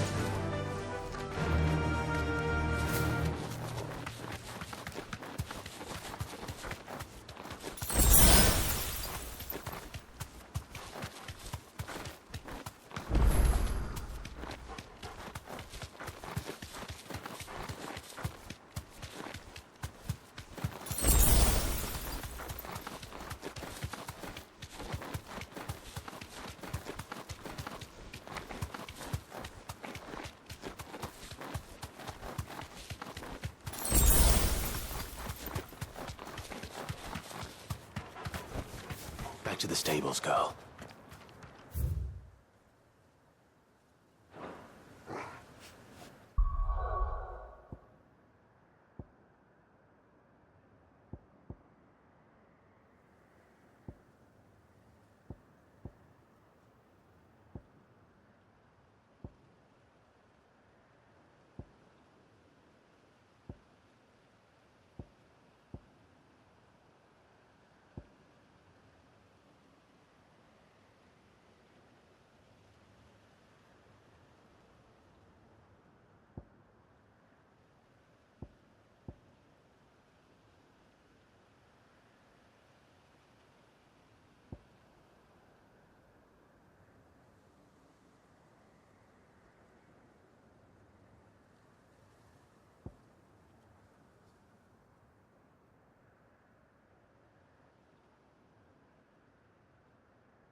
I'll be taking you all to a storehouse in the Bales. Leave anything you don't need behind.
If you're ready, we leave at once.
Oh, there you are, Sid. Thanks so much for coming. The, ruins are just over there, as is the creature I told you about, I'd imagine. Would you mind? Of course. I'll be right back.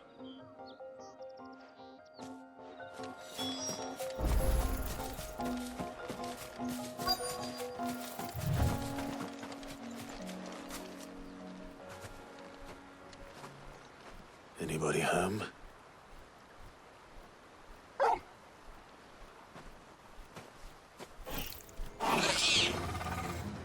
This must be our unwanted visitor.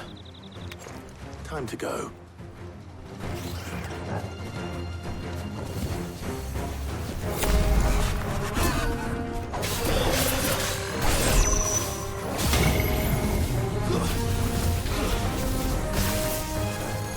I can't go on.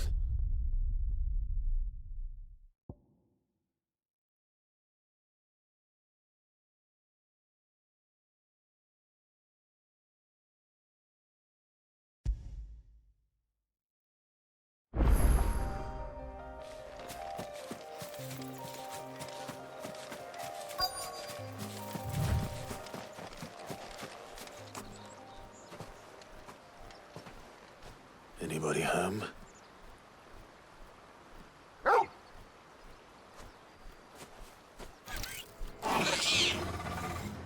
This must be our unwanted visitor.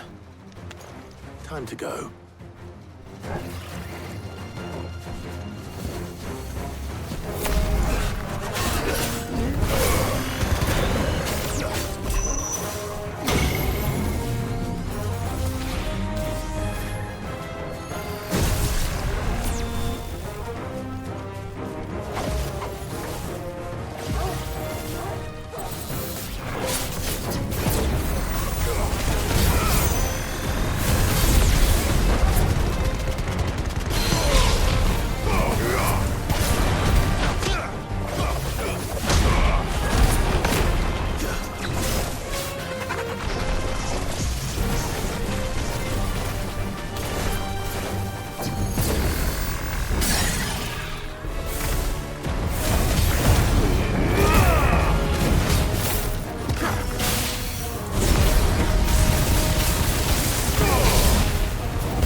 The things I do for you, Mid.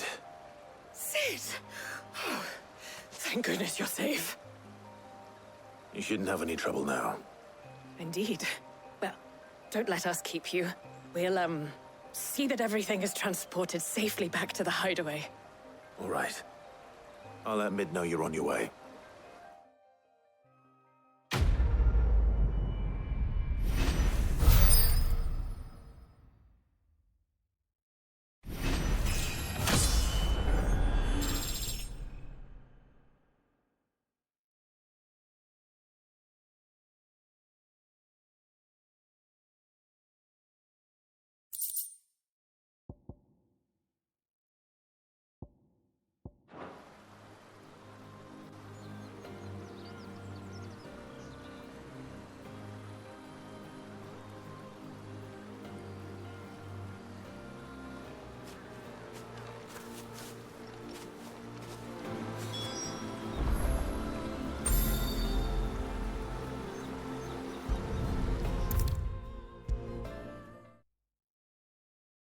I don't come up with something soon. Mid. Helena has recovered the material for the helm. She'll be along shortly. Excellent. Another job well done. And just one remaining. Right. Right, the shielding. This one's a bit of a bugger. How so? The plating's enough to stop the engines going pop, but those things will still be spitting out enough fire to set the rest of the ship ablaze. Which is why you need proper shielding. A prison for the dragon's breath that's blazing away inside. I thought a triple thick layer of tempered steel might do it. Or more of the stuff that the Fallen use, but they'd both be too heavy. The helm and the plating are bulky enough as it is. Add any more weight and the whole ship would be at the bottom of the briny before we'd even started. I need something light. But I've racked my brains and I just can't think what would do it. Well, if I were in need of obscure knowledge, I know whose counsel I would seek. Harpocrates. Tomes? Yeah, well, I'd thought of that, obviously. I've got all the details written down here. Can you take this to him, see what he makes of it? Right away.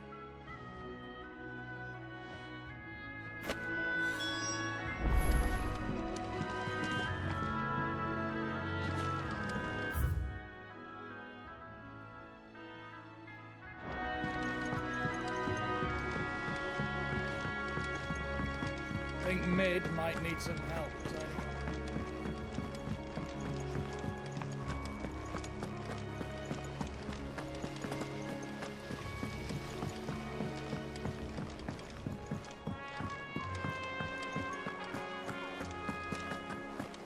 We're seeing troops amassing everywhere.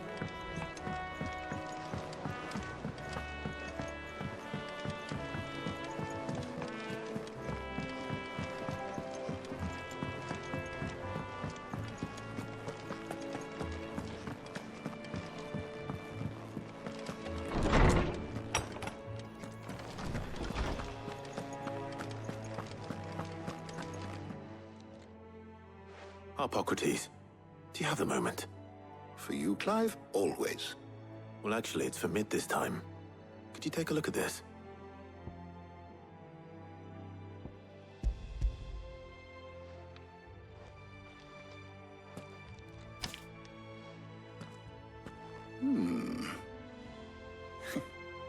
Shielding for a mithril engine. Whatever will that girl think of next? And what are these notes around the edges? She has some specific requirements for the materials. The shielding needs to be able to resist extreme heat on the inside, and yet remain cool enough on the outside not to set the ship alight, while also being light enough not to sink it. As you can imagine, she's struggling to find anything that meets her needs. I see. I wondered if you might know of a solution, or if you might be able to search the records for one. Perhaps it is not a different material she requires, but a different approach. What do you mean? Consider the lake we have made our home. Its blighted waters eat away far more quickly than fresh water or even brine, at timber and steel alike. And yet, we have made a home here from those very materials nonetheless. We have. But Bardolph must varnish every board twice over to keep it from rotting. And Obelus complains that without a constant supply of pitch. I see. Early Gregorian histories speak of a preparation known as moon dew. It is said to be able to resist even the most ferocious flames. Before the dragoons tamed the worms and wyverns of the realm, nobles would daub their castle walls with it in order to guard against dragon fire. So if we could recreate it... It might be applied to some material or other in order to provide the protection Mid requires. As to how best to apply it and to what material, perhaps Bardolph and Obelus might be of assistance. I shall speak to them and see what wisdom they might have to offer. If you would be so kind as to procure the necessary ingredients, I shall discuss the specifics of how it might be most effectively put to use with our two friends. The knowledge of the past may yet prove useful to we of the modern era. Thank you, Harpocrates. And since you're asking others to help you, perhaps I should too.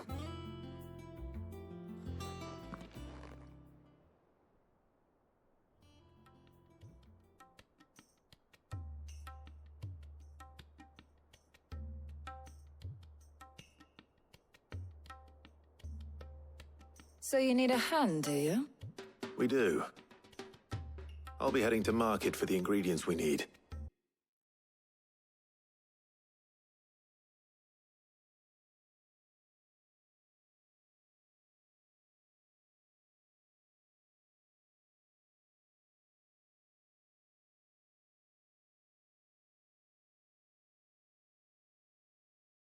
Fine young mind would prove indispensable in my research.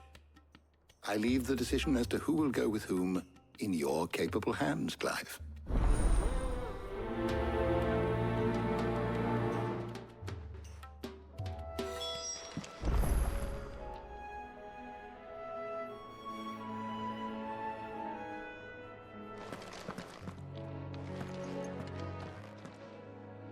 So, Clive, have you made your decision? Who will accompany you on your little excursion?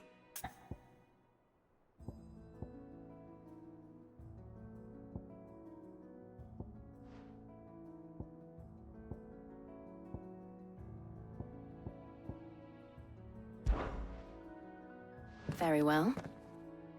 So then, what do we need to find? I have taken the liberty of preparing a list. Here. White chocobo eggs. Pepio nuts. Are you sure this list is right?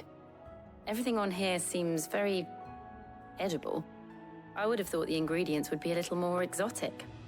Though these items may seem mundane, they have potent effects that are rarely exploited, effects for which they were once highly prized.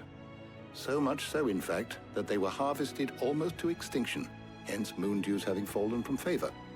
Now, of course, they can be obtained with ease. You should be able to find everything you need at the market in Northreach. Is that so? I've been meaning to visit Northreach anyway. I'll set out now. Join me there when you're ready. I will. Until then. You two enjoy yourselves.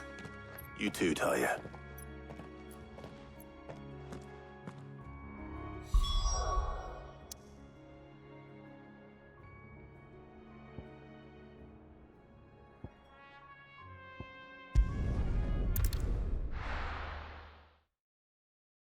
Now, where's Jill? Do you see anything you like?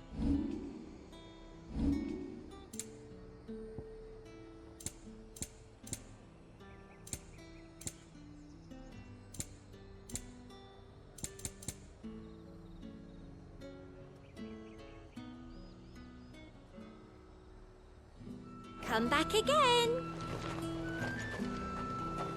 There's talk. Glassgate flood has finally sorry. All anyone ever wants anymore is great. How am I supposed to? You'll not find a peppermint in the bushel. How goes the hunt for ingredients? I've only just started. I'm sure everything we need is somewhere amongst all these stalls, though. Why don't we split up and see? We'll take a couple of ingredients each. All right. What am I looking for? How about you look for the Pepio nuts and some garlic? I'll find the other things we need. We can meet by the gate when we're finished.